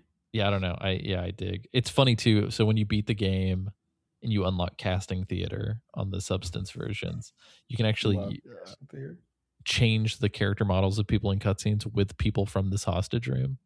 So you can just have like random politician people just chilling. Yeah. You have like you can have like a grandma like take out the Marines in the vamp cutscene. Like it's pretty good. It's pretty You good. can replace all of Gurlukovich's men with grandmothers that are taking over the tanker at the beginning, and it's fucking hysterical. Fuck yeah. So good. My favorite is to like replace the final boss with Rose. Is but that's awesome. Word. I think so. Yeah, for next episode, we already called it that we are going to be recording from this sort of moment in the game onward. I think we're concluding that with the rescue of a pretty important character's sibling. So that'll be fun. Yet to be determined if that rescue includes or does not include an outdoor segment. But we will. Time will tell. Yeah, time will tell. Do you want some fun notes from Kojima's diary before we? Please. Yeah, dude. Yeah, of course. He at one point notes the name Raiden Brannigan. So that could be what like his Zach full name Brannigan is. from Futurama. And then I was thinking Laura Brannigan because I know she has a song in Metal Gear Solid 5, and maybe he's just a big fan. Oh, didn't even think about that. He also notes the name Raiden is from the Japanese fighter plane, the Mitsubishi J2M Raiden, and that his aim with both Raiden and Fat Man's name was to convey that they are treated as tools of war rather than people. This is fucking crazy. He mentions that he ordered an American phone book to help come up with American like names for his American characters. He also says, I immediately searched for Sarah Connor and had some fun playing Terminator. Is he implying that he long distance pranked this innocent woman and harassed her over the phone as Arnold? Oh, Jesus Christ. My thought was like, is he implying that he went into this woman's house and killed her? He went and killed her parents. Yeah. Killed my parents. Killed her best friend and her fuck machine boyfriend, like all this other stuff. Yeah. Kojima actually went to the front door. Huge sandwich guy. Huge sandwich man. Fat sandwich man. He actually went to the front door and he went, It's a good-looking boy. Good-looking boy, Des. Some good No. And the last one I was at, Dead Cell, used to be called Black Cell, which is much closer to the origin, like the real life equivalent, which is Red Cell. Call that.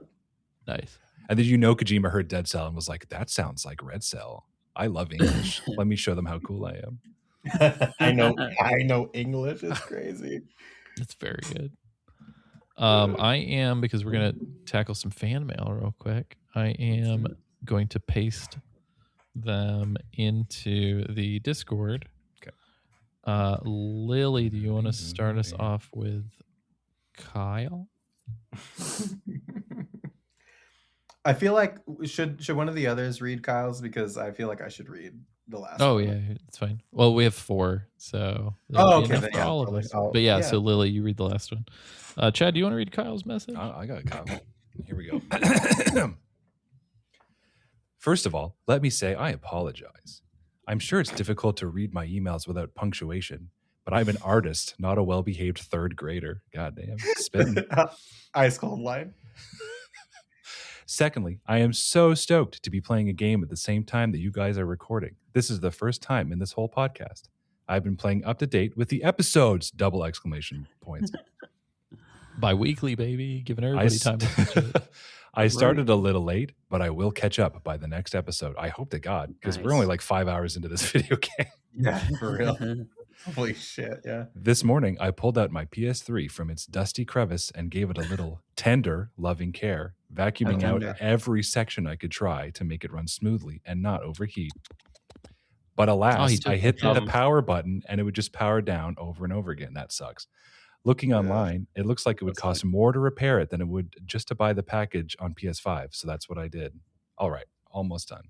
I like that he said, all right, almost done in his letter. Absolutely not. I'm glad that he let me know at what section of the email exchange we were currently at. You hit the 50% mark.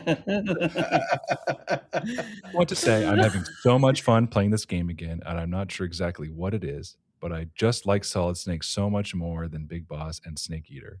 He's funnier, more charismatic, and seems to care more and be less stupid overall. Haha. Fuck Yeah, true. Also, I mean, he's pretty fucking dumb, but I do. He is kind of dumb, but he's kind of dumb. We love him for it, you know? Himbo. Also wondering if you guys are having a hard time switching the buttons around in your mind. I'm kind of an old man now and don't play games that often, so my brain elasticity ain't working out so good. Oh. Yeah, I mean, one thing that's been difficult has been switching between versions. Like going from Master Collection to Substance was a little bit weird because the control scheme is pretty radically different. Well, playing from fucking Xbox to PS2 has been awful. At the same time. You're fucked. Your brain elasticity is crazy good. Luckily, I kept using the old controls running through Delta half the time pretty much till the end of the game, so I'm kind of picking this up quicker. That's what it says. Oh my God, I've gone on too long. Everyone leave them a review. If you love this podcast, take a few seconds to show it. Excited to be on the same timeline. Carry on, boys, girls, and gentle dams. Fuck yeah. Love that. It's a good looking boy. Love that guy. Also, you didn't put any of the addendums, so I'm going to kind of really swiftly get through these because he sent multiple emails. And you'll see what's going on here. Amazing. Yeah. Continuing on, also as an addendum, I just remember being a kid, 14 or 15 when this came out, and seeing him jump onto the ship, being so excited that the stealth camouflage carried over. I was like, this is going to be awesome. But of course, no such luck. And also that was things boring as hell. That's all. Third email. Another addendum. Any difficulty I come across is usually fueled by Sutter Home. You guys are right on with that one. Ha! Kisses and buttholes.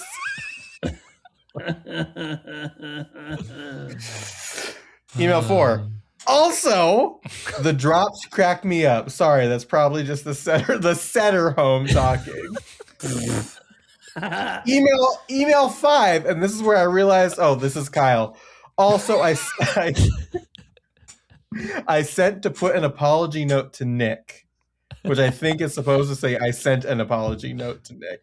I desperately want him to sign my Metal Gear Solid album next year. Oops.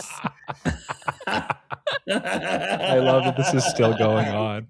That's the last God one. bless you, Kyle.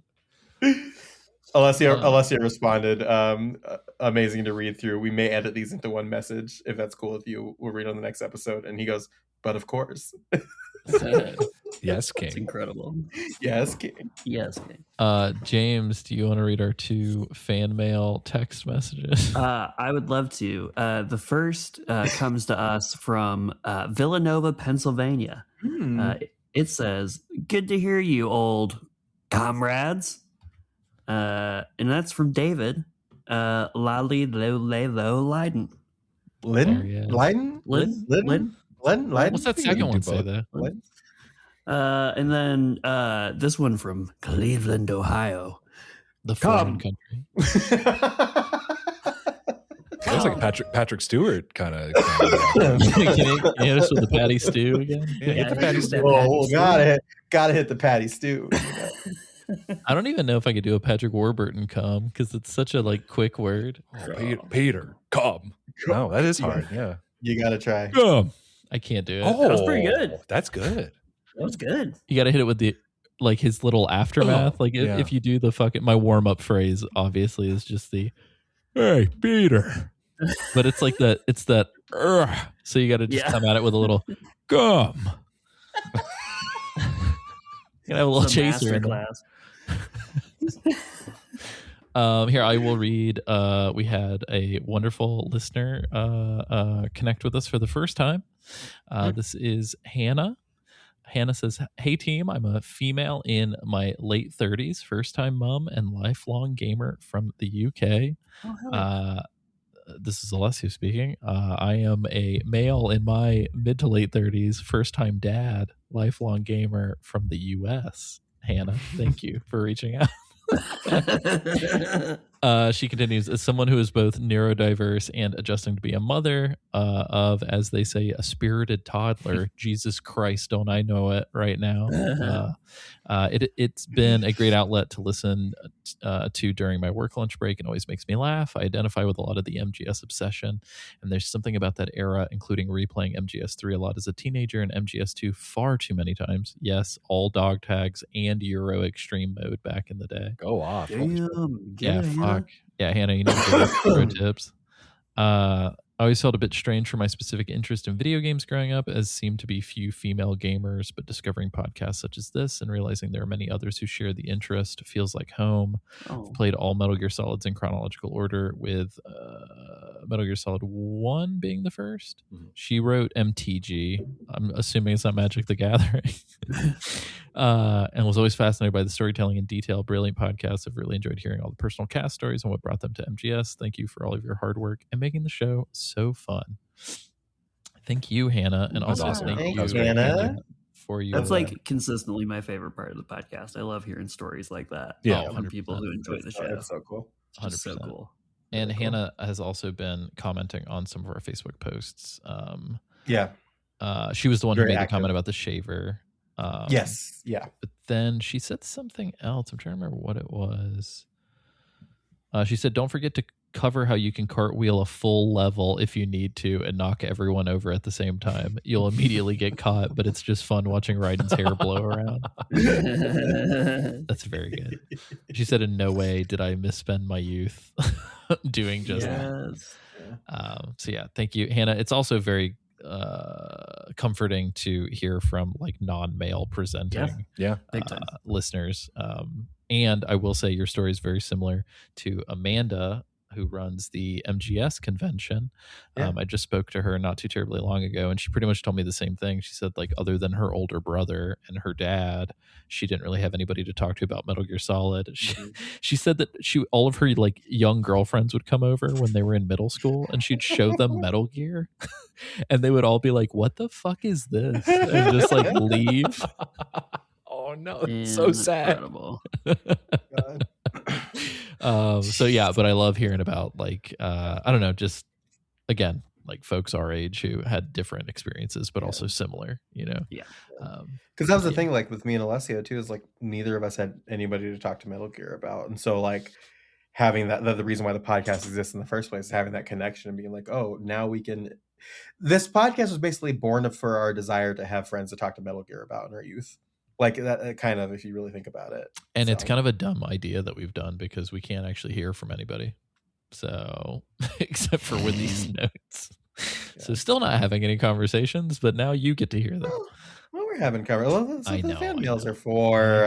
We're bridging gaps between the train and the platform. Connecting bridge. So we have connected. I just got an email from Vanessa Marshall who says, yes, of course I would love to talk. Wow, you heard it here first. Cool. Yes. Making my way downtown. Yeah, so I'll hit her back after we hop off. This would be fun. But yeah, hopefully we can get her on. That'd be really good. We should like force her to do Olga voices. Oh god. Oh yeah. You have her do like a monologue about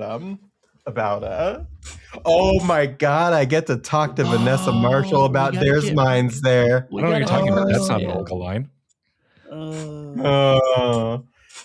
know what we could do? We could do what David Hayter did to Kim I Guessed, where he had her record his voicemail as Melee. And just have Vanessa Marshall saying Des Mines There on the soundboard so I don't ever have to say it again. Yes. Love that. That'd be amazing. We have one more message here from somebody who has asked to remain anonymous. I'm gonna do something. 4chan. Yeah, it's 4chan. No, I'm gonna do some like email surgery in the moment. So just follow. It's uncharted territory, folks. Well, because they sent an email, a reply email to an email I sent, and that I want to include details of before I read the last part. So this the subject is first time caller, long time listener from anonymous.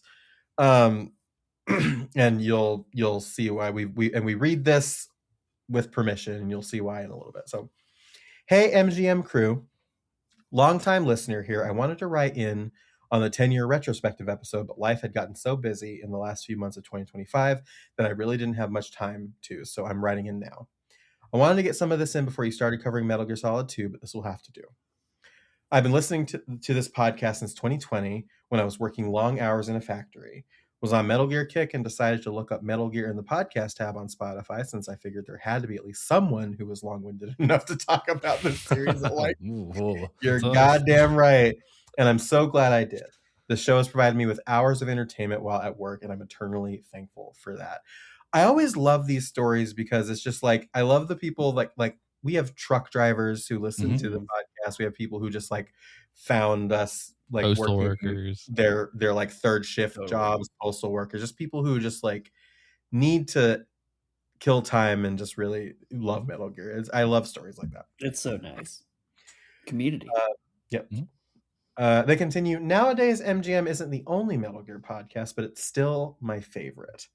Although a crossover episode with some of the others could be pretty cool.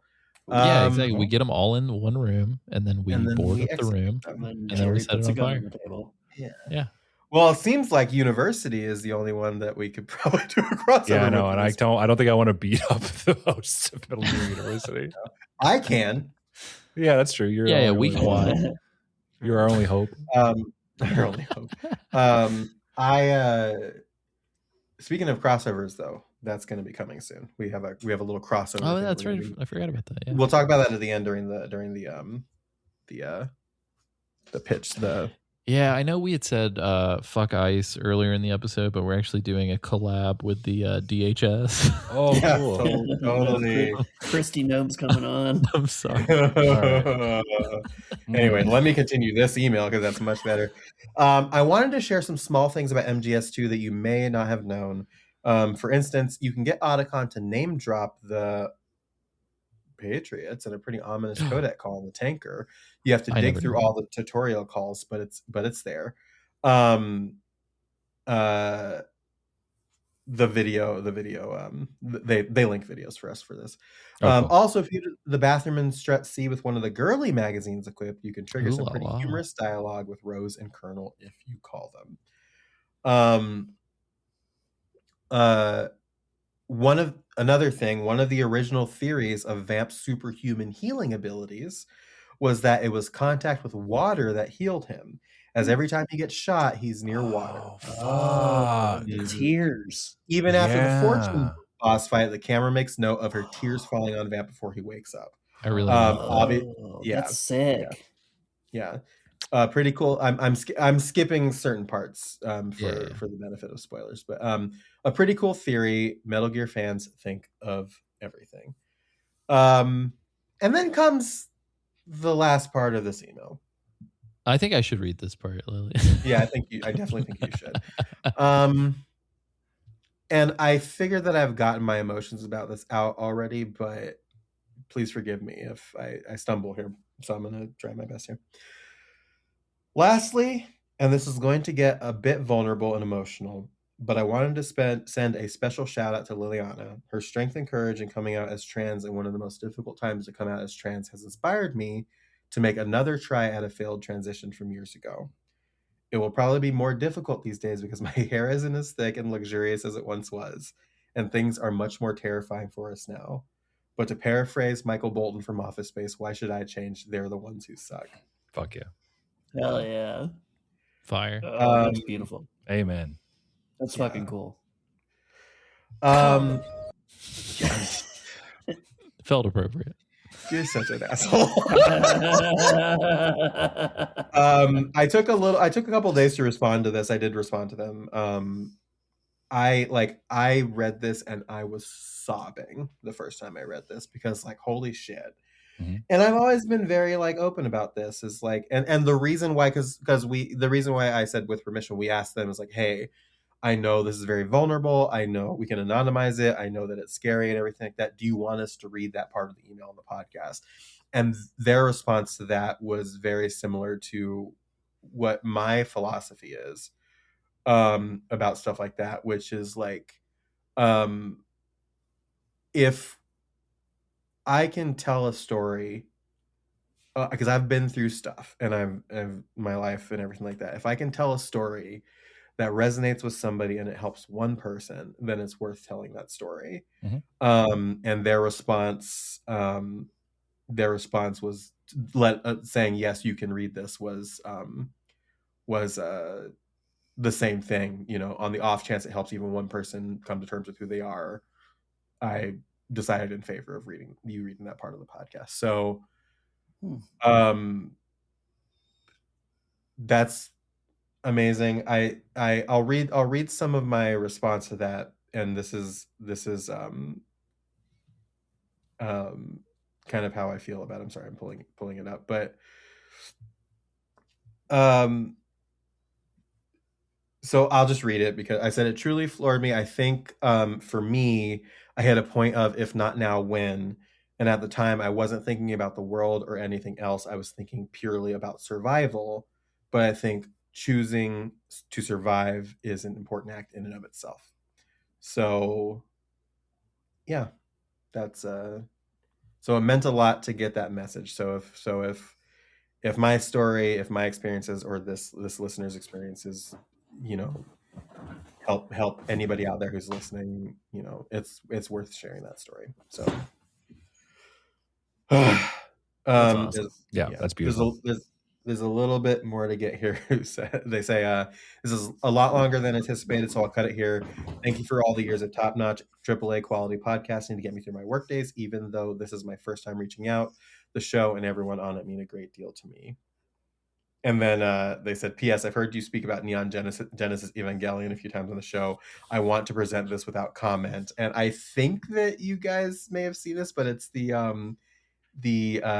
King of the Hill edit of the theme song. Yeah. Yes, of course. A classic. So, yeah. I thought it was going to end with, not sure if you like Neon Genesis Evangelion, but my father was an Evangelion. Has Evangelion been done for the Patriot Club ever? Is it even in the fucking list? Do we have that in there? Adding it. I don't think it is. Put that in there. God, we could talk about that for hours, I'm sure. Yeah, that'd be fun. What if we talked for like 10 minutes and we're like, well, that's all of it. Covered it. This is what it looked like.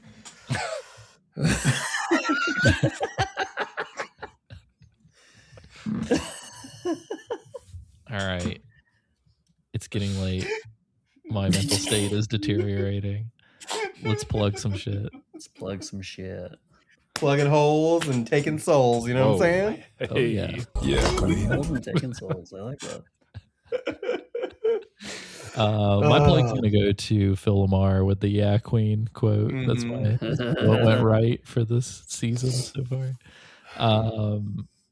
Yeah. Chad, where are you at online? Is it Linktree? You can find me at fucking Linktree. So how the Linktree? I'm Lily. You're the Linktree master. I'm new to this. Walk me through here. Is it so? It's linktr.ee, which sucks to say.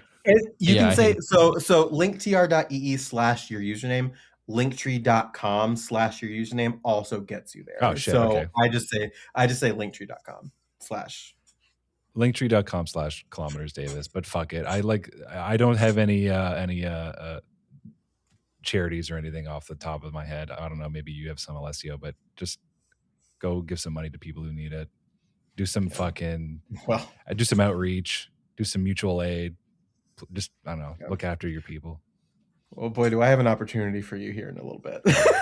Oh, Jesus Christ. Lily, would you like to go next? I was going to say Lily would, and it almost came out as Willie Would. So you can find me at linktree.com/Liliana Dawn. That's where all of my stuff for my books and my socials and stuff are. You can find me on there. The reason that I say that, so I kind of alluded to this earlier in the podcast when we were talking about fucking GameStop, but unfortunately, in the middle of last month, I was laid off from my job. I won't say where I worked, but I was the victim of the fucking game industry bullshit that's happening right now. And me and my wife are in kind of a very unsteady place. We were already in the middle of planning a move to Minneapolis, which was so cool. And now everything's been kind of like knocked on its head a little bit. And we are pivoting and moving back to Seattle because it's where we have a safety net. Chelsea's parents live in Seattle, so if we need it, we can stay with them, and we have all these things. But as I kind of hunt for a job and figure out life and stuff, I mean, I'm still thinking about money and thinking about like what we're gonna do. And I talked about this several episodes ago when we first started it, but we do still have that GoFundMe running for the move. That's also on my LinkedIn.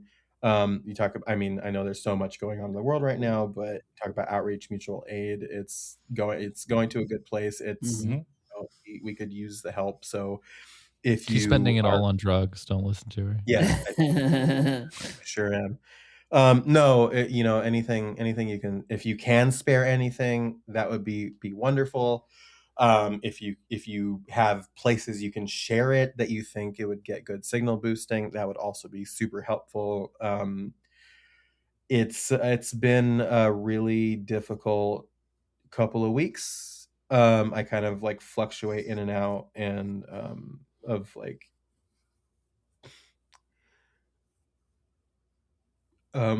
being okay and not okay and just tumbleweeding my way through life right now with everything going on in the world. And it's it's also the first time like I've been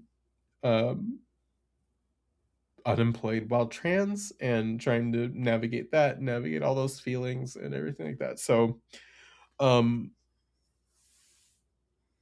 do not ask lightly. So even if you can't donate anything, that's totally fine. But like if you know of places, if you have a place where you think it would get a platform and somebody might see it that could help, that would be really amazing. So that's going to be the top link on my link tree. If you head there, linktree.com/Liliana Dawn, you can find that there. And I would really appreciate your consideration for that. So James, where can people find you on the internet? My finger was hovering over the file labeled group com in the soundboard. Group com. I need to hear what group com is. Oh, it's just the. Is that what it's called? It's the squad. It's called group com. It's a fortune, a priest, and a seagull walk into a bar. Group com. Yeah, I'll double tap. Check out Lily's link tree. If your favorite podcaster's favorite podcaster. Damn, you can. That's crazy. Actually, you can find me on Blue Sky at DJ Rat King. Also, if you are in or near St. Louis. Between February 9th and May 25th, you can catch me at the Improv Shop every Monday night performing. So is that why the bed is being prepared in this room that we see behind James for you, Alessia? Are you going to go see him perform? I think you're gonna be in town for the performance, but you will be in town for a performance. Yeah, we're gonna go see Trent Reznor. Hell yeah! Yes, you finally get to see it. Hell yeah! We're gonna go see some Trent Boys Reznor. Noise and 9 Inch Nails. Trent Reservoir. Do you not know that the Game Grumps Mark Zuckerberg copy bust? That's amazing. Oh my god! There was a whole. She just throws this insane shit out like it's totally normal. No, yeah, Lily's got you dead to rights there. That's fucking crazy. She's like, well, you don't know this fucking thing. I thought it was I thought it was a little bit more like prominent in this circle of like gamers culture. It's like years and years ago there was an episode of Game Rooms where they were talking about the Social Network, and Danny was reading out texts from Aaron that Aaron had dictated into his phone and sent, and it like having a mental breakdown about the guy who plays Mark Zuckerberg, about the name of the guy who created Facebook, and he goes into this like rant about the Social Network and Jesse Eisenberg, motherfucker, and he talks about like Trent Reznor doing the soundtrack for the Social Network, and the way that it parses in the text is Trent Reznor or. That's very good. Trent Reznor. That's beautiful. That's awesome. Yeah, it's a family name. Yeah. I'm gonna triple tap. Wasn't that one of the rules in Zombieland? Okay, well now this is fucking bullshit because now I'm the only one who didn't fucking shout out Lily's. Yeah, it was fucked up at you, Chad. Wow, Chad. We're supposed to trust Canadians? Are you right, our neighbors up north? Are you kidding me? 100% tariff on sympathy, Chad. Yeah. Oh no, that's a lot. Typical Chad L. Typical Chad L. Can we go back and edit it so that I said something cool about Lily's thing? No, Just say it now. Just say it now. I quadruple tap because when 3 bullets were seen on the shores of the beach, it was when Chad's gun was carrying me. when Jesus was shooting me. When Jesus was shooting me, holy shit, dude! Yeah. Hell yeah! Jesus, no, we say holy smokes. We say holy smokes. Oh yeah, for me, for my links, don't worry about my links. Just go give Lily a bunch of money, please. There, just can you cut that over what I said? Yeah, that'd be great. Yeah, so also that, but you can go to the Immigrant Law Center of Minnesota, Hell yeah. Immigrant Defense Project, National Immigrant Justice Center, and as I mentioned earlier, the ACLU. Kristen just got her ACLU membership card for 2026 in the mail, and she said, "What is this for other than for ICE to pull me out of my car when they see it?" But it's actually kind of nice if you donate to ACLU. They send you like a whole flyer of knowing your rights and things that you should do. Oh, that's cool. I say it's nice. It's also kind of scary when they're like, turn biometrics off on your phone and only use encrypted services to communicate. And here's the crazy thing too, is like we always like the joke has always been like, well, Kristen be fine because she's a white woman. Right. So but like that's not the rule. The rules anymore. Don't exist anymore. Dude, like they're starting to fucking. They're coming after people that have been associated with protest groups, and my wife pretty explicitly like co-founded a like secular moms group that has in our area now become like sort of shorthand for like, oh, that group of women that starts protests. So I'm just like, yeah, Kristen, this is kind of sweating a little bit. Yeah, they like straight up have like they were bragging about how they have like a registry of faces where like they've identified people in protests using like footage. So mask up if you do go protest. Yeah, for sure. Yeah. Well, I don't even know. Sorry, go ahead. Well, I wanted to say too, I mentioned at the top about the general strikes and stuff as they pop up. Go to generalstrikeus.com. Because it seems like this is a place that like they're trying to get enough people committed to make like a really effective strike, and they need a lot of numbers to like get this going. So general strikes are huge. I can't stress how big fucking general strikes can be. Like, they can change the fucking trajectory of entire nations if they're done. 100%. But like if you go, like you can pledge your name to the strike when it comes up and be on a mailing list. If that scares you, being on a list, obviously with everything going on right now, going to this website at the very least is going to be.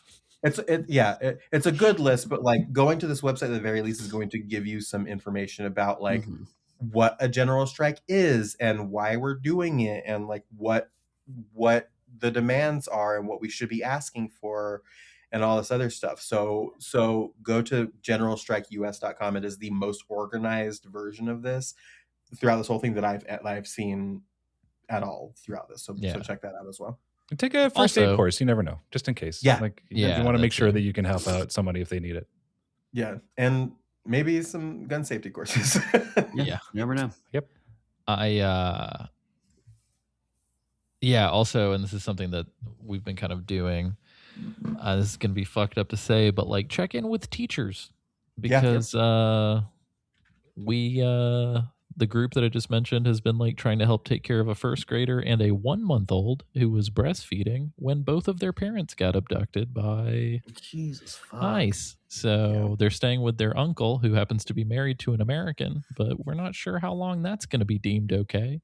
What the fuck? Yeah. So just check in with your people. Also be diligent because apparently ICE people have been impersonating people on social media and jumping into group chats and stuff. If anyone sounds like a Fed, they probably are. So that's true. Yeah, for sure. And if you wind up donating $1 to us to join the Discord, don't get the Discord subpoenaed. No Fed posting. No Fed posting in the Discord. We should add that to the rules. Actually, right now. That's very good. I will end on a positive note. First and foremost, if you have not played it, you should play Paranormacite: The Seven Mysteries of Honjo. Fucking surprise! Paranormacite 2 got announced at the Nintendo Direct today. I forgot that was one. And it's coming out in 2 weeks. It's called The Mermaid's Curse, and it comes out on February 19th. I'm so fucking stoked. And it's me and Alessia are gonna family share that shit. So we're gonna take turns playing it. It's very exciting. It's gonna be great. But yeah, I think it's Switch 2, and PC, and I believe maybe mobile. But even if you like vaguely like visual novels, this one plays like none that I've ever played. Yeah, it's insane. The puzzles are pretty crazy. It's like, imagine if Psycho Mantis style shit was like every puzzle in a game. Oh fuck yeah. Okay. And the art and the voice acting and stuff is fucking top notch. It's like That low sounds so key sick. one of the best fucking games that Square Enix put out in like 2024. It's 23 actually. 23, sorry. Yeah. It's well, and Alessio suggested this to me years ago. Like the year that it came out, I'm pretty sure. And I like put bought it off for and a put it off. flight and like finished it over the course of a flight, but like it fucking blew me away. Yeah. Put it off, and then finally I played it late last year, and I was blown away. It would have been high up on my top 10 of the year in 2023 if I had played it in 2023. Yeah, It's phenomenal. So I'm really, really excited about the sequel. It's called like Paranormal Site: The Mermaid's Curse, I think, and it's like it takes place on an island and stuff. I'm just like, this fucking rules. Like, I'm very excited about this. So please check out Paranormal Site and then immediately check out Mermaid's Curse. Yo, Paranormal Site on Switch right now is on sale for $4. Get that shit. There's no reason not to at this point. Oh, and the sale ends the day that the sequel comes out. Hell yeah. Wow. Clever girl. Yeah, that's good. Yeah, this game fucking owns. It's like, from a plot perspective, imagine Supernatural Battle Royale meets Saw. Oh, okay. Yeah. I'll just leave it at that. Like, Buckle up. I know that sounds fucking insane, but like that's the best way I could think to summarize it. Like detective surreal paranormal battle royale meets Saw.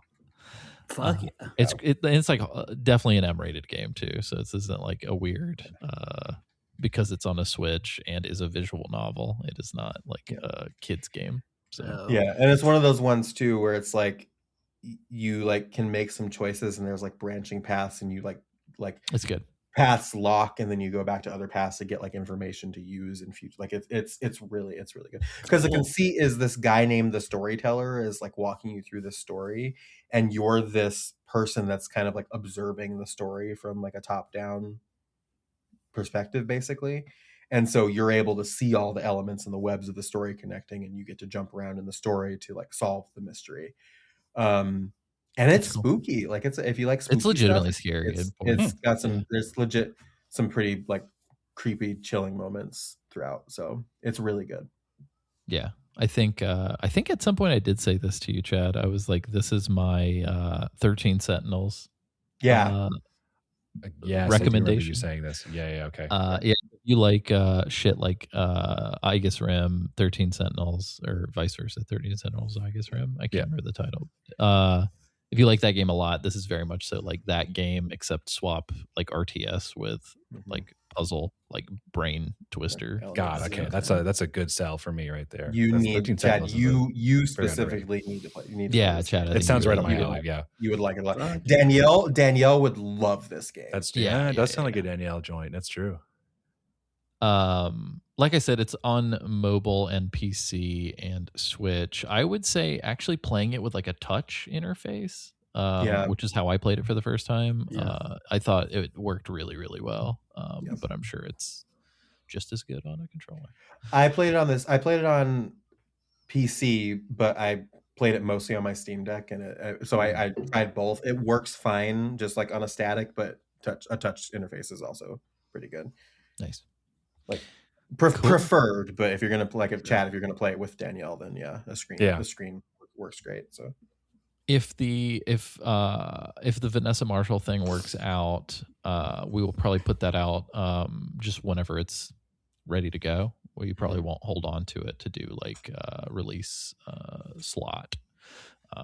So there very well may be a bonus episode coming soon. I'm also working on getting Jeremy Blaustein to be on when we talk about Snatcher, since he voice directed Snatcher for the Sega CD. Cool. What were you saying, Lyle? Also, where can they find you, Alessio? You can find me at AlessioSummerfield.com. That has all the links to all the stuff. My reign of terror of uploading shit to YouTube every other day has dried up for the time being. I do have plenty of stuff, but I'm just like, I don't know. A lot of the stuff that I have is like in big, like bulk, and I'm just like, well, do I want to upload like 40 episodes of a thing? But yeah. Because we so often use YouTube on our living room TV, the amount of times where Danielle has just been like, what the fuck is that it's recommending you? And it's one of your videos that you've thrown up is 100%. countless times. It's the same with me and Kaylee. Yeah, it's so funny. Happens a decent amount. Yeah, that's amazing. Well, maybe I will continue uploading them. Yes, let it continue.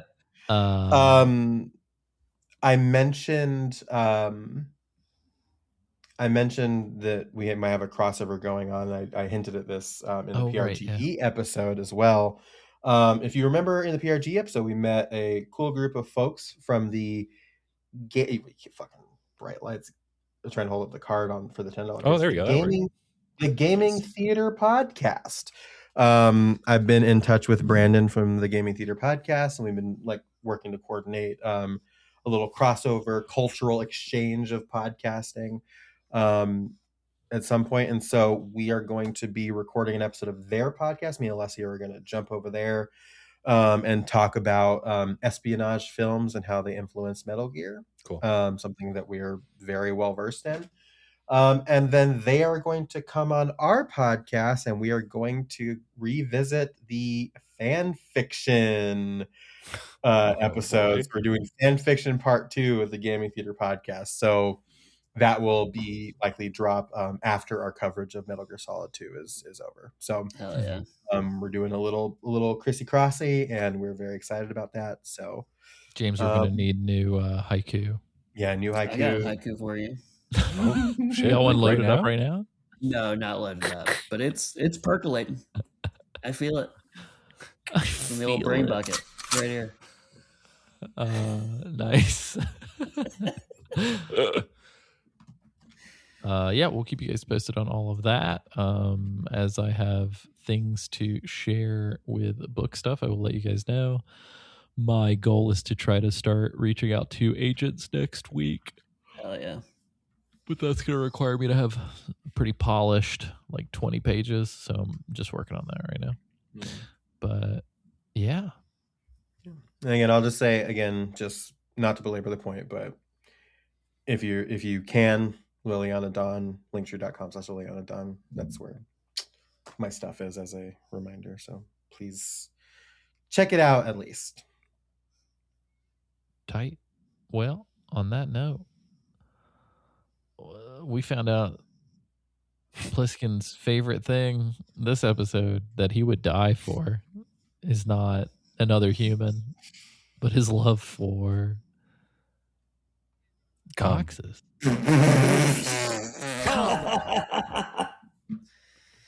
Yes, King. It's just a box. Just a box.